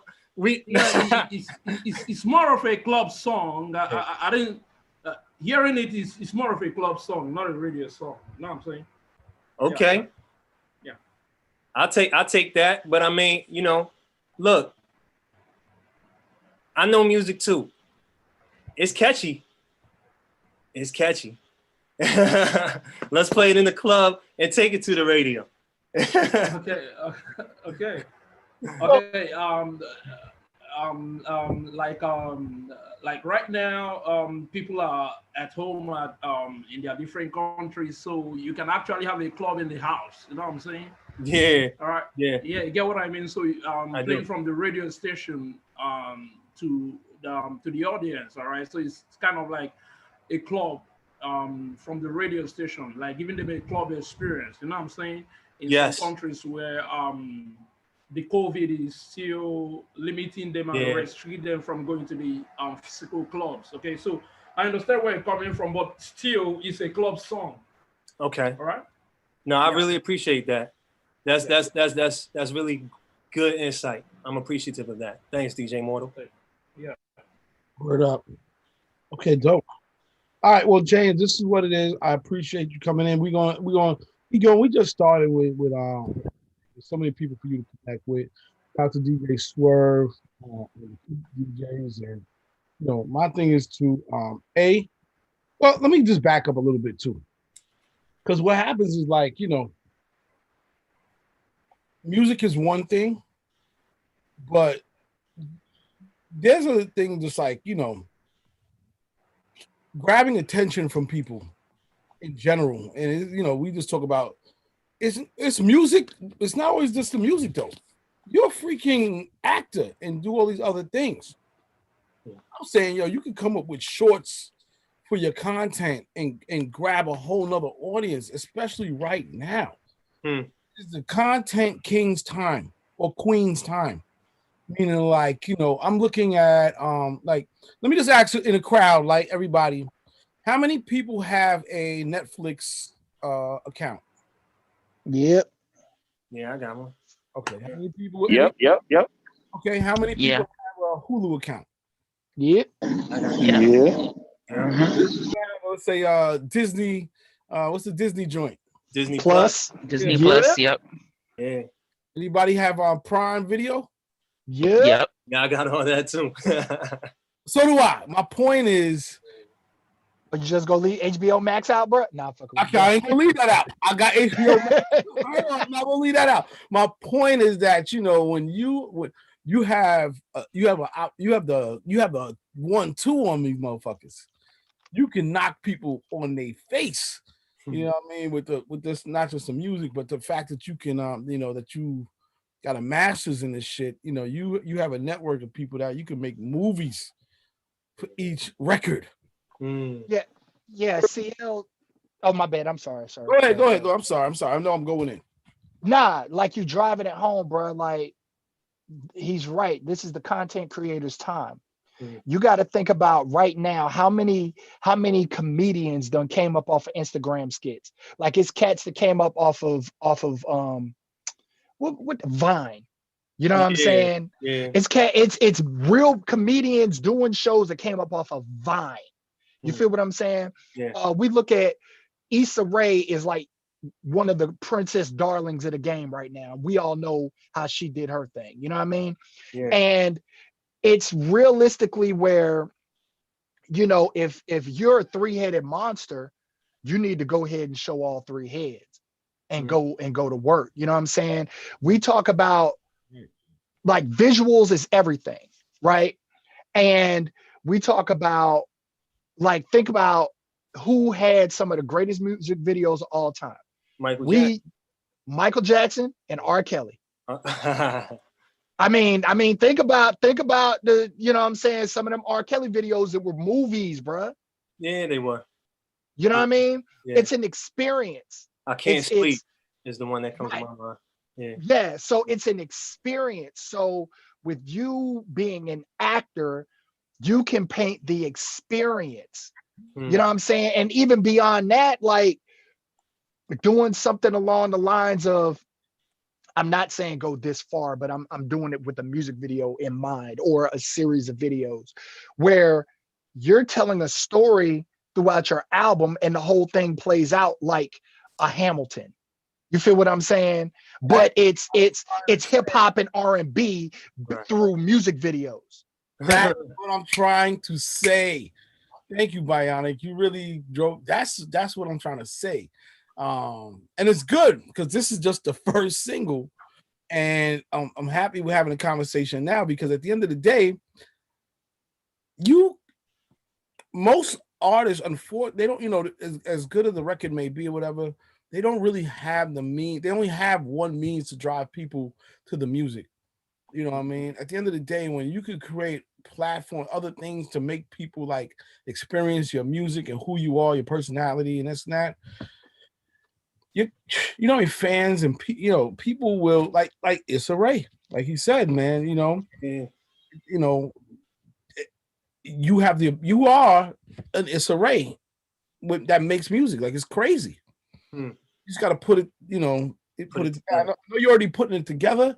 I'm hoping that we're telling you a little bit more, like, okay, focus on putting it together. Either like use all the freaking magic you got, and in 6 months, oh my God, you know what I'm saying? For real. And you're telling the story from a Philly perspective. Philadelphia is a very special place in the United States of America, let alone the world. And on a bigger picture shit, bruh, you're putting Black folks to work. You're giving Black artists, you know, other actors, other actresses, cameramen, fucking visual effect artists, if you go that far. You know what I'm saying? Like, you're giving work to other Black people to help them out because they don't have an avenue, or they can't get into studio work, or they can't get into production work, or this, that, and the third. And it's like, bruh, look, this is going to be my team. This is going to be my house. And this is going to be what I build. Yeah. You feel what I'm saying? And then again, like you said, this is Philly. Philly is everything. So it's like legit, like you're doing you, but in doing you, you're building other people too. And that's greatness. I swear to God. The last thing I'm gonna say, you know, imagine you know, Tyler Perry that does his own, you know, screenplays, you know, acting, builds his own studio, but you know, let's say 55% of the music was his. You know, on top of everything else, you know, he would be, you know, he's already good, but I'm just saying that musically he'd be doing show, he'd have, you know, he'd do whatever you want to do. Right. But Tyler Perry would be Jeff Bezos if he did music, bro. How about that? I tell you. So I'm just saying that, you know, you're already focused in, you're dialed in, you have an original thing that you're dealing with music, and you know, that's good. You know, add the other elements, we're out of here, man. You know what I mean? And that's just real. And I'm gonna just say, you know, because what we do on our platform is we just talk facts on how everybody. We just did a whole thing with Epic. You know, some of these artists are, you know, they are somewhat their own economy at this point. But we don't give a shit. We're gonna tell them what they need to do to get to the next level. But we all need that advice. We do. And you know when it's true. You know when it's authentic. That's why I'm appreciative of this space. Like, I listen to DJ Mortal. I just heard Bionic. I can feel it, you know, coming from you. So again, I am appreciative of each and every one of you for sharing your wisdom and insight, you know, from having been in this game so long with me. I really do. Thank you. And I respect it. No doubt. We're going to support you, man. Shout out to Zet. Zet is in here in the chats getting it in. positive shit. That's what's happening. And that's what it is, man. So James, when you coming back, well, first of all, we gonna get this record going first, and then we're gonna come back. I guess the question is, what does 2021? I've been asking everybody this, but what does 2021 look like for you? 2021 looks like for me. What you want to see have happened? Not only does what it look like, but your vision for 2021, musically, artistically, everything. Well, I have a screenplay that I wrote, and it's being repped by one of the top agencies out in California, and I have a whole team on that as well. And I played this track for the director of that film that is making his rounds, looking for production companies, to produce, and financiers and all of that jazz, that the agents have the script doing. And she said, no smile is going in the movie. So just with that type of confidence, it's like, okay, my movie is going to get made. If it doesn't get shot next year, we're going to raise the monies. Someone's going to give us the green light, and we'll go and start shooting in 2022. My music, I got new music coming out every single month. I already have an album's worth of music. But speaking to some people, they said, don't put out everything at once. You're not Drake. They said, put out a single and just let the single drive. And I said, all right, okay. But that's all I want to do. I just want to continue to create, CL. That's all of 2021. Create and see my son grow, and try to build on this wealth. Just do better than what I'm doing now. See, I'm gonna add to that, man. I don't think you just create because you're already creating. I think you're gonna create with some additional direction and purpose, because now you know what I mean. You like I said, man. You guys are doing fucking plays on the side. That shit is not easy. So you got to create with purpose, and that's real talk. That is real talk. And we'll talk more. But everybody, I ask you to support my brother James right here. Please. Yeah, James, I'm gonna hit you later tonight on the side. Yeah, bro. I was about to ask you the same thing, man. I appreciate that. Yeah, not a problem. Anybody else? I put all of my contact info in the chat box. I would love to connect with every single one of you. I think there's 19 participants. I want to hear from 19 of you. All love, brother. All love. Please stay on if you want. It's all good. This is what we do. Oh, word? You got somebody else coming? Got one other artist coming. I'll support. Absolutely. Yeah, man. It's what we do. We vibe and shit. Shout out to my man Jason Griffin's in the building. You know what I mean? Shout out to Legend. He got the Ciroc, which is, I don't even know what the fuck. What is that blue Ciroc, B? This right here? Yeah. This right here is a limited edition bottle. It's crazy right now. Tell Puff send me a check, okay? Stop playing. What's that clothing line called? Moschino? Is that how you pronounce it? Moschino? Yeah. Yeah. He did a Ciroc bottle, limited edition. Yeah. Yo, this one we're sipping on right now, Hold on. So I love Diddy because he's a fearless mind. You know what I mean? There's not a lot of, you got to be a fearless mind in this world. You got to be able to say, you know what? I'm going to do what I do. And if I risk it all, I lose it all, I'll be all right. You know what I mean?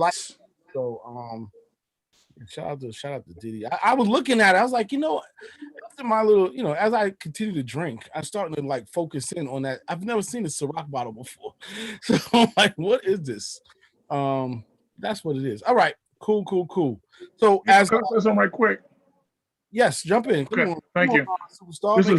This is Kermit the Superstar Maker, the Superstar Maker on Instagram, Superstar Maker on the new Clubhouse app. James, I went to your page, by the way, and I saw that you were promoting the call, which I really respect that you promote the Zoom call on your page.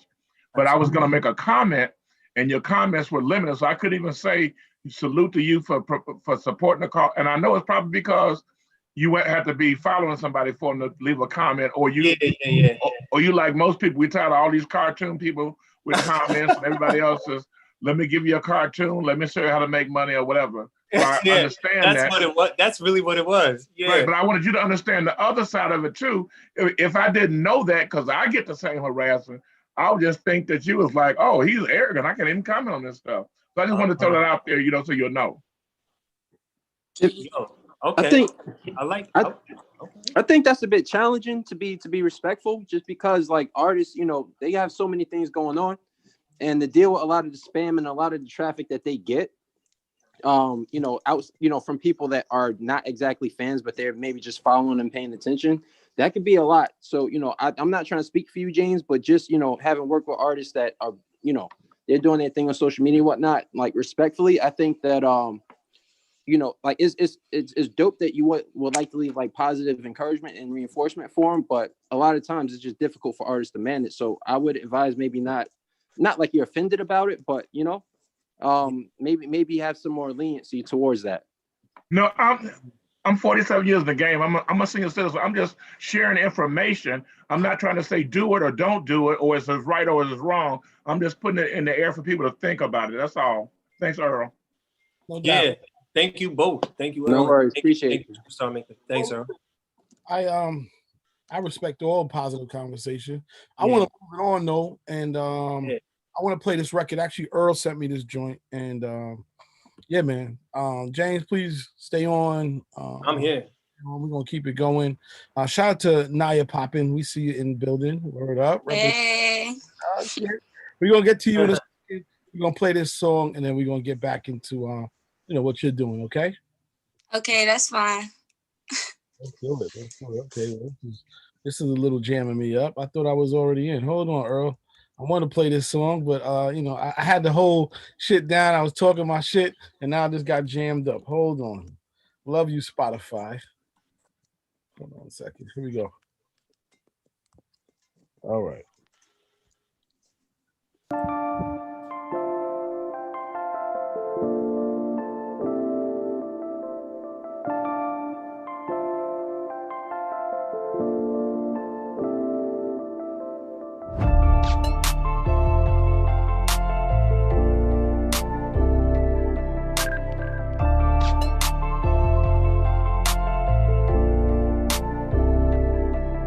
Get that whoa. You don't know me like that. I'm just trying to make racks. No cap, just facts. You get that whoa. Hot girl, no summer. I don't need no drama. She can't play me now. You get that whoa. You don't know me like that. I'm just trying to make racks. No cap, just facts. You get that whoa. Hot girl, no summer. I don't need no drama. She can't play me now. You get that whoa. I don't wanna fall in love with you. All you do is waste my time. You do. Life is too damn short. I can waste no more. I gotta make some noise, rumble and roar. Why you standing so close for? You ain't family, you ain't bro. I'm just tryna make bankroll. If you're coming, let's go. You didn't listen when I spoke, so now I hang up when you call. I'd rather just chill and record. Used to hand it with a coke, yeah. Invest the money once you grow. Let them stream and hear me flow, yeah. If you didn't know, you know. I've been putting working with my G's. Now they wanna know, they wanna pre. So we gon' give them something they can see. Better watch your tone when you chat to me before you get that whoa. You don't know me like that. I'm just tryna make racks. No cap, just facts. You get that whoa. Hot girl, no summer. I don't need no drama. She can't play me now. You get that whoa. You don't know me like that. I'm just tryna make racks. No cap, just facts. You get that whoa. Hot girl, no summer. I don't need no drama. She can't play me now. You get that whoa. I don't wanna fall in love with you. All you do is waste my time. You do. When she wanna hit me with the drama. When she want that money in the summer. There ain't no you or me. Stop chasing me, baby, hear the beat. You get that whoa. When she wanna hit you with the drama. When she wanna party in the summer. There ain't no you and me. Stop chasing me and baby feel the beat and get a whoa. Yeah.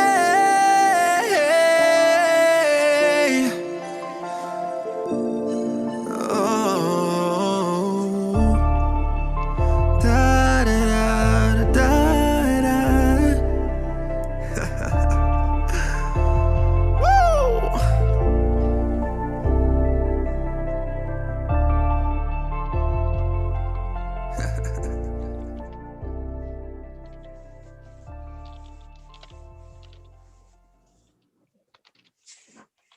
A lot of new music out here. Shout out to everybody Hey. in the building. You know what I mean? Yeah, that was actually promised. It was here on the call. Sound dope. Oh, that was a fire record, bruh. Like for real, for real? That was promised. That was homie. He should still be here. Are you fucking serious? Promise, you still here, bro? Yeah, I'm right here. He sent me that record. I was like, yo, play this next. Get out of here, bro. Yo, bro, I told you he's OD talented, man. I've been linking up with him for like the last couple of weeks, just talking music and a bunch of other things. And I'm a huge fan of his talent. Next to everything else. So I mean, shit, tap in with him. Okay, UK man in the building. That's what's up, man. Hey, man, I'll say this, man. London and the UK is so much. It's a musical city for sure. Yeah. I miss hanging out there, drinking beer and watching bar fights and shit. But I had a good time when I was out there, man. I got some family all over there. Some wild shit, man. Because I can get crazy. My God.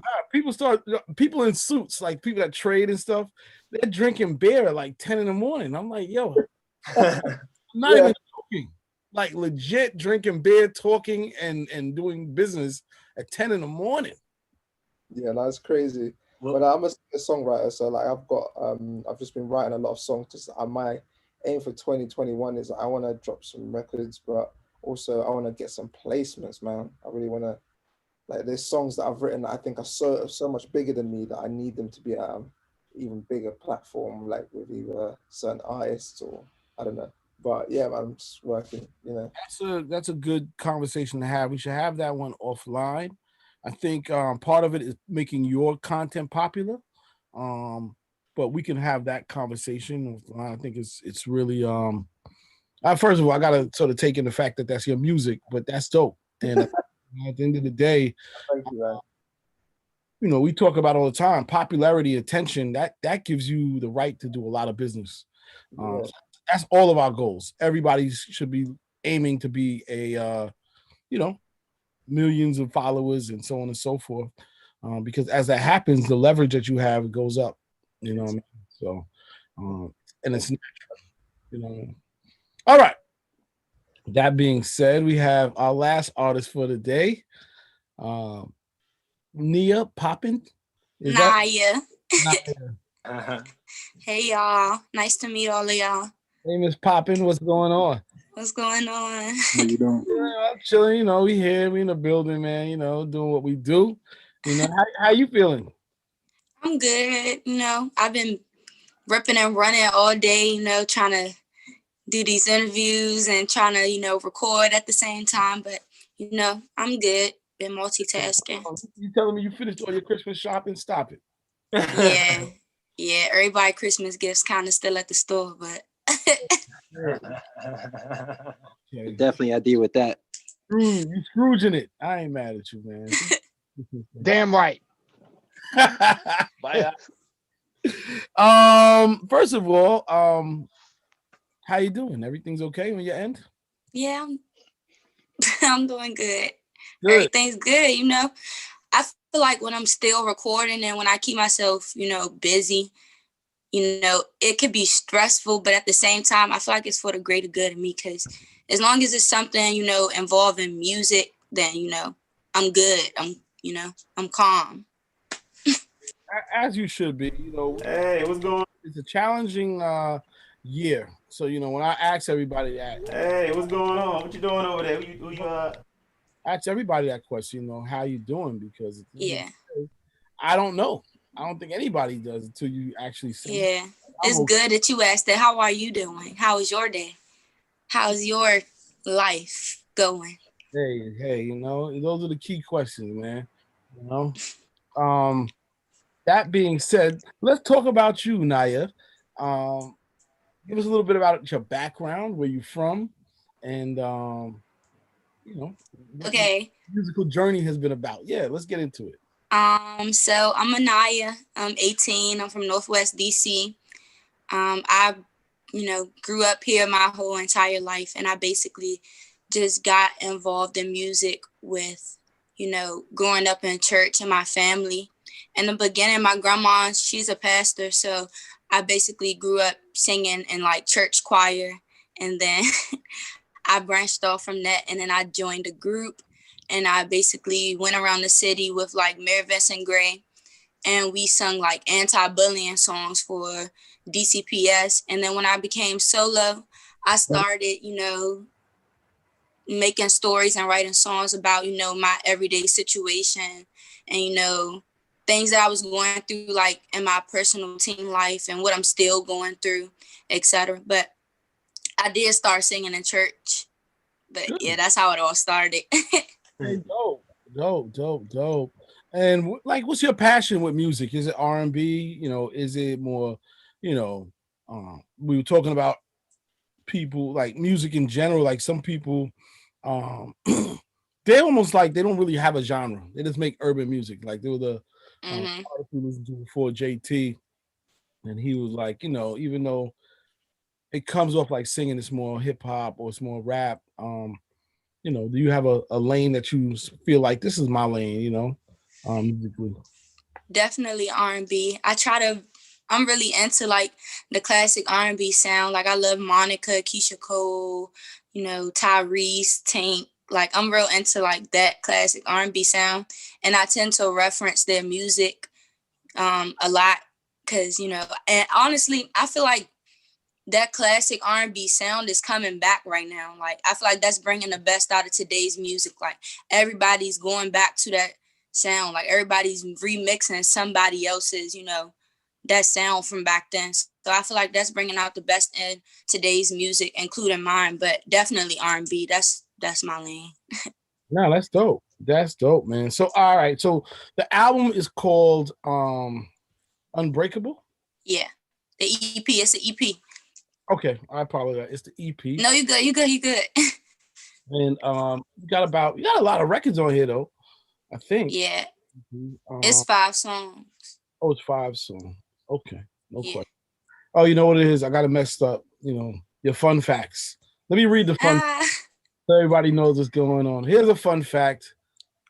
Anaya loves to eat. She's been dancing since she was 6 years old. She was Summer Walker, 2C and old school music and go-go. Yeah.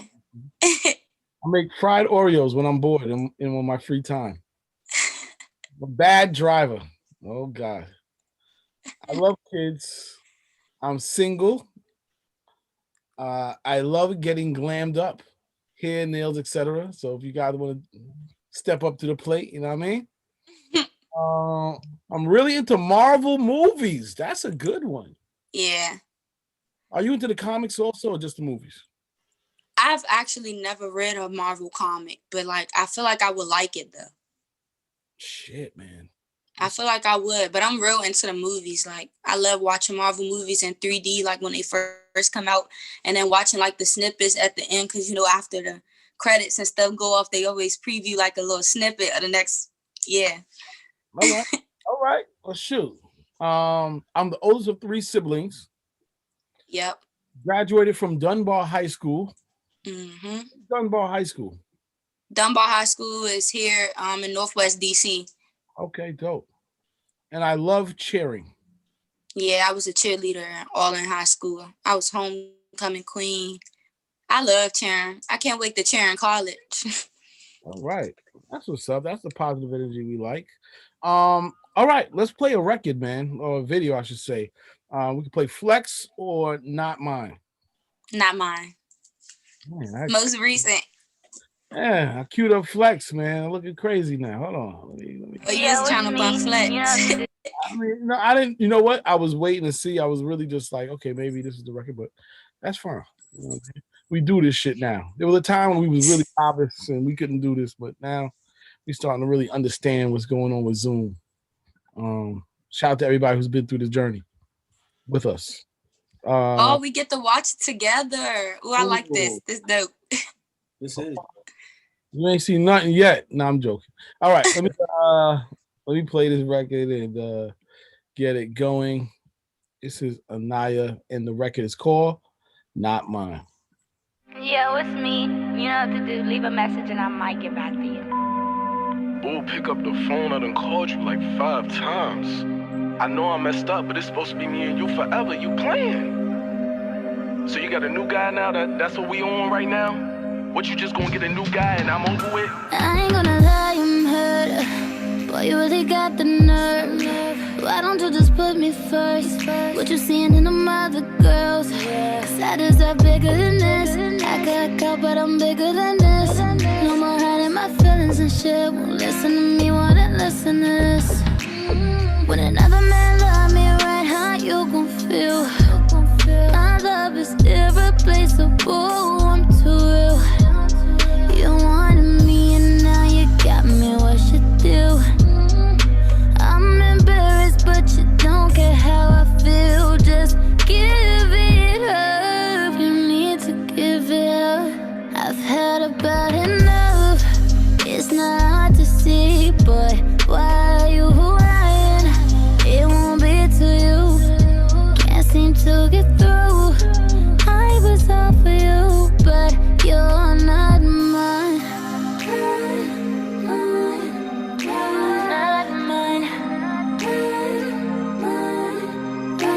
Not mine. Not mine. All that we had was based off of lies. It make a difference when you see me crying. That's what hurt the most. Damn right, I took it personal. She coming from telling me how you and her were alone. All of your true colors are being shown. I'm mad at me because I should've known. When another man love me right, how you gon' feel? My love is irreplaceable, I'm too real.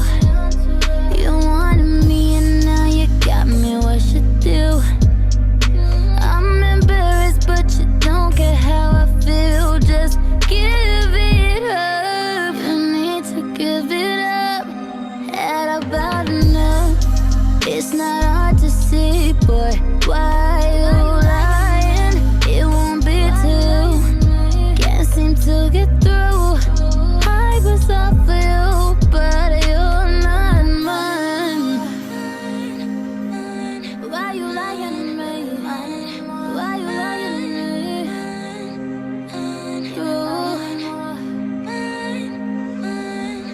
You're not mine anymore.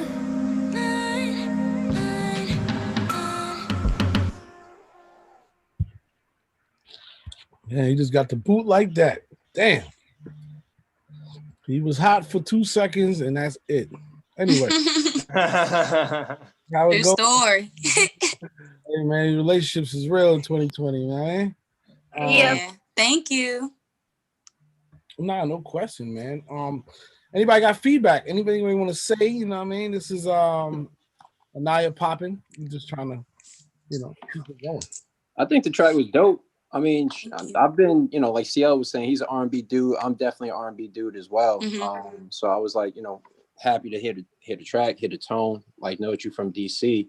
Just curious, like with a song like that, are you like considering somebody like Brent Faiyaz to get on that? You know what I'm saying? Being like another hometown like R&B dude who makes music that's like kind of like the male version of like what you're doing. I freaking love him. I love Brent Faiyaz. That's such a like brilliant idea. Like, cause I listen to him so much, but I never thought of that. Like, yeah, that's I mean, smart. he's from the town. You know what I'm saying? Yeah. And I know for sure, like, he does what he can to like put on for it. You know what I'm saying? Especially like Black artists and Black business people and whatnot. So there's something definitely worth investigating.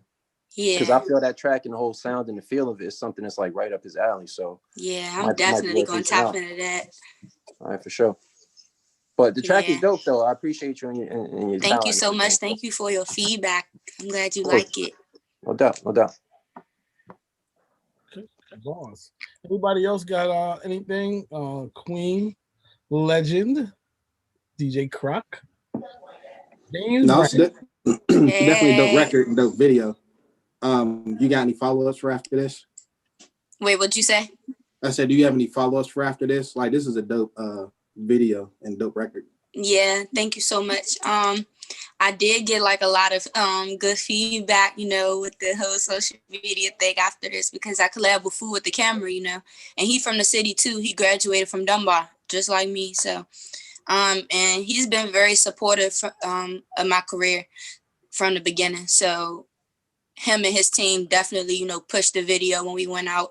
And I used his team in the video, like Ralph, the guy that was my boyfriend in the video. Everybody, the whole crew, like that was all the team. So, you know, it's been exciting. I'm glad it's out now and finally done. Like it's been a long time coming.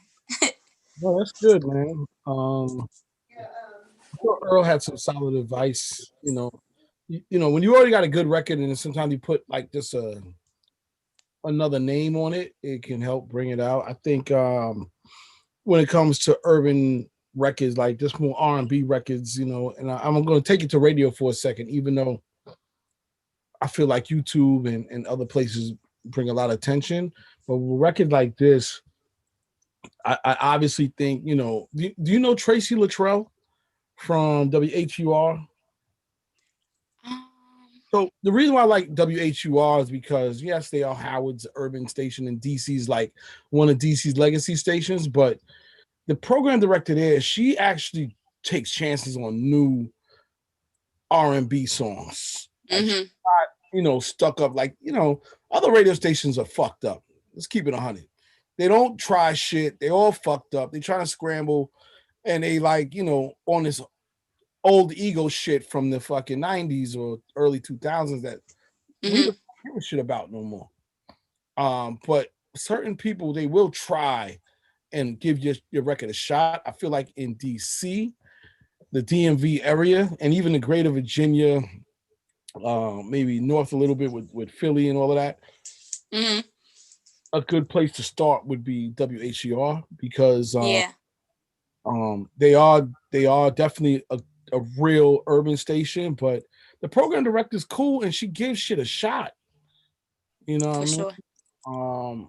So I know Jason, I know you on here, my brother. But I would talk to Tracy Luttrell. That's my girl. She's good people.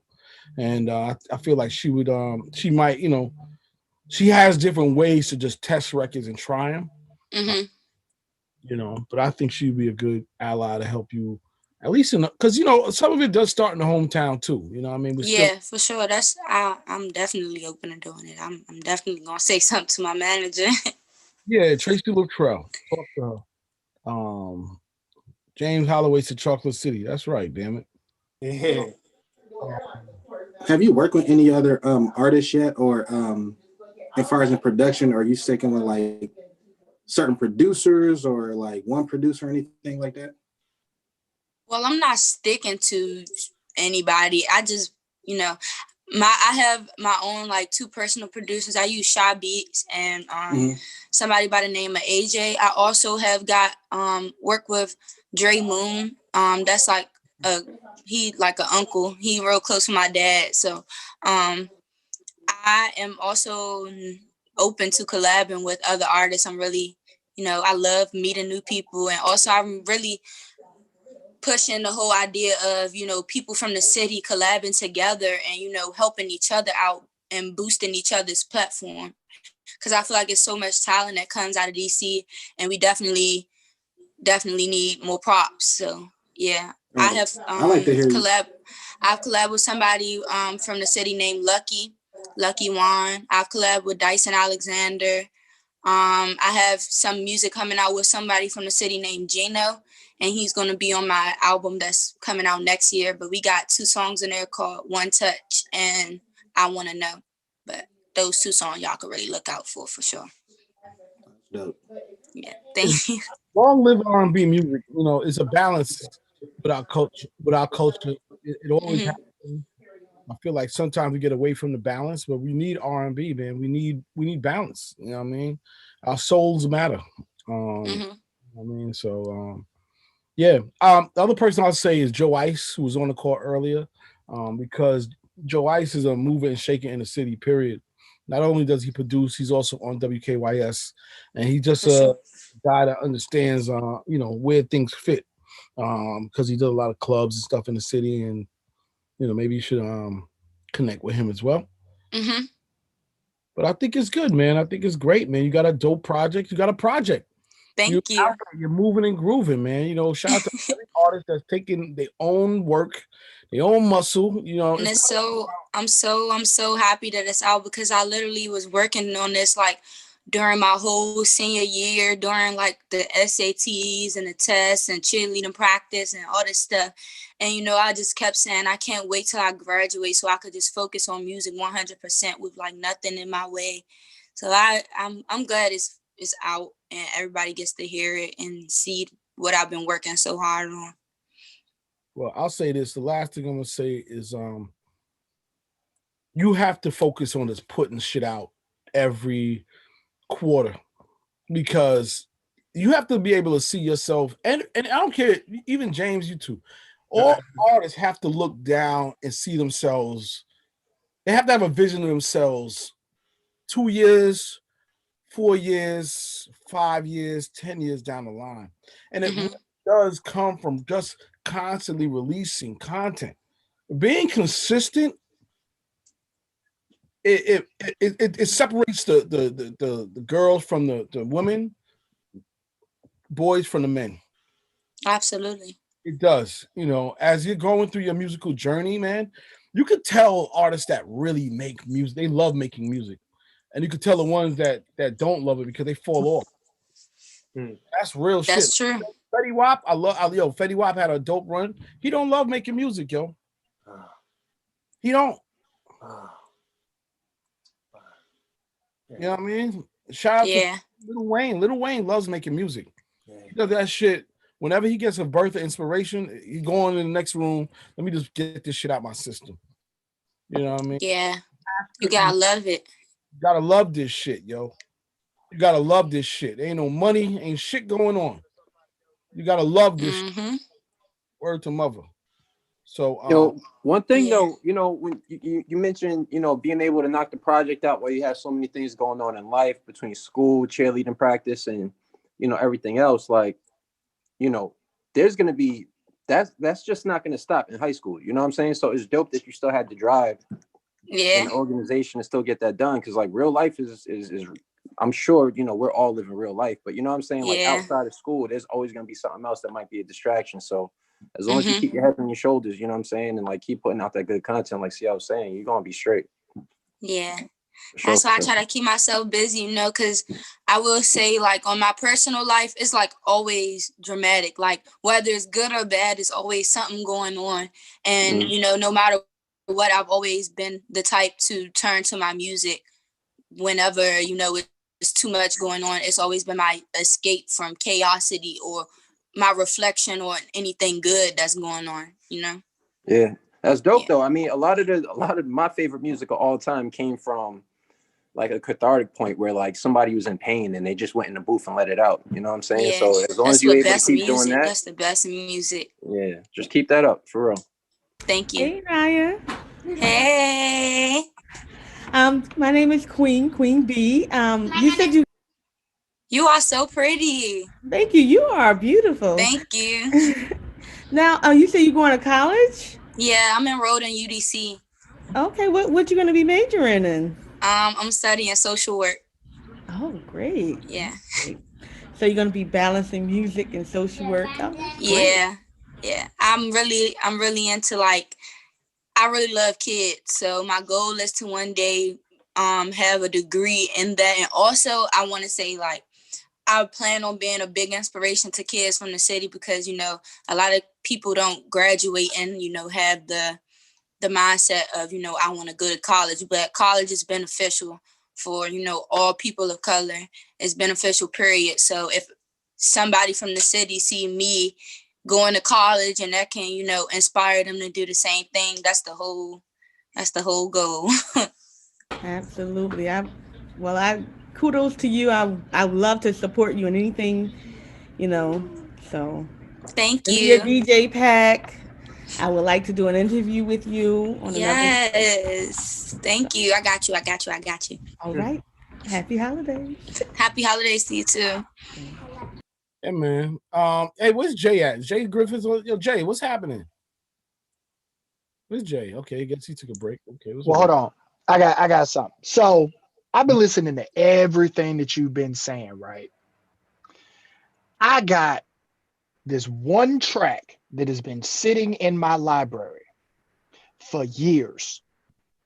And I know that makes it seem like, oh, this shit gonna sound old as fuck. Shit's been sitting in my library for years. And by you being from DC, by you saying that you love cheerleading, by you saying you love kids, all that is wrapped in old school R&B. All that is wrapped into this track. Where do I send this?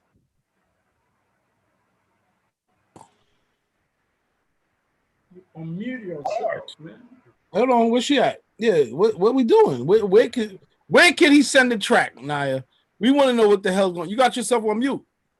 You all jammed up. We can't hear you.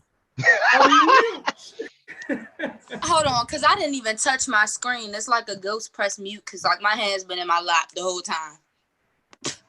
We can't talk to you. But anyway, go ahead. Yeah, send a track my way because I'm interested in it.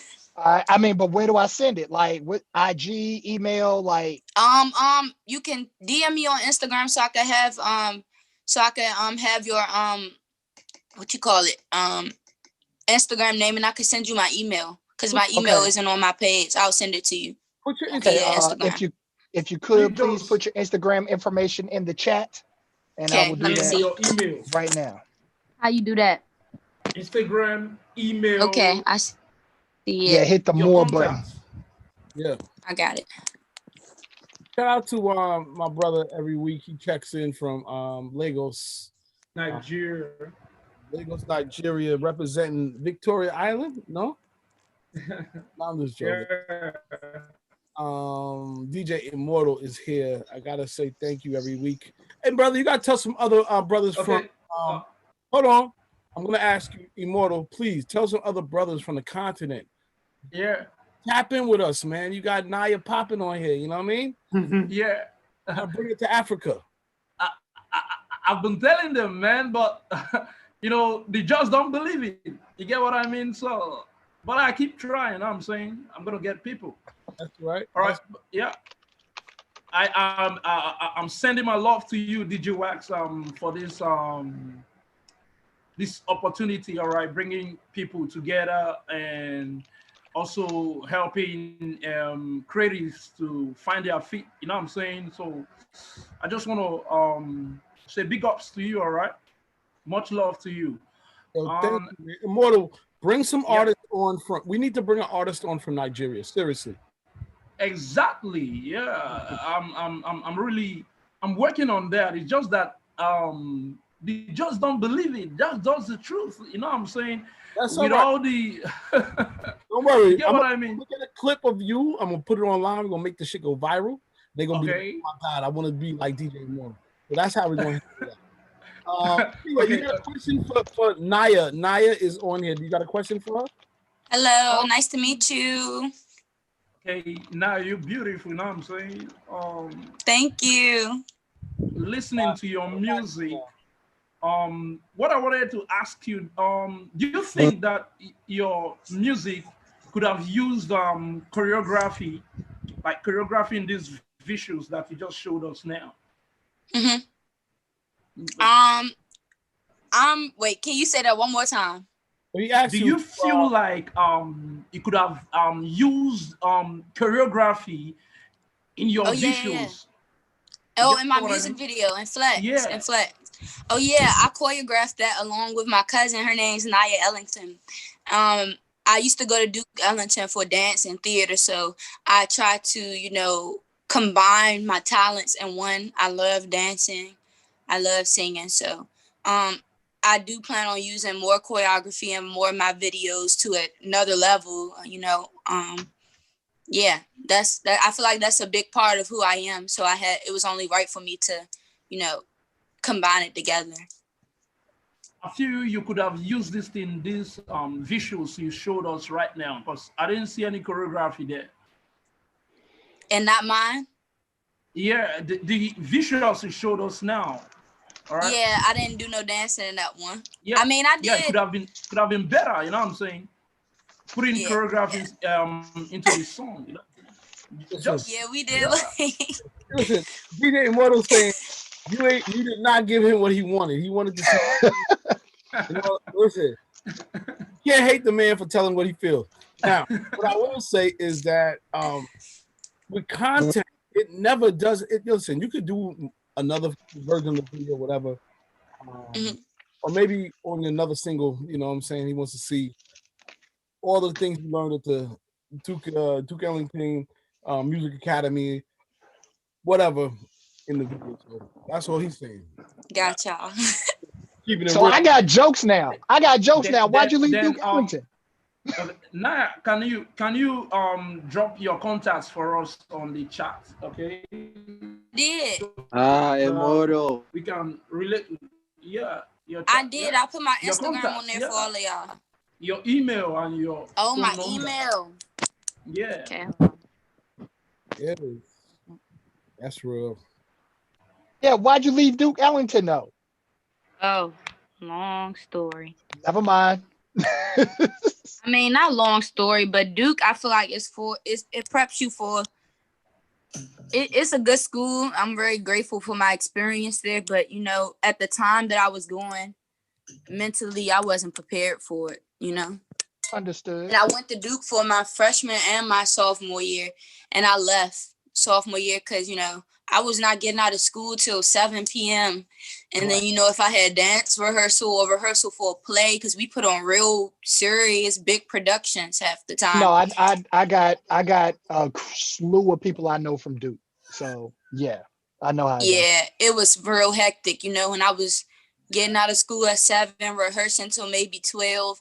And then having to go home all the way to Southeast DC, and then we take 10 classes a day. So imagine if all 10 of your teachers gave you homework in one night, and you have rehearsal, and then you don't get home till 12, 1 o'clock, and then you got to have all of that ready and be ready for all of that again the next day, and you got to test or something the next day. It's just. And me, my mom didn't play about my grades. I couldn't allow my grades to slack. And it was a time when I was giving 100% in my art and, the arts block and the dance. And then I was slacking in the academic. So I had to make the right decision so that my GPA wasn't getting screwed up. Gotcha. Makes sense. Yeah. But I love everybody there, the staff. That's like my second family. I love everybody there. Word up. Well, listen, we appreciate you for coming on. I thought it was pretty cool. Thank you for having me. Yeah, man, this is a step. I got to tell Jay because I think a couple people have requested the DJ pack. And send the DJ pack to SFB. I got you.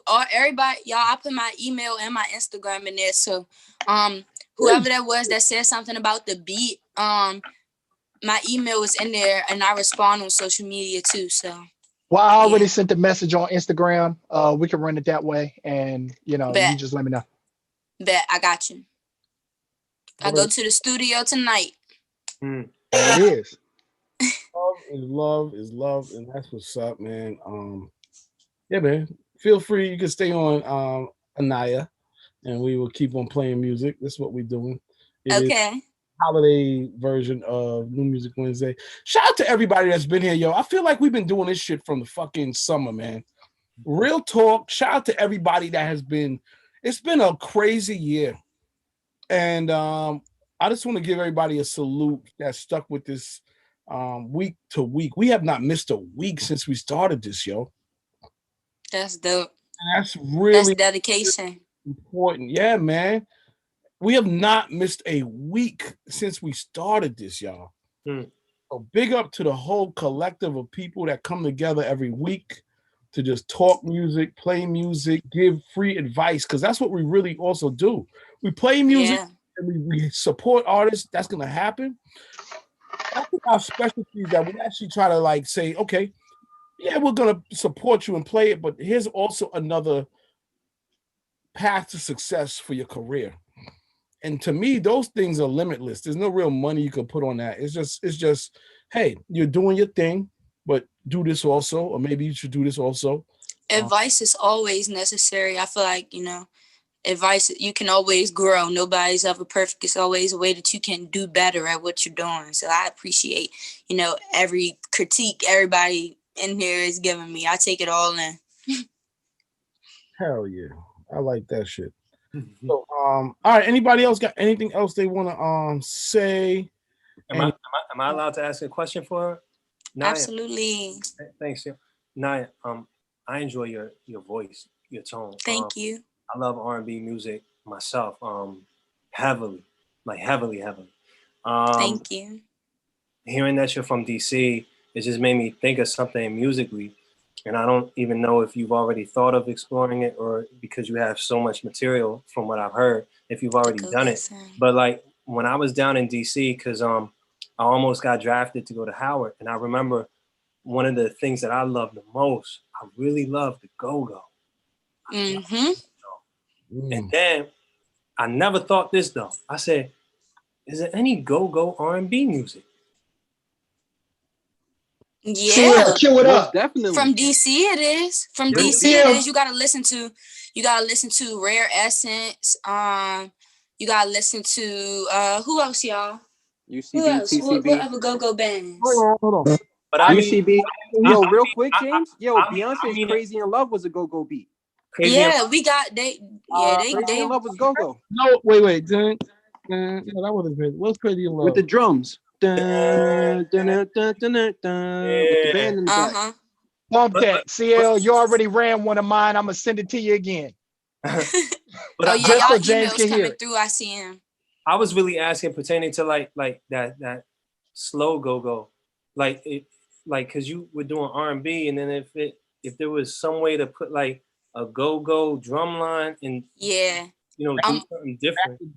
I'ma definitely try to do that. Definitely, you just gave me an idea. But when you get off of here, listen to Hello Go-Go version. Hello? Go-Go. Adele, Hello, the Go-Go version. I will. Yeah. So that's a slow one that you would like that one. All right, cool. Good looks. You're welcome. Great job. I got a compliment. You're getting all the compliments tonight from everybody, but from me. Thank you, y'all. You're so young and grounded. I think that's awesome. Because CL was talking about consistency, but it's also like the discipline.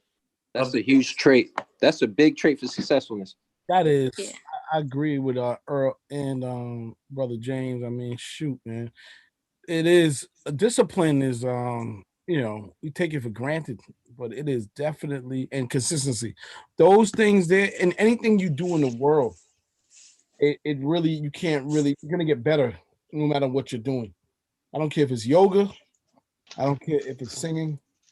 Like old girl said, we'll find Oreos. Okay, try them shits. Hey CL, I just sent that email. That joint is for James and Nyia. I know you played it a while back. Okay, I got it. I seen it when it came through. I'm gonna play it on the speaker as soon as I get in the car. I'm about to be on my way to the studio as soon as I finish with y'all. Nah, the joint I sent CL is something different. This is based on what James just asked you for. Oh, with the go-go. Yeah. Send me that too. I told you I'm gonna be in the studio all night. So all right. We're gonna get into it. Hold on one second. Let's get it going. You know how we do it here in the Music Wednesdays. We don't give a shit. There are no rules. Okay, y'all got that real go-go sound. I'm here for it.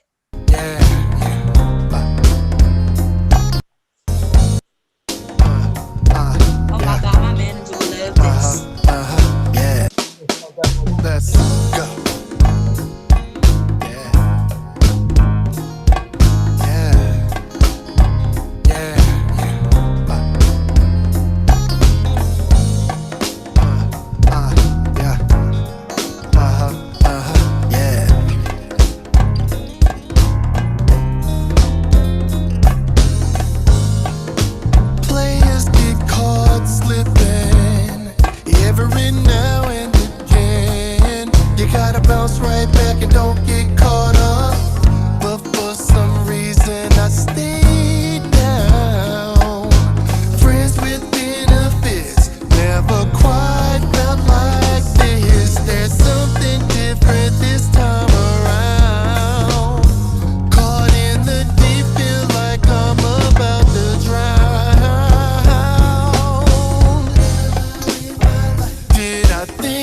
Yes.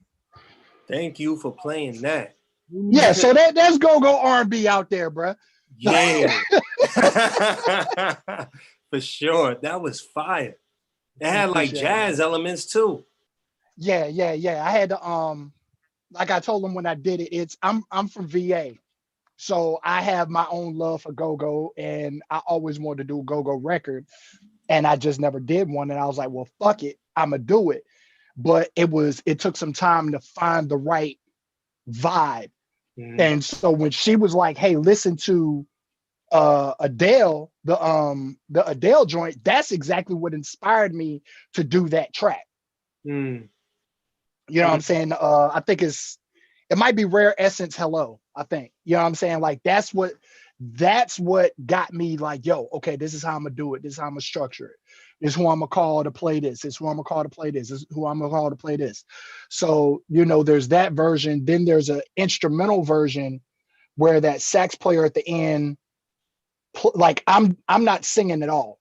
So it's the sax player, it's a trombone player from South Carolina, it's a guitar player from Greensboro, North Carolina, and a trumpet player that actually went to Duke Ellington in DC. Like, so, you know what I'm saying? Like, there's an actual jazz instrumental version of it. So, yeah. That was amazing.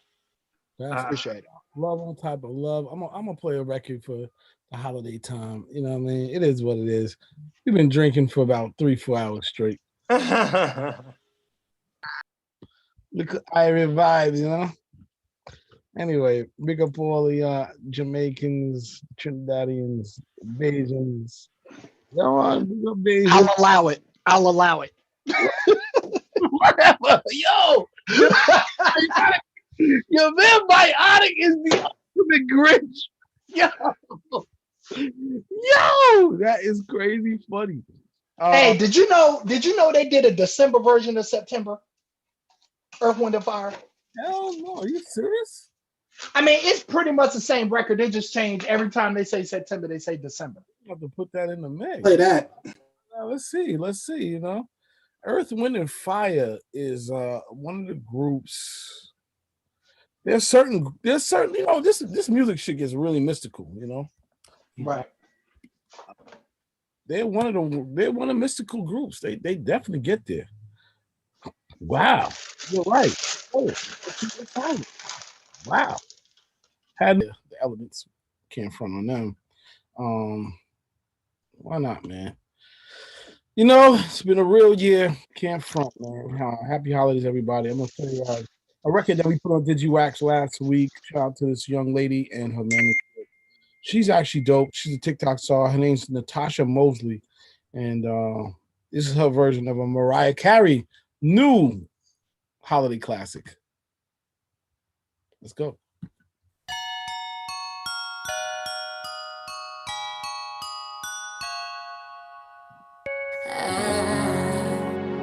Don't want a lot for Christmas. There is just one thing I need.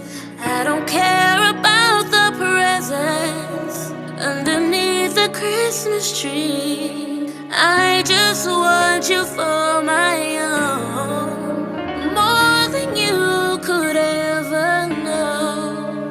Make my wish come true. All I want for Christmas is you.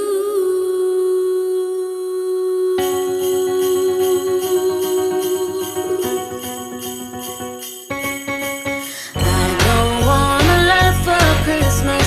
There is just one thing I need. Don't care about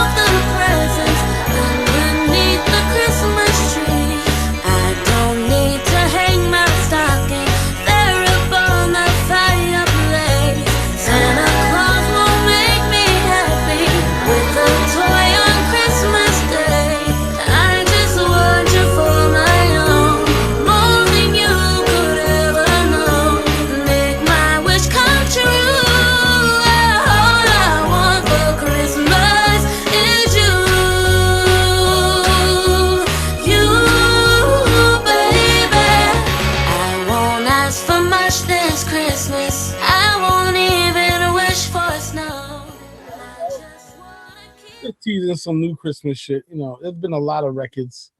You know her? I do know her manager. Now, I'm gonna tell you the truth. You kept it real. He pulls it off, but I'm gonna just say this. You have to outsing Mariah Carey, clearly. Look, I didn't want to be the first one to say it, but that song's hitting right now. It's been hit for 25 years. First of all, it's still relevant. You can't out-sing Mariah.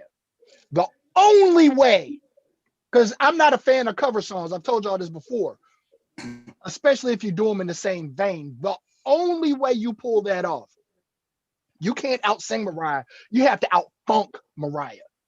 You got to slow that thing down and put a groove to that thing that make your neck snap so hard, and then you can lay in pocket like Erykah Badu on that bitch. I don't know. Like, I feel like there are people that can actually out-sing Mariah.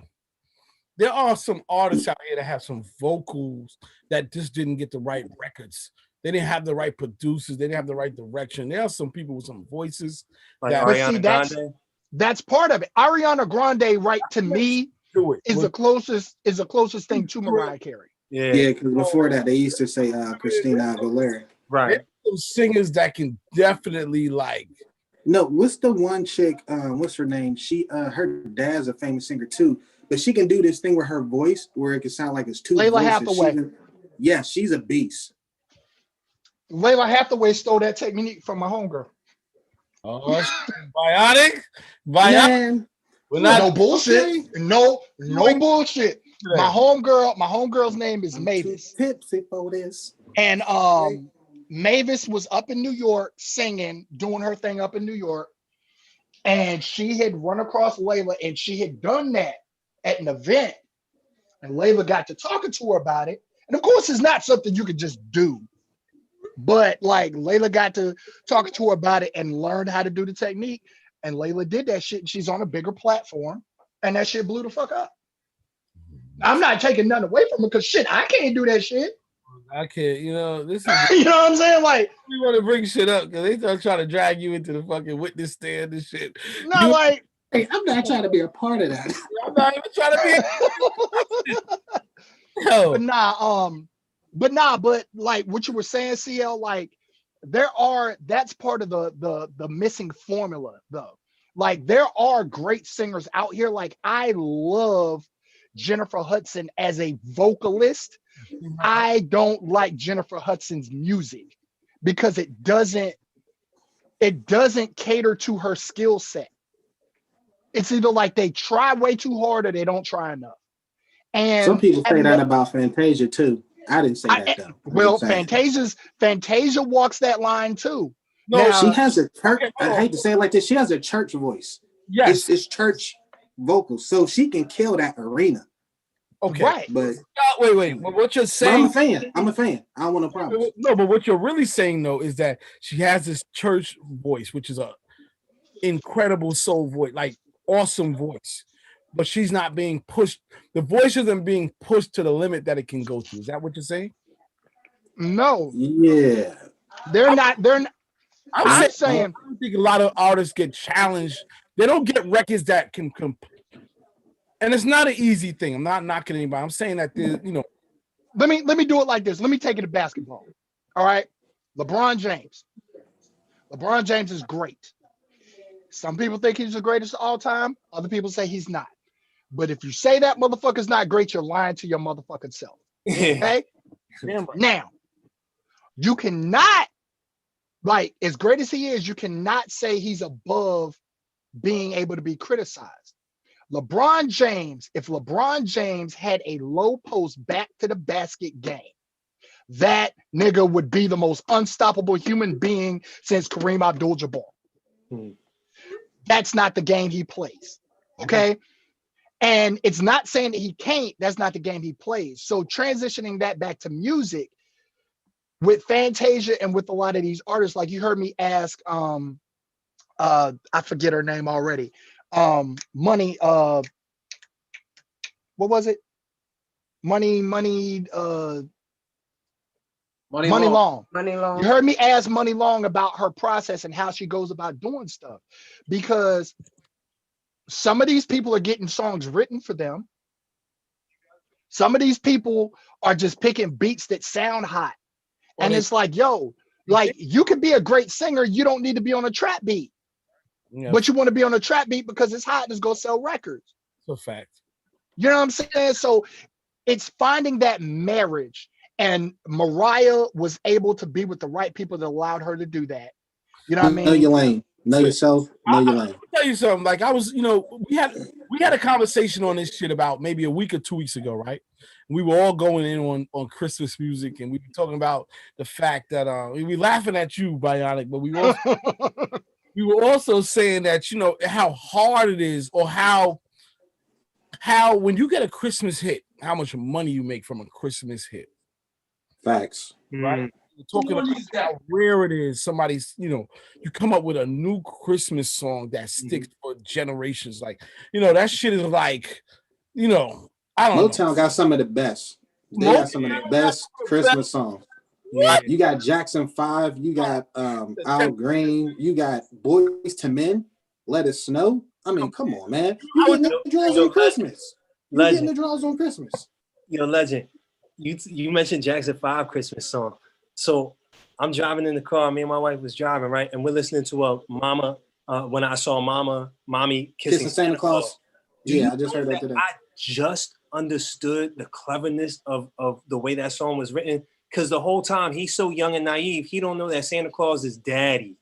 I was just like, oh, that's fire. I don't know why I never got that. I don't know. You just brought that to my attention. And the craziest thing about the Jackson 5 is they Jehovah's Witnesses. They don't believe in Christmas. Oh, but they got that check though. That's true though. But they got that check. That's deep. They got that check. Hey, they were celebrating Christmas that day. And the checks was coming in. When Christmas comes in, when that check comes in, Christmas is here. Hey, Jehovah, what?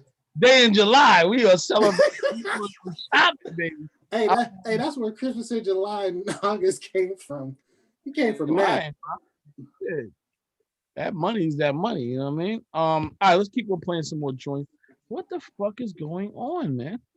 Yeah, it's not letting me email you. Yeah, that shit is crazy, yo. All right, I'm gonna have to figure that out. But here we go. Actually, somebody play. Wait, let me. Your love is wonderful. Oh, I know who this is. And I don't lose you.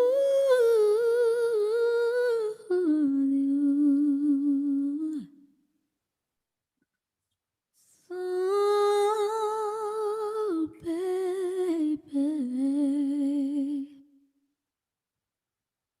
soon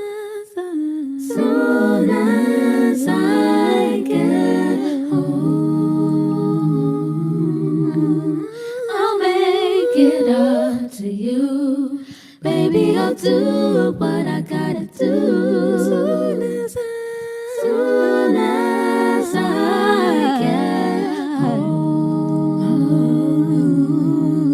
I'll make it up to you. Baby, I'll do what I gotta do. Yeah. Sleepless nights and lonely days are all that fill my head all of the time, baby. But all I do is think about the way you make me feel. 'Cause baby, this She ain't got it, yo. She ain't got it. She ain't got it to me. That's not like, again, if you're gonna sing. There's another track you gotta play. There's another track you gotta play. But I'm gonna say this though. If you're gonna do his Faith a cappella, you gotta be clearly better than Faith. That's it. That's fair. That's fair.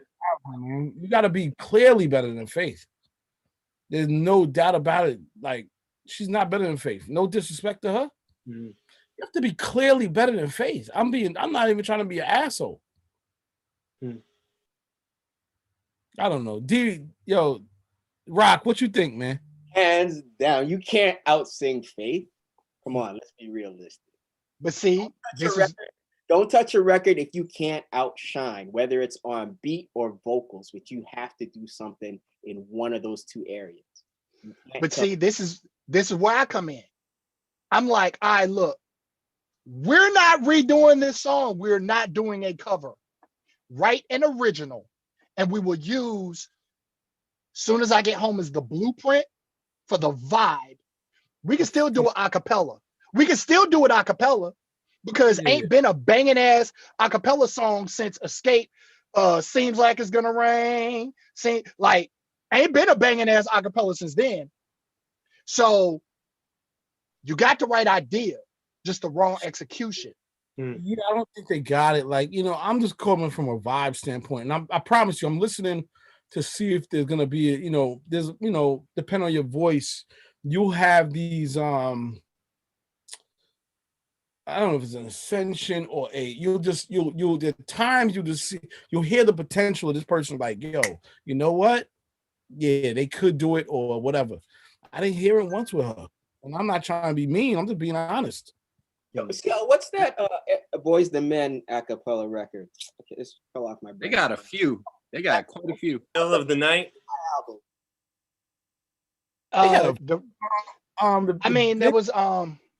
There was because they did redo Can You Stand the Rain, which is what I think you might be talking about. No, off the Coolie High, there was another one. Oh, the original one. Play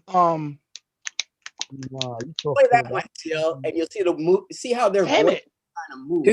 It's so hard to say goodbye. It's so hard. Yup, there you go. There you go, Will. Oh my God. Play Now, that. That's a different fucking man. Just look at the way Juan moves through that record. Man. Oh, wait, where did Will came out of nowhere with that shit? Will, my brother, bro. I'll tell you. I'm here, bro. I'm here. I know you just tapped it out of nowhere. I'm like, yo, where the hell did he come by? Okay. How do I see? Oh, that's that bullshit. Hold on one second. Damn sure didn't play the acapella. Yo, you know what's funny? Whatever. Since we playing acapellas, you know what I mean? Gotta get into the vibe for a minute. You know what I mean? Shout out to Take 6. Take 6. Yeah. They were beasts. They were beasts, man. There's a lot of great music out here, man. It's just too much. Shit. Now, I appreciate that feedback. I mean, I sent her because, honestly, that was the first joint she ever threw up. You know what I'm saying? To put out for anything on SoundCloud. So I was just trying to gauge. I think she had a good, Earl, not to cut you, I think she definitely had a good voice. She just had to find herself musically, and I get it. Like I didn't think it was a terrible remake. Yeah, it's all good. She's from London, so they don't even know the cultural significance of a lot of things and how we feel about faith and other things. So I ain't making an excuse for nobody. I was just curious. That was like the first trend she threw out, but I mean, yeah, there's definitely like that's the whole point of artist development, right? Which has been thrown out the industry, but you're right. I mean, in my eyes, not for me, but for, obviously throughout the industry, of course. Yeah. No, you're right though. You know what I'm saying? And like I said, like that's an element that I am very reserved on offering for a lot of people because they can't take it or they don't know how to take it. You know what I mean? I had an artist get pissed off at me one time because she thought I said she couldn't sing. And I'm like, I never said you couldn't sing. I said you fucking this damn song up. You know what I'm saying? And she got mad at me. But no, she got mad at me eventually and wound up going to work, going to record. Now, mind you, at this point, I had recorded like 10 songs on her. She went and recorded another song with another engineer producer and came back to me to try to get it mixed. And it completely didn't daggone sound right.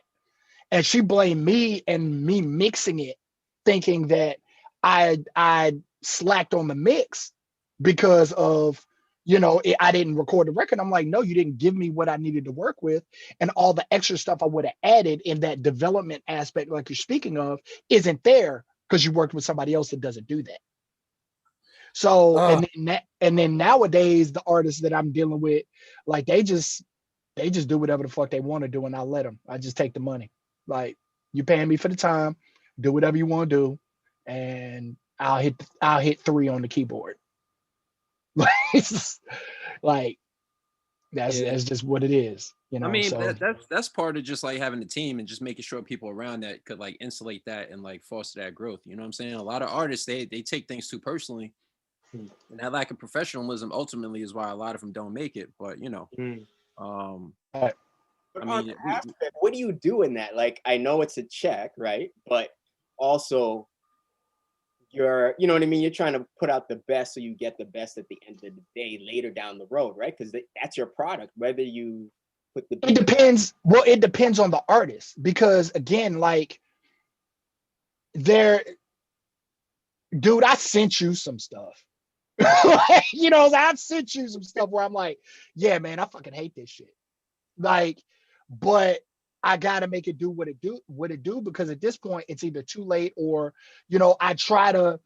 One of the issues I personally run into is that although I know what I know, I don't have a single plaque or a single placement to back me up. Right, but your ear is... And so what winds up happening is, right, but that's one of my flaws, where these cats will be like, well, this dude that said blah, blah, blah, and he's cousins with somebody that was on another project. Like, dude, I get that, but they're not in here with you right now. Like, they don't know what's going on right here, right now. I'm trying to help you. So if I know we've had that discussion, like a lot of times I do take the check. There are certain people I try to help, but it's all based on what our relationship is and the dynamic of things. How effective are they at listening? How do they take criticism? How do they work on developing what they're doing? Because it's so many artists. One of my biggest pet peeves, and we kind of touched on it last week. People love playing basketball. They can go to the park and play. You know what I'm saying? No issues. Folk be out here, they love making music, but their hobby can then turn into something lucrative. Ain't nobody out here just going to the park and they about to get an NBA contract on the flute. So that balancing act of, think about how many stories we've heard, whereas people like, certain people like, yo, I've been behind the scenes for 10 years. And then somebody else on the same calls like, yeah, I started rapping last year. And all of them are on the same level. And that's perfectly fine, because when it's your time, it's your time. But again, certain people ain't listening. And certain people are just in it because they see the money, or they're in it because, yeah, they enjoy making music, and that's step one. But how do you hone your craft? You can enjoy making it. You can enjoy playing video games without being any good at them, bro. Yes. As a coach, right? I'm talking about like as a, when you're in your position, you're a coach. You have to motivate an artist to the greatest potential. And when players don't want to play by the rules you set, you have to let it go. Right. You have to, because you'll lose yourself in the idiocy that they don't want to listen. I feel like with producers like yourself and others, real producers, like, you're like a coach, man. If the player doesn't want to listen, you got to find a different player, man. Right. That's the bottom line. And as talented as they may make, you can see the potential for talent. You have to like say, fuck it, let me find another player to coach, because you'll lose yourself, bro. Right. And one of the scariest things that I've experienced is hearing somebody that has potential and you hear them singing solo. This is where I will definitely give old girl credit. I will give her 1,000% credit on this. She sang an a cappella song, which means she heard those harmonies and sang them. Mm-hmm.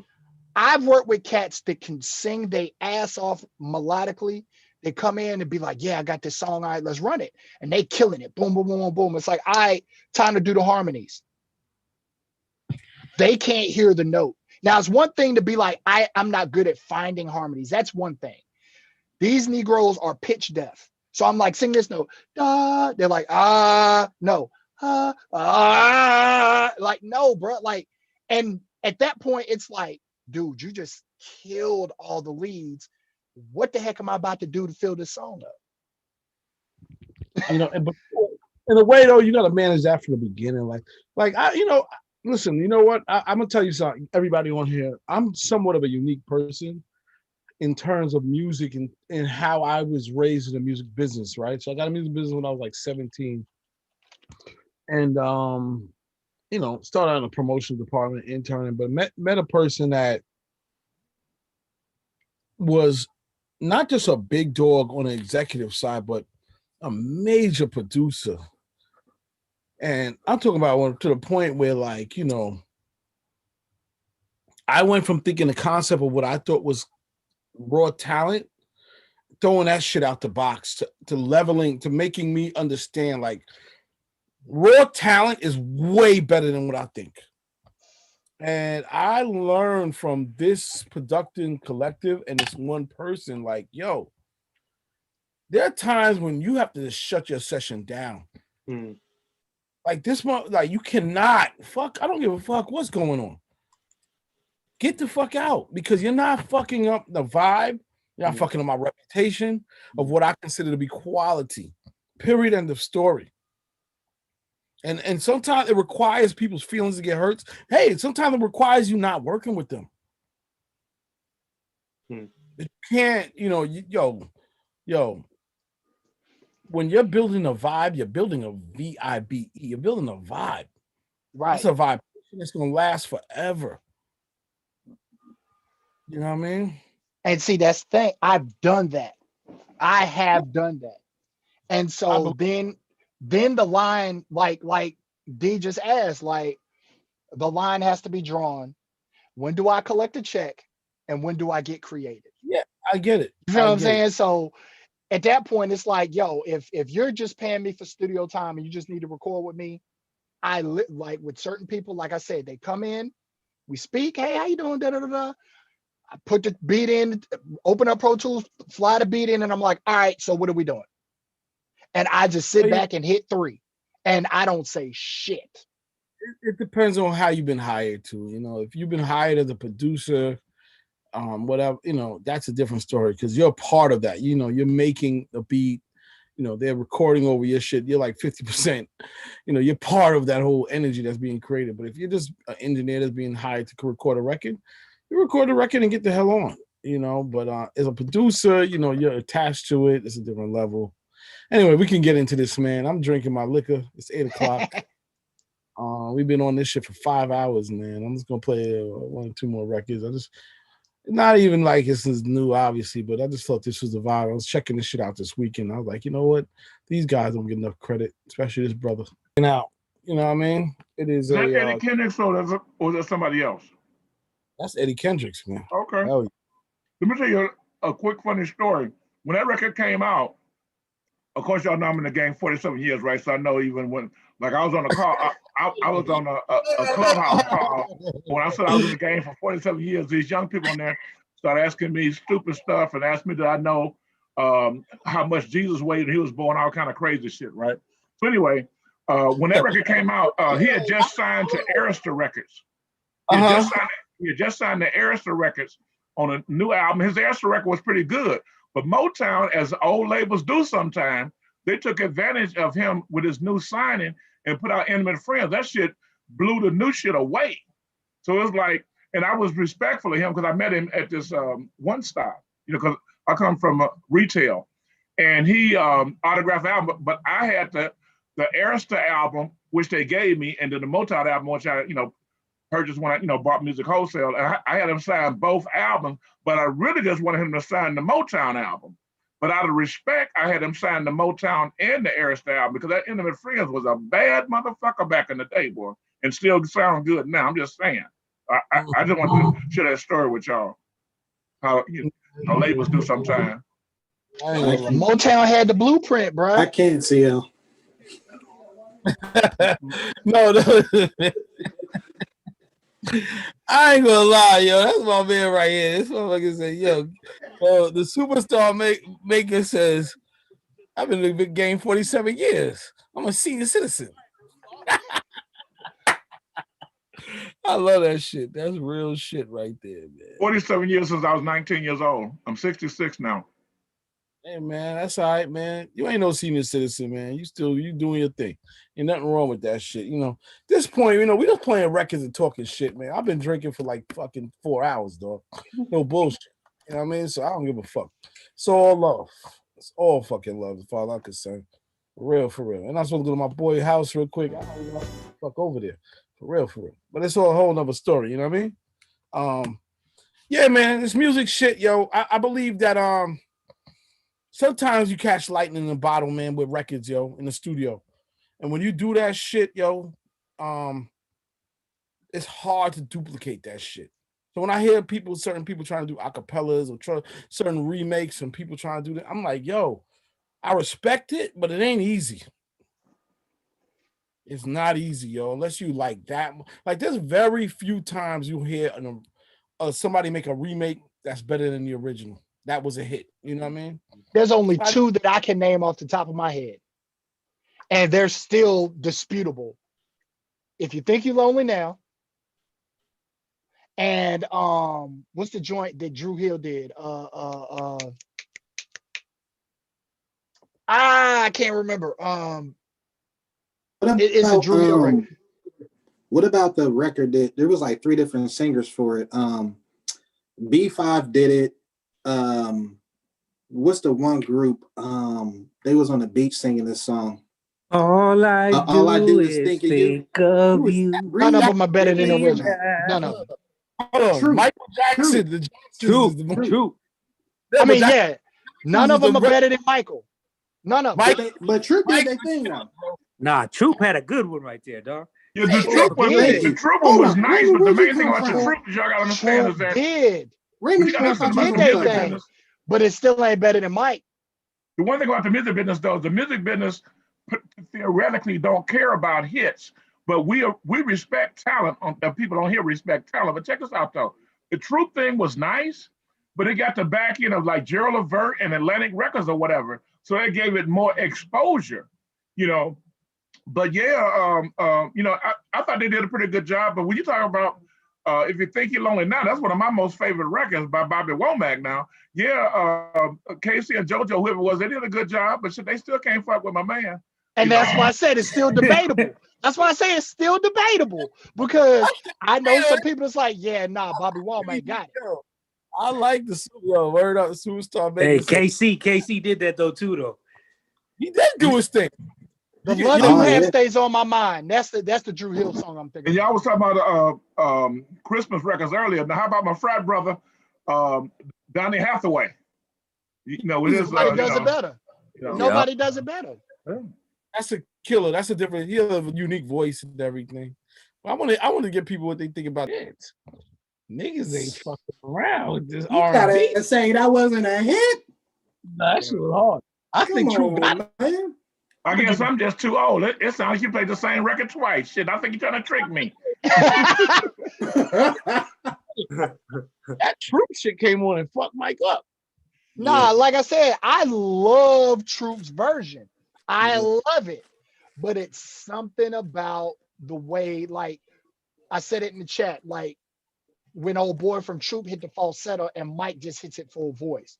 Like it's little small things like that that had me lean toward the Jackson 5 version. I'm glad you said that too, because I was also thinking about as far as the production quality at the different times of, in the different years, like whatever Motown had back in the day versus whatever was available when Troop did it. And what's available now.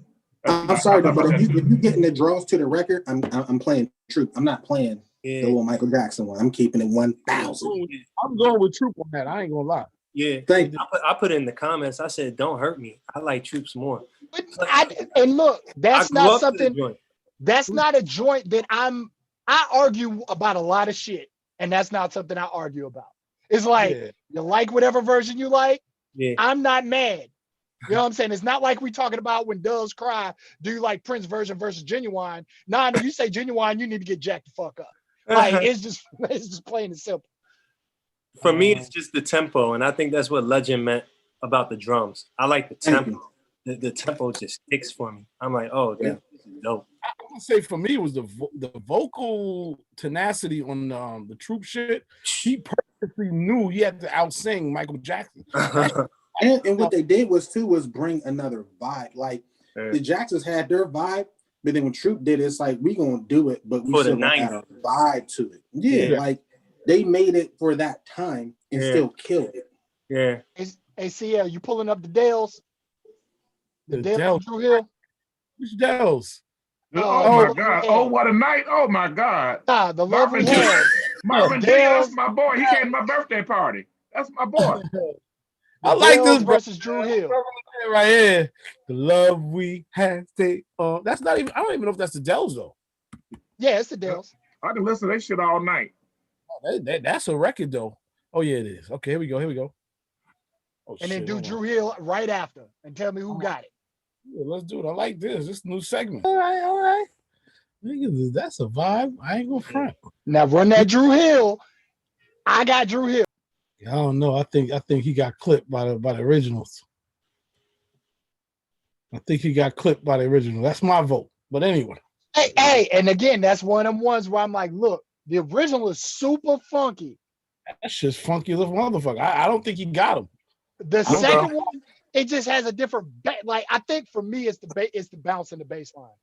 I think it's that boom, boom. I think that's what gets me driving on the second version. Look, I'm only one person. You know what I mean? You're one person. What's everybody else think? Well, let me tell you what the old man think. Go ahead. Okay. Yeah. I'm gonna tell you on all three. Okay, on the with the Casey and JoJo comparison, I could not say that they were not almost as good as Bobby Womack because they both have that church voice that somebody mentioned earlier on the call, a church voice. So that was that. But this record, even the Michael Jackson and the Troop thing, it was close. I thought you played the same fucking record twice. Okay, but except for the little things that he mentioned, Bionic mentioned, whatever his name is. I'm in a different room now. I can't see the names. Whatever he mentioned as far as the different sounds and stuff in there. But this thing here is like I was thinking the original music, like back in the day when they would do those stuff, they would have like orchestras and shit and violins and all kind of crazy shit. And they just sound like the orchestration of the music was so much better for the Dales.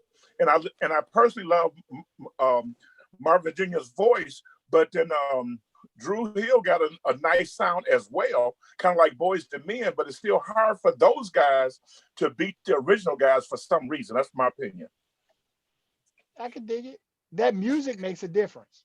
That music makes a whole lot of difference. We're talking about some legacy songs here. This is like heavy shit. For me on wait, I'm so sorry. You just came in. Did I cut you off? Because this. Nah, you good. Just want to make sure. All right. No, I was just saying. Now we're talking about being an actor.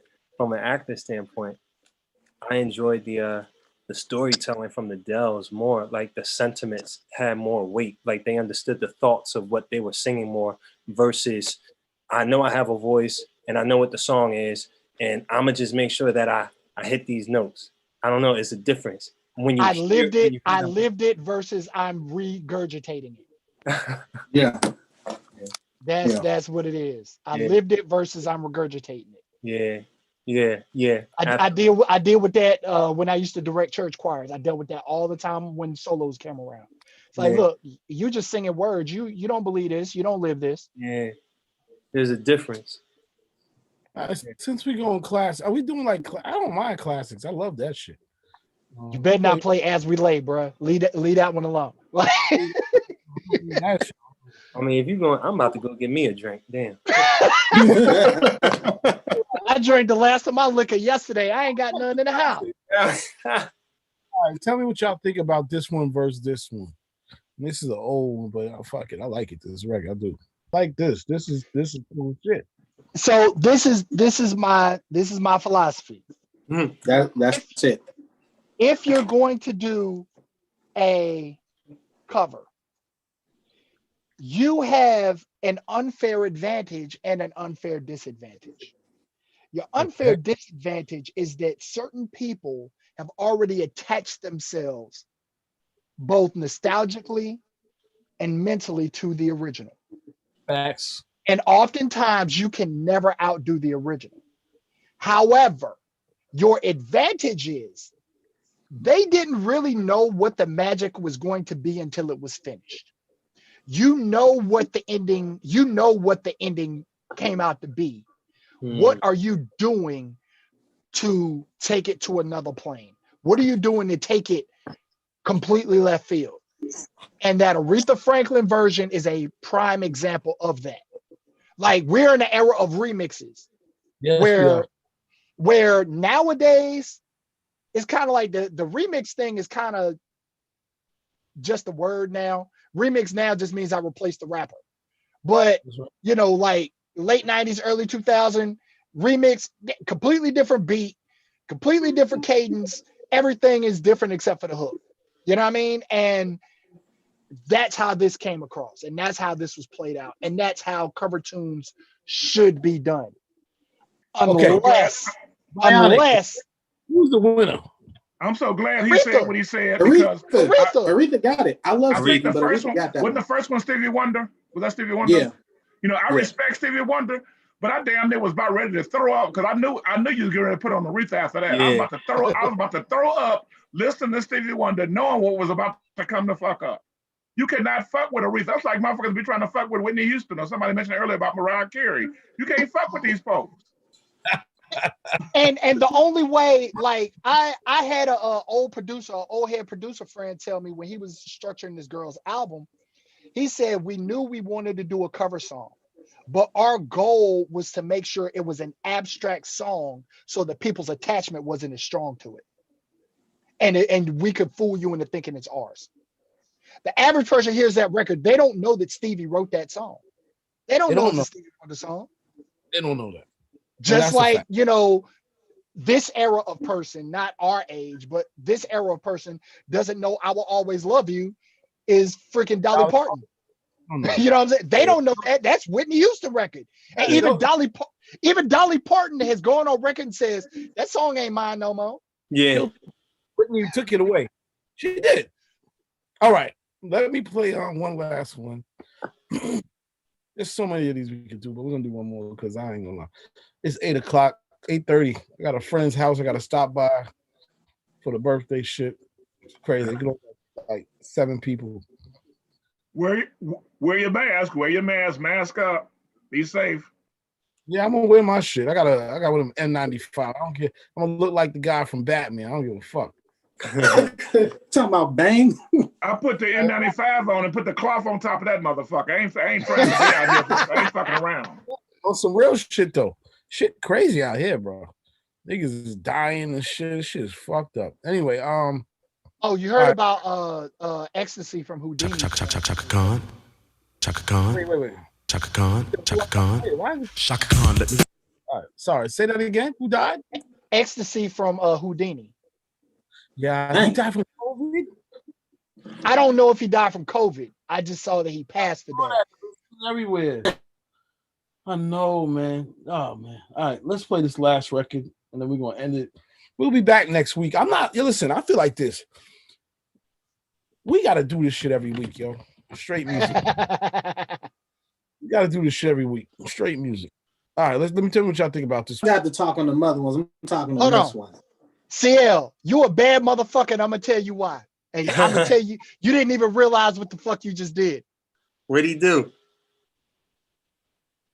The producer of Shaka Khan's I Feel For You was the same dude that produced Until You Come Back to Me by Aretha Franklin.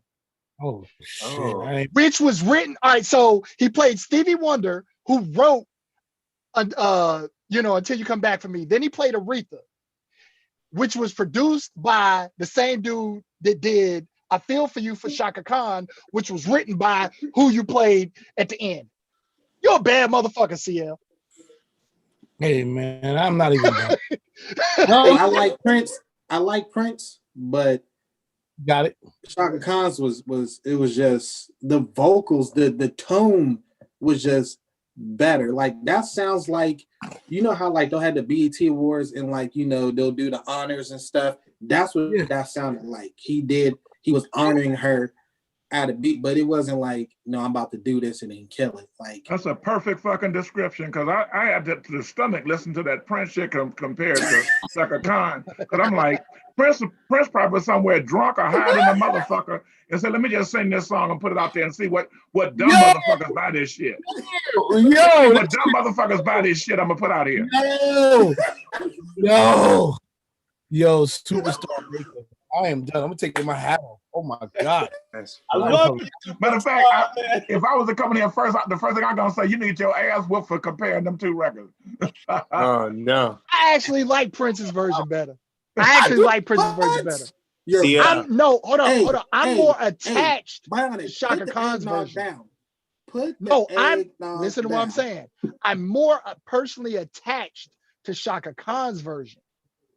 The musician in me likes the Prince version better. Hey, fun fact about Prince. You know the song Frontin' That Pharrell has? Yeah. He wrote that for Prince, and Prince didn't like it. And that's why when you listen to the song, he's trying to give his best impression of Prince, because he originally made the song for him. That's why he purposely added the guitar in there. He was singing high pitch because the song he wrote it for Prince. I'm gonna do the next one, right? And hold on, another one real quick. And with Michael Jackson, that's old news, bro. That's old news. For bad.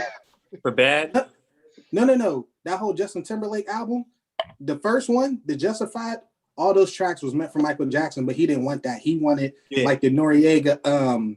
That's not the real story. That's not the real story. It wasn't Mike. It was his manager.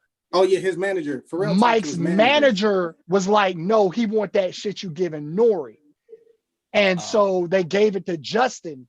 The second part of that story is later on, Pharrell ran into Michael Jackson somewhere, and Mike was like, hey man, I really loved what you did on Justin Timberlake's album. You know those tracks should have been mine, right? And Pharrell was like, motherfucker, are you serious right now? And he was like, they were for you. I talked to your manager. He said you didn't want them. You wanted this. And Mike was like, let me handle that. Here's my direct information. From now on, you hit me directly. Because if you listen to that whole first album of Justin's, it literally sounded like all Mike's records, like even how he was singing in the pitch and all that. I was like, man, this felt like some Michael stuff. And Janet was on that album too. Yeah.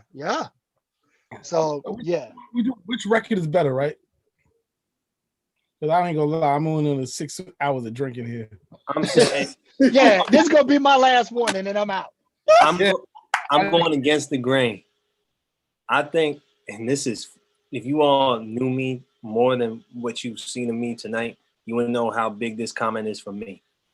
I think Prince's is better.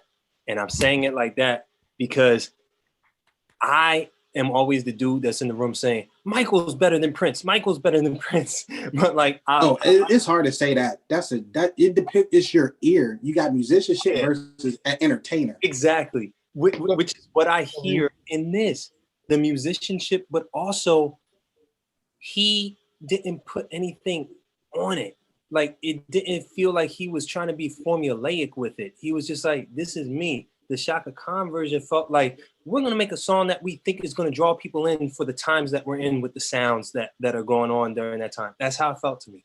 Now I do love it, and I'm connected to it the same way Bionic said that he is, for me, it's childhood, my mom playing it, we're cleaning up the house and all that type of stuff. I like it. But when I heard the Prince song tonight, I like Prince more. How about that white girl we did Prince song, the white girl with the bald head? I can't even think of the name of the song. Nate O'Connor, Nothing Compares. What do you think about that? What do you think about her version versus Prince? And I'm not talking about playing. I'm just talking about from the standpoint of the marketing of it. Like by her being who she was able to take something that already was done by a legend and do something else with it in a whole nother area, a whole nother audience. That's what I liked about the record. Not necessarily that she's better than him or nothing. Sinead O'Connor, that shit was good for white people, and I'm not knocking it. That's what I'm saying. She took it to another audience, right? It was awesome. She's fucking dope.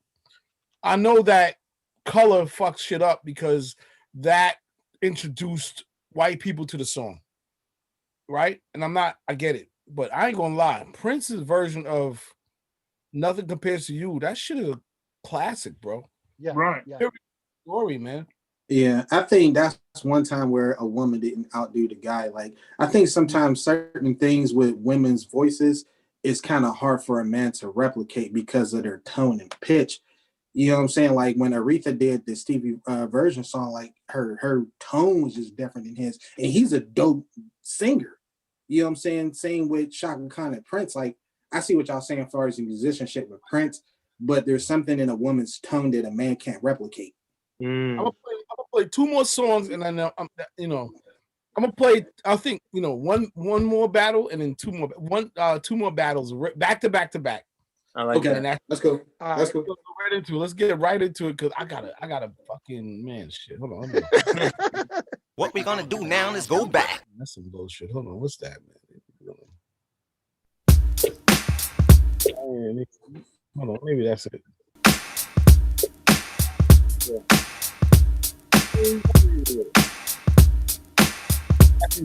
Records, man. I hate Apple Music. What we gonna do now is go. What the fuck are y'all doing in Apple Music? All right, let's see if we can get out a little bit. I like it.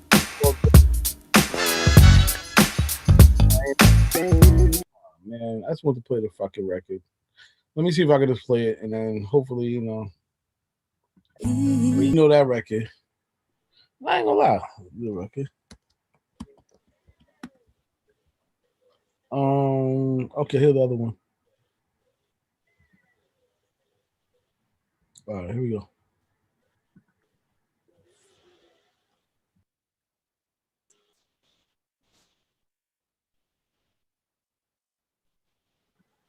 All right, thoughts?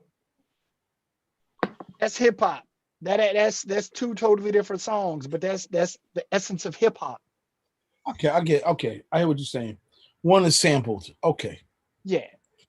And the jacked up thing is while listening to the second joint, that'd be like I'm hearing Jeanne.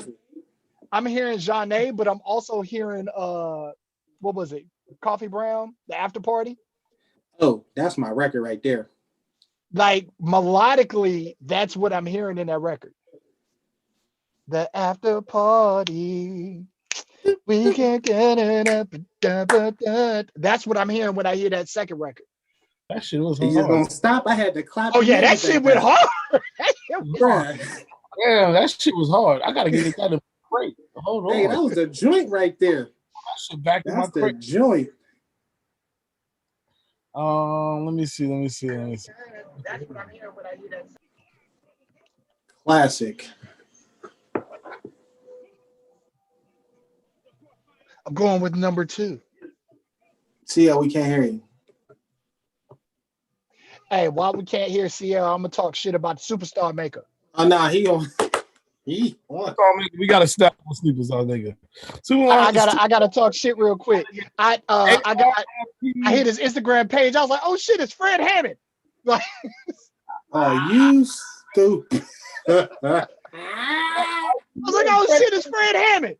Oh, I've actually heard that a couple times, but when I was young, they used to think I was Muhammad Ali. By the way. Wow. Okay. Yo, let me just say. So you couldn't eat no bacon or sausage when you went out there. They were like, Muhammad, no, you can't eat that. I'm gonna just say this, man.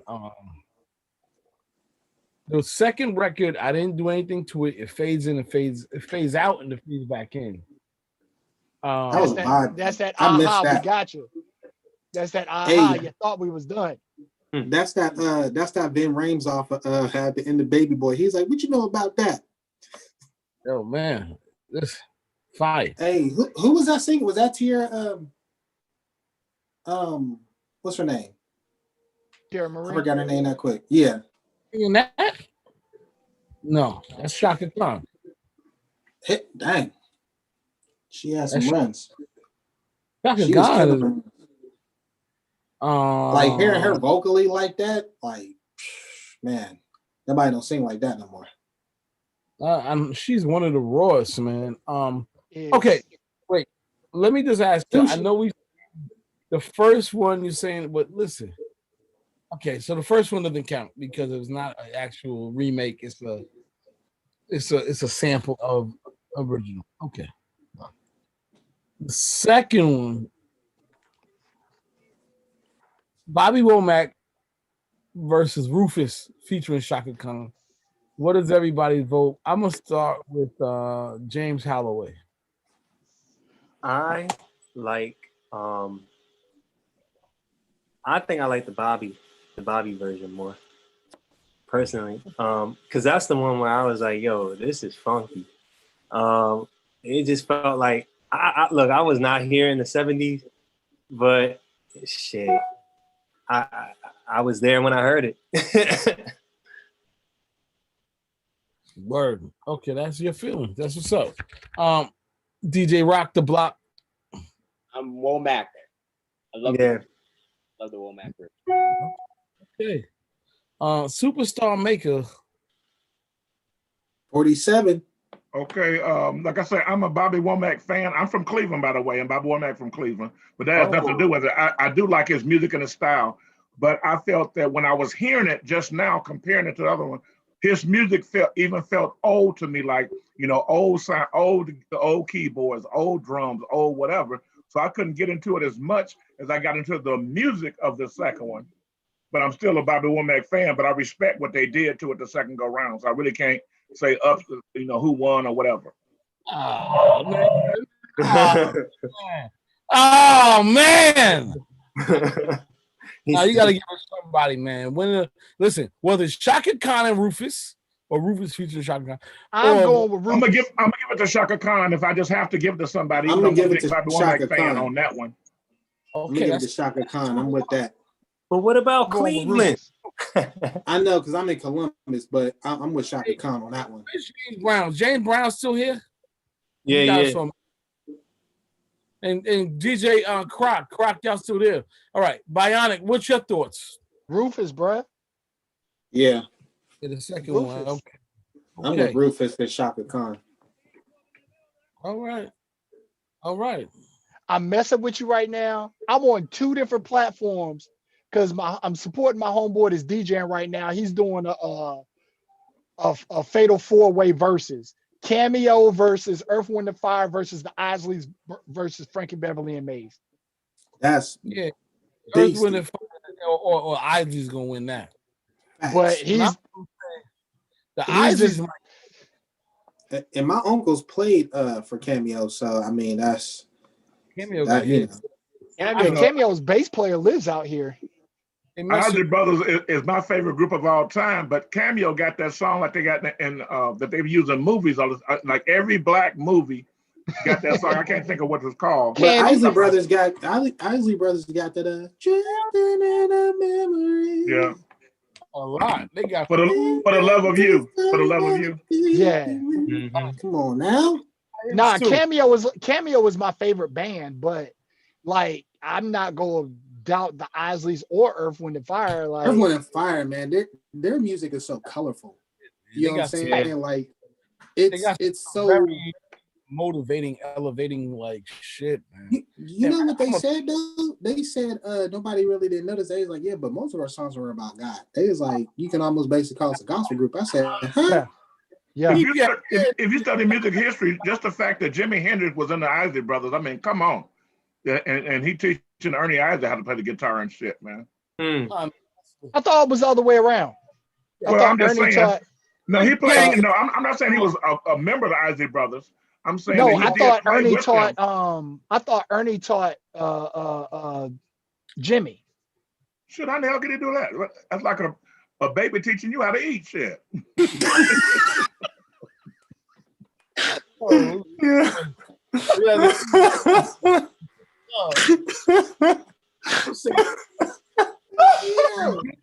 When I hear that took me out, yeah. Debate about Ozzy Brothers versus Earth, Wind, and Fire. I always say, well, where the fuck does where does Kool and the Gang stand? Kool and the Gang too. They had a lot of records. They did. Kool and the Gang had a lot of hits, a lot of records. They don't. I feel like they should be right there in that conversation. I totally agree with you. And they have different style. Like that Summer Madness. Like, dude, when that came out, like, wow. Oh yeah. A slow ballad like this, a record. My great grandfather was. My grandfather was always playing that. He loves my homeboy hates. But he loves the Ice Brothers. James He Brown hates Kool and the Gang. He hates Kool and the Gang off of the sip. He's like, man, Kool and the Gang lost all credibility with me when they did Celebrate. Like it was like, after that, it was like I never want to hear nothing from them ever again. I was like, come on, man, that song jam. He was like, no. Now, let me just say this, man. Kool and the Gang got flavor. What's the name? Also got a lot of flavor too. Yeah, I feel like it is the Isleys, Earth Winds. Them motherfuckers have like 13 people on fucking stage, yo. Yeah, I mean, it was not bullshit. Motherfuckers was playing two sets of fucking drums and shit like that. You killing. I think Earth, Wind, and Fire crossed over more. As far as the crossover part, but I think Isley Brothers kept it as strong as possible and still remain totally soulful. Damn, y'all gonna make me play some more music. I gotta get out of here. I'm looking crazy. Hey, I'm out. I'm backing out now. I'm getting more invites to other podcasts and shit. Listen. I agree. Next week, I think next week we have no guests. Next week's my birthday. What? Wait. Next Wednesday? No. Next Thursday. Oh, well, we're gonna drink to that. Let's drink. New Year's Eve. Yeah. New Year's Eve. Let's party. Your birthday's on New Year's? New Year's Eve. That's Guy's birthday. Guy. Yeah. Guy's birthday is New Year's Eve. Guy's birthday is New Year's Eve. Yeah. I didn't know that shit, yo.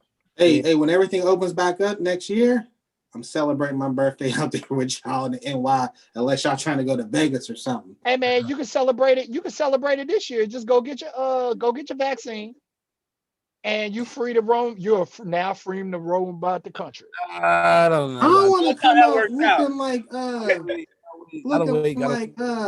Beetlejuice. Yeah, I don't know, man. Yeah, look. This is all I'm saying. Y'all want to show the presidents and everybody. I need to be the one giving that nigga the shot. We need to be taking the same thing. For real, we need to be taking the same thing, nigga. Like I'm gonna put this in you and put it in my heart. I'm about to make legend feel good. Other people born on December 30th. LeBron James. Mm-hmm. Tiger Woods. Tiger Woods, y'all. Tyrese. Wow. Carson Wentz. Ellie Goulding. Wait, you said Carson Wentz? Yep. Hold on. I'm out. Hey, CL, cue up that the record I sent Layla you. Ali. How about that? Layla Ali. Okay, that's a good one. Hey, Yeah. I met her. I shook her hand. That was the strongest handshake I ever got. For real? I was intimidated a little bit. Because remember, she came out with her book. She came out here to Columbus with the book, and my mom and aunt was getting a book signed. And so they said, yeah, go and give her a handshake. Man, that stuff was firm. Last one is Justin Combs, which is P. Diddy's son. He's the last one. Oh, yeah, Justin Combs. Yeah. Yep. Hold on. You're in good company. I thought his like, you know what I mean? You get into motherfuckers that make it sound. Hey, the only famous person I found on December 31st was Donald Trump Jr. So that's your best friend. Actually, no, that's generals. Don't get it twisted. Don't get it twisted. I am not okay. My question before was easy. Do you believe Donald Trump is telling the truth with this new bill? No, I think he's petty and he's trying to postpone it. But the thought of it though is nice to think like, dang, 2 stacks, that'd be nice right now. Mm-hmm. Yeah, but you should be getting that now, no? I think he's full of shit, man. Because think about it, we were supposed to get that 600 this week or next week? Soon. Yeah. Now we're not getting nothing. You see that group text I sent with the pocket? Nah, what happened? So you know the little pocket that's in your jeans, like your main pocket on the side, and you got the little pocket above. Oh, yeah, the little one, yeah. You put the coins in. That's what that $600 check is for. It's for that pocket. Hey, I'm not going to talk about Donald Trump, but I'm not trying to get Digiwaxx account taken off Zoom and Facebook and shit. And have Donald Trump tweeting for telling people don't support Digiwaxx. No, we good because we got his right-hand man, the general, on these calls, so we all good. General's a part of it. Yeah, you got some soldiers and shit that believe in him. Let me just say this. He said he got some soldiers that believe in him. Yo, that motherfucker, he said he got some soldiers that believe in him. Yeah, the brother from Houdini passed away, yo. That's crazy. Man. Oh man, so fucked up. There's been so many deaths. It's getting to a place where, and I don't like this feeling, where it's starting to get numb almost. And I don't like that feeling because these is people who either you know or know of and who you grew up with. It has some type of effect in your life. Yeah, so Houdini, this is Houdini right here to me. This is hard. These are hard. You should have had the turntable today. I know. I should have went in on it. This shit is hard though. Those records, that type of music there, when we were kids and everything. And I was really, really man. My Uncle Junior was the one that we used to my grandma's house in Queens and Corona. We used to go because my grandma's house in Virginia. And I'm gonna keep it 100, man. Yo, you used to hear these songs, and be like, yo, this shit just fucking crazy. Yeah, man. Salute to him, man. Salute to everybody, yo. Salute to all of the people that holidays, man, bring back so many memories, yo. Straight music.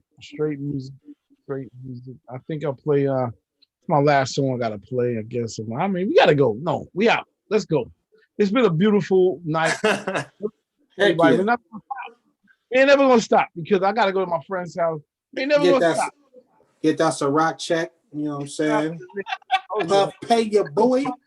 I got people mad at me because I'm supposed to have been on a damn call at 7 o'clock, but I'm enjoying this shit so much that I stayed on here. So I got a lot of people mad at my ass. Puff for my check. I'm jammed up. Shout out to DJ Croc and James Brown. They just like permanently set one way in time and shit. Okay, no, James Brown is coming in though. Hold on, James Brown. Legend, wish it.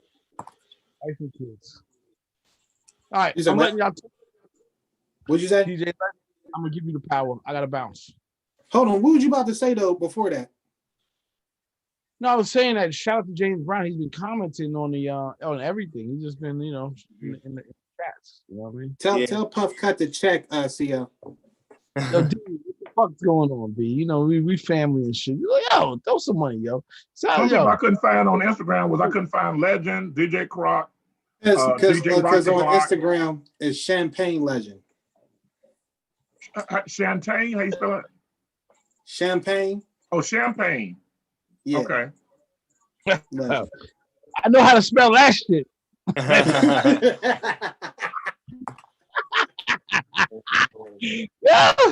Yo, Superstar Maker said, oh, wait, hold up. Champagne. Nigga, please.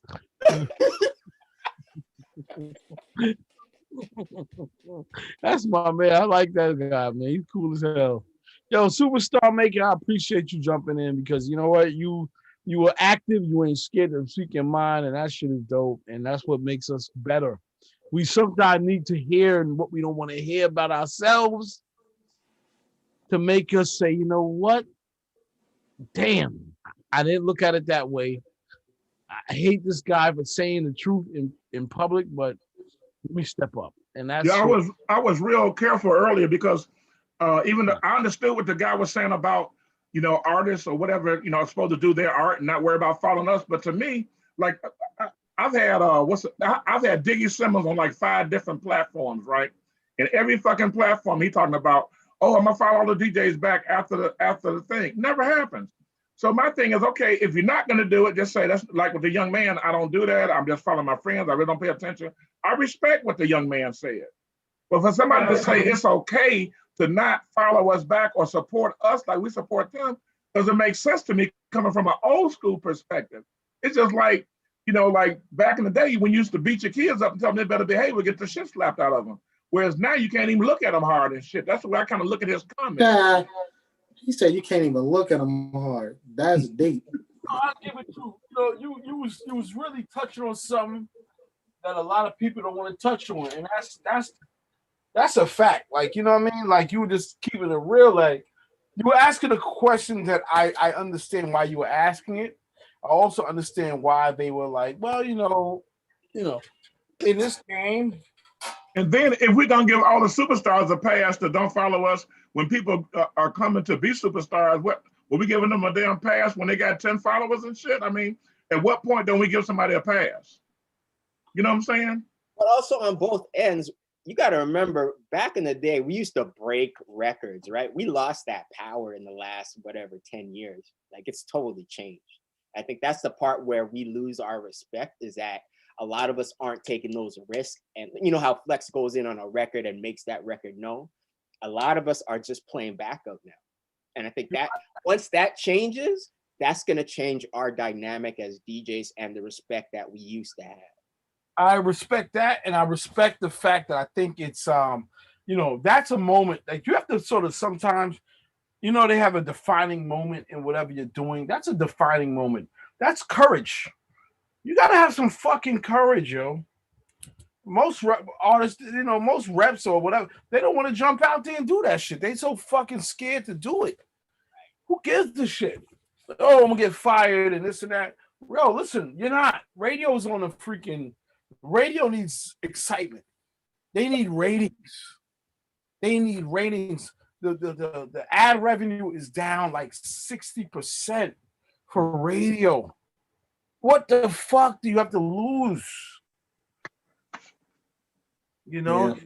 Try because you know what you have to lose. You do have shit to lose. You lose your job by not taking a chance with radio. In radio, you lose your fucking job. I'm gonna say that. Anyway, I'm gonna get out of here, gentlemen, ladies, gentlemen, everybody who's here. It was great. All right. Happy holidays. Hey, everybody, have a great Christmas Eve, great Christmas. Be safe, be careful, stay blessed, stay motivated, positive. A saying that I always use is 2 sayings. I always say, why have a flute when you can have a bottle? Yep. And I always say nothing less than legendary, Black excellence. Love that. I like that. Let's go. Cheers to that. Peace to everybody. Enjoy. Merry Christmas, y'all. Yeah. Y'all next week. Some of y'all I'll probably talk to, if not later tonight, tomorrow. Because we got big things for 2021, dog. Word. Talking billionaire things. Yeah. Peace and love. No cap.